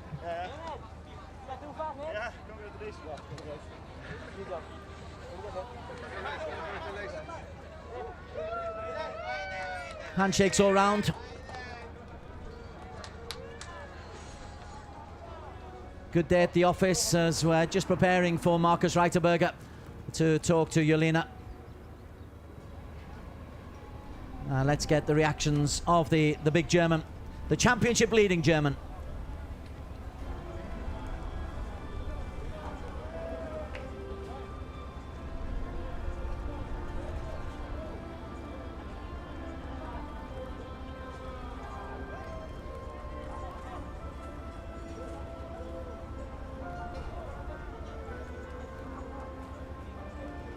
Photos for the victorious team.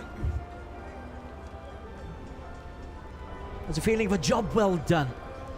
Not the thrill and the excitement of winning by 1,000th of a second, but a job well done.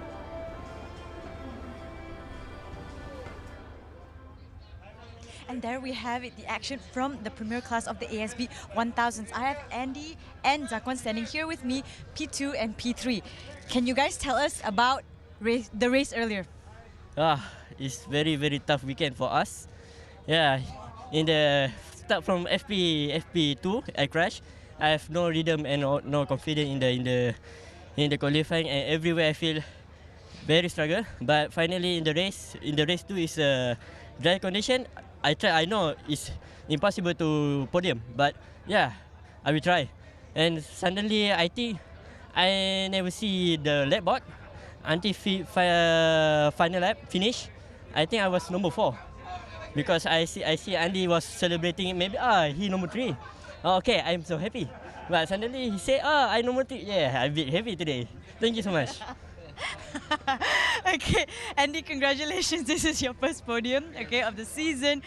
Tell us how you feel and tell us about the race. Yeah, I think in this race, the FP1 I was quite good, but after crash also in FP2, I lose confidence until qualifying, especially, and then I couldn't make a good lap time. I was start from the back.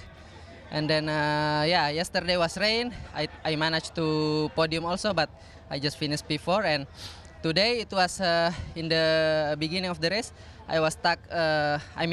It's not stuck. I was together with big group, and then in the first lap I just ran off in the first corner, and then I lose many position. And then I step by step I come back, and then I think also some rider crash, but. Anyway, I think this is a very good race for us, for me and Zakwan, and then just happy. Thank you. Thank you so much. Right. Thank you guys. We're so happy for you. Congratulations. Right, let's head on over to P1, Marcus. Right, Marcus, congratulations. That was a perfect race from you. You jumped straight into the whole shot. You put an inch perfect 18 laps to take your 3rd win for the season and extend your lead in the title chase. Can you tell us about your weekend? Yeah, overall my weekend was nearly perfect, apart from the 2nd place, but this is for this I'm also very happy yesterday. Now today's race, I can't imagine a better race. My start was really good. I can push from the beginning. This was my plan also because I studied the lap times from Naguchi, because I think he was the strongest rider, and I see that I can do a few laps very quick, and then I can stabilize my lap time, and he is stable from the beginning till the end. So my plan was to go ahead the beginning, push a lot, and this was can happen or is happen. And when I don't hear the engine anymore and I see 1.2 second, I relax a little bit and take it, try to keep it till the end, and suddenly I see 10 seconds, 17 seconds, and I think a lot of riders crashed. So yeah, I think thank you to the team. I want to say thank you to my team because the bike was today really perfect. We tried something different in the warm-up with a harder tire, with the new tire, but I don't like it so much, so I go back to the medium, and in the end was just perfect race. Thank you. Okay, we have one more question for you. What do you anticipate? We're going to Mandalika next. Yeah, same as now, because I don't know Mandalika. I will check on some onboard videos. Then I try to learn the track as fast as possible, like here, and enjoy the track. This is the secret, and I think we can do it. We have a really good baggage. My team is strong, and we have a lot of fun. So we can do it. Thank you. All right, congratulations on your win, Marcus. All right, guys and girls, and that wraps up the race for Sportsland Sugo Circuit for the IDEMITSU FIM Asia Road Racing Championship. Let's head to the podium. Best of the highlights from the 1000cc Asia Superbikes race 2 of 2, race 6 of 12 for the season. And this would be a situation where there were mistakes galore that handed a comfortable victory to Markus Reiterberger. Started off very nicely. Reiterberger got off into a very good lead, but he took Noguchi with him and Kunamine. And you could tell there right from the very start that Reiterberger was really in the groove. That the lead was a tentative one, if a convincing one. Behind them, Kunamine and Noguchi were having their own private little battle on identical Hondas. Noguchi just trailing by 1 point in the overall championship standings to Markus Reiterberger. He decided he had to get close onto the back of Reiterberger, but then coming into the end of turn number 1, he would make a mistake as he disappears into the padding, and that is the end of his championship race. And doing exactly the same whilst in third place was Kazma Daniel, yesterday's race winner. All of that meant that Reiterberger was unmatched at the front, and it would be an opportunity for Honda Asia Dream with Showa's racers Zakwan Zadi and Andy Farid Izdahar to make their way through, especially when Kunamine went out with problems. And Andy Farid Izdahar would go on and take his first podium ahead of Zakwan Zadi. But for both of them, they are bonus points. Reiterberger would go and take this one by a monstrous 17.89 seconds. It is rare to see such a big margin of victory at the Asian Road Racing Championships, but the big German has got a big lead in this race and in the overall championship standings. The victory belongs to Reiterberger. He moves on to Mandalika with a 26 points lead in the overall championship standings. But a bit of a bonus for Honda Asia Dream with Showa team. 2 podium positions, 1 for Zakwan and 1 for Andy Farid Izdahar.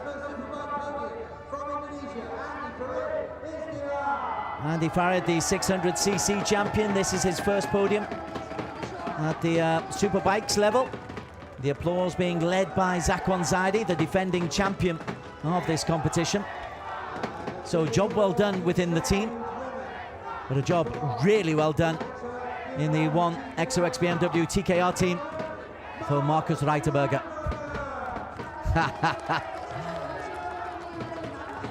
A WWE style entrance for Reiterberger, and he certainly did produce the knockout.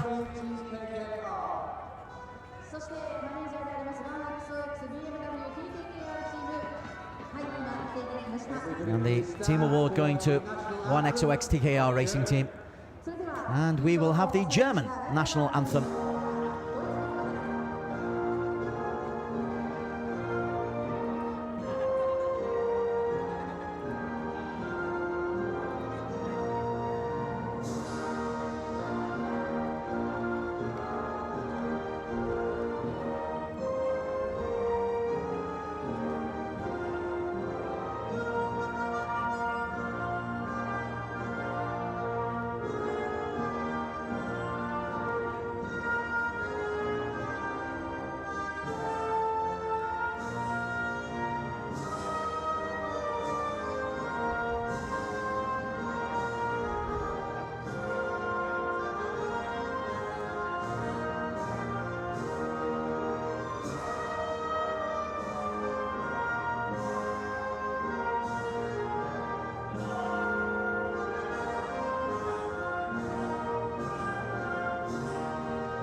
Das Lied der Deutschen is the song that ends the coverage of the IDEMITSU FIM Asia Road Racing Championships. The final awards handed out by Masanori Enomoto, Managing Director of IDEMITSU Lube Asia Pacific. Again, our thanks particularly to IDEMITSU, but of course all of the sponsors of the Asia Road Racing Championships. Zakwan Zadi, that's a bonus P3 for him, I tell you. Moves him up into second place in the overall championship standings. Andy Farid Izdahar, he will enjoy this place on the podium, having stepped up from 600s. 3/4 and now a P2. But Reiterberger really is setting the standards, and the European is in danger of taking an Asian crown back to Europe. Let's see what the Asia racers are able to do about that in the remaining 6 races of the season, which will take us to Indonesia, China and to Thailand at the season ender at the start of December. The team award, Stefan Maki Karapie, FIM Asia President.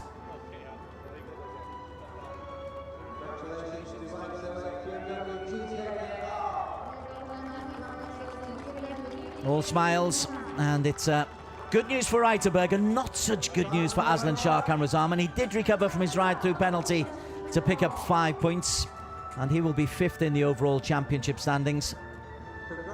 But it's Germany, Indonesia and Malaysia. Reiterberger on the BMW, followed by the Honda Asia Dream Racing with Showa, pairing of Andy Farid, Izdihar and Zakwan Zaidi.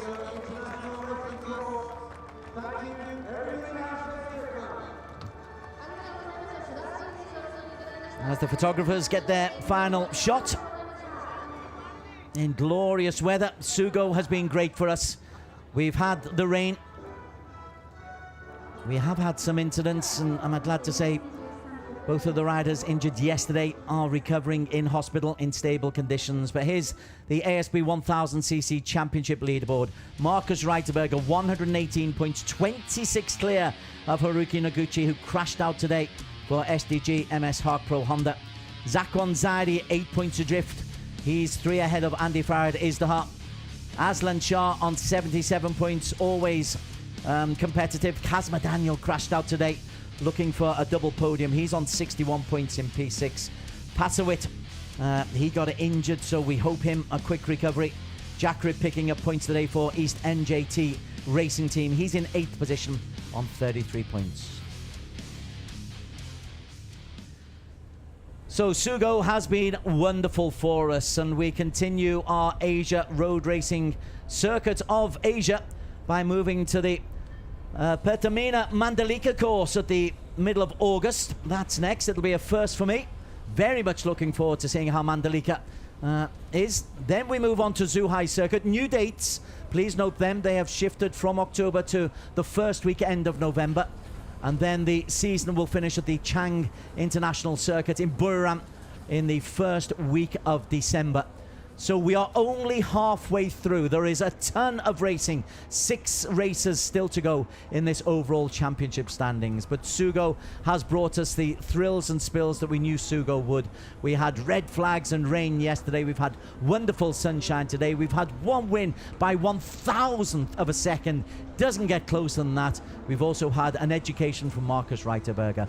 We do hope you've enjoyed our coverage of the Asia Road Racing Championship from Sugo, brought to you by IDEMITSU. From the team behind the scenes, the directors, the producers, the cameramen who work so hard, and also the pitside reporters, Barry Russell and Yulina, I'm Des Corkill, wishing you a fond farewell, and we will see you in Mandalika in August.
小さい頃からやってきて変わらずにやっぱり楽しくて、その延長線上に目指していくものがあるって感じですね。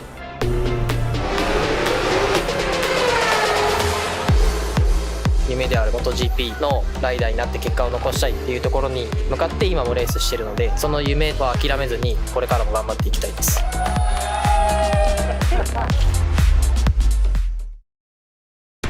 IDEMITSU engine oils are precisely formulated for meticulously engineered Japanese car engines.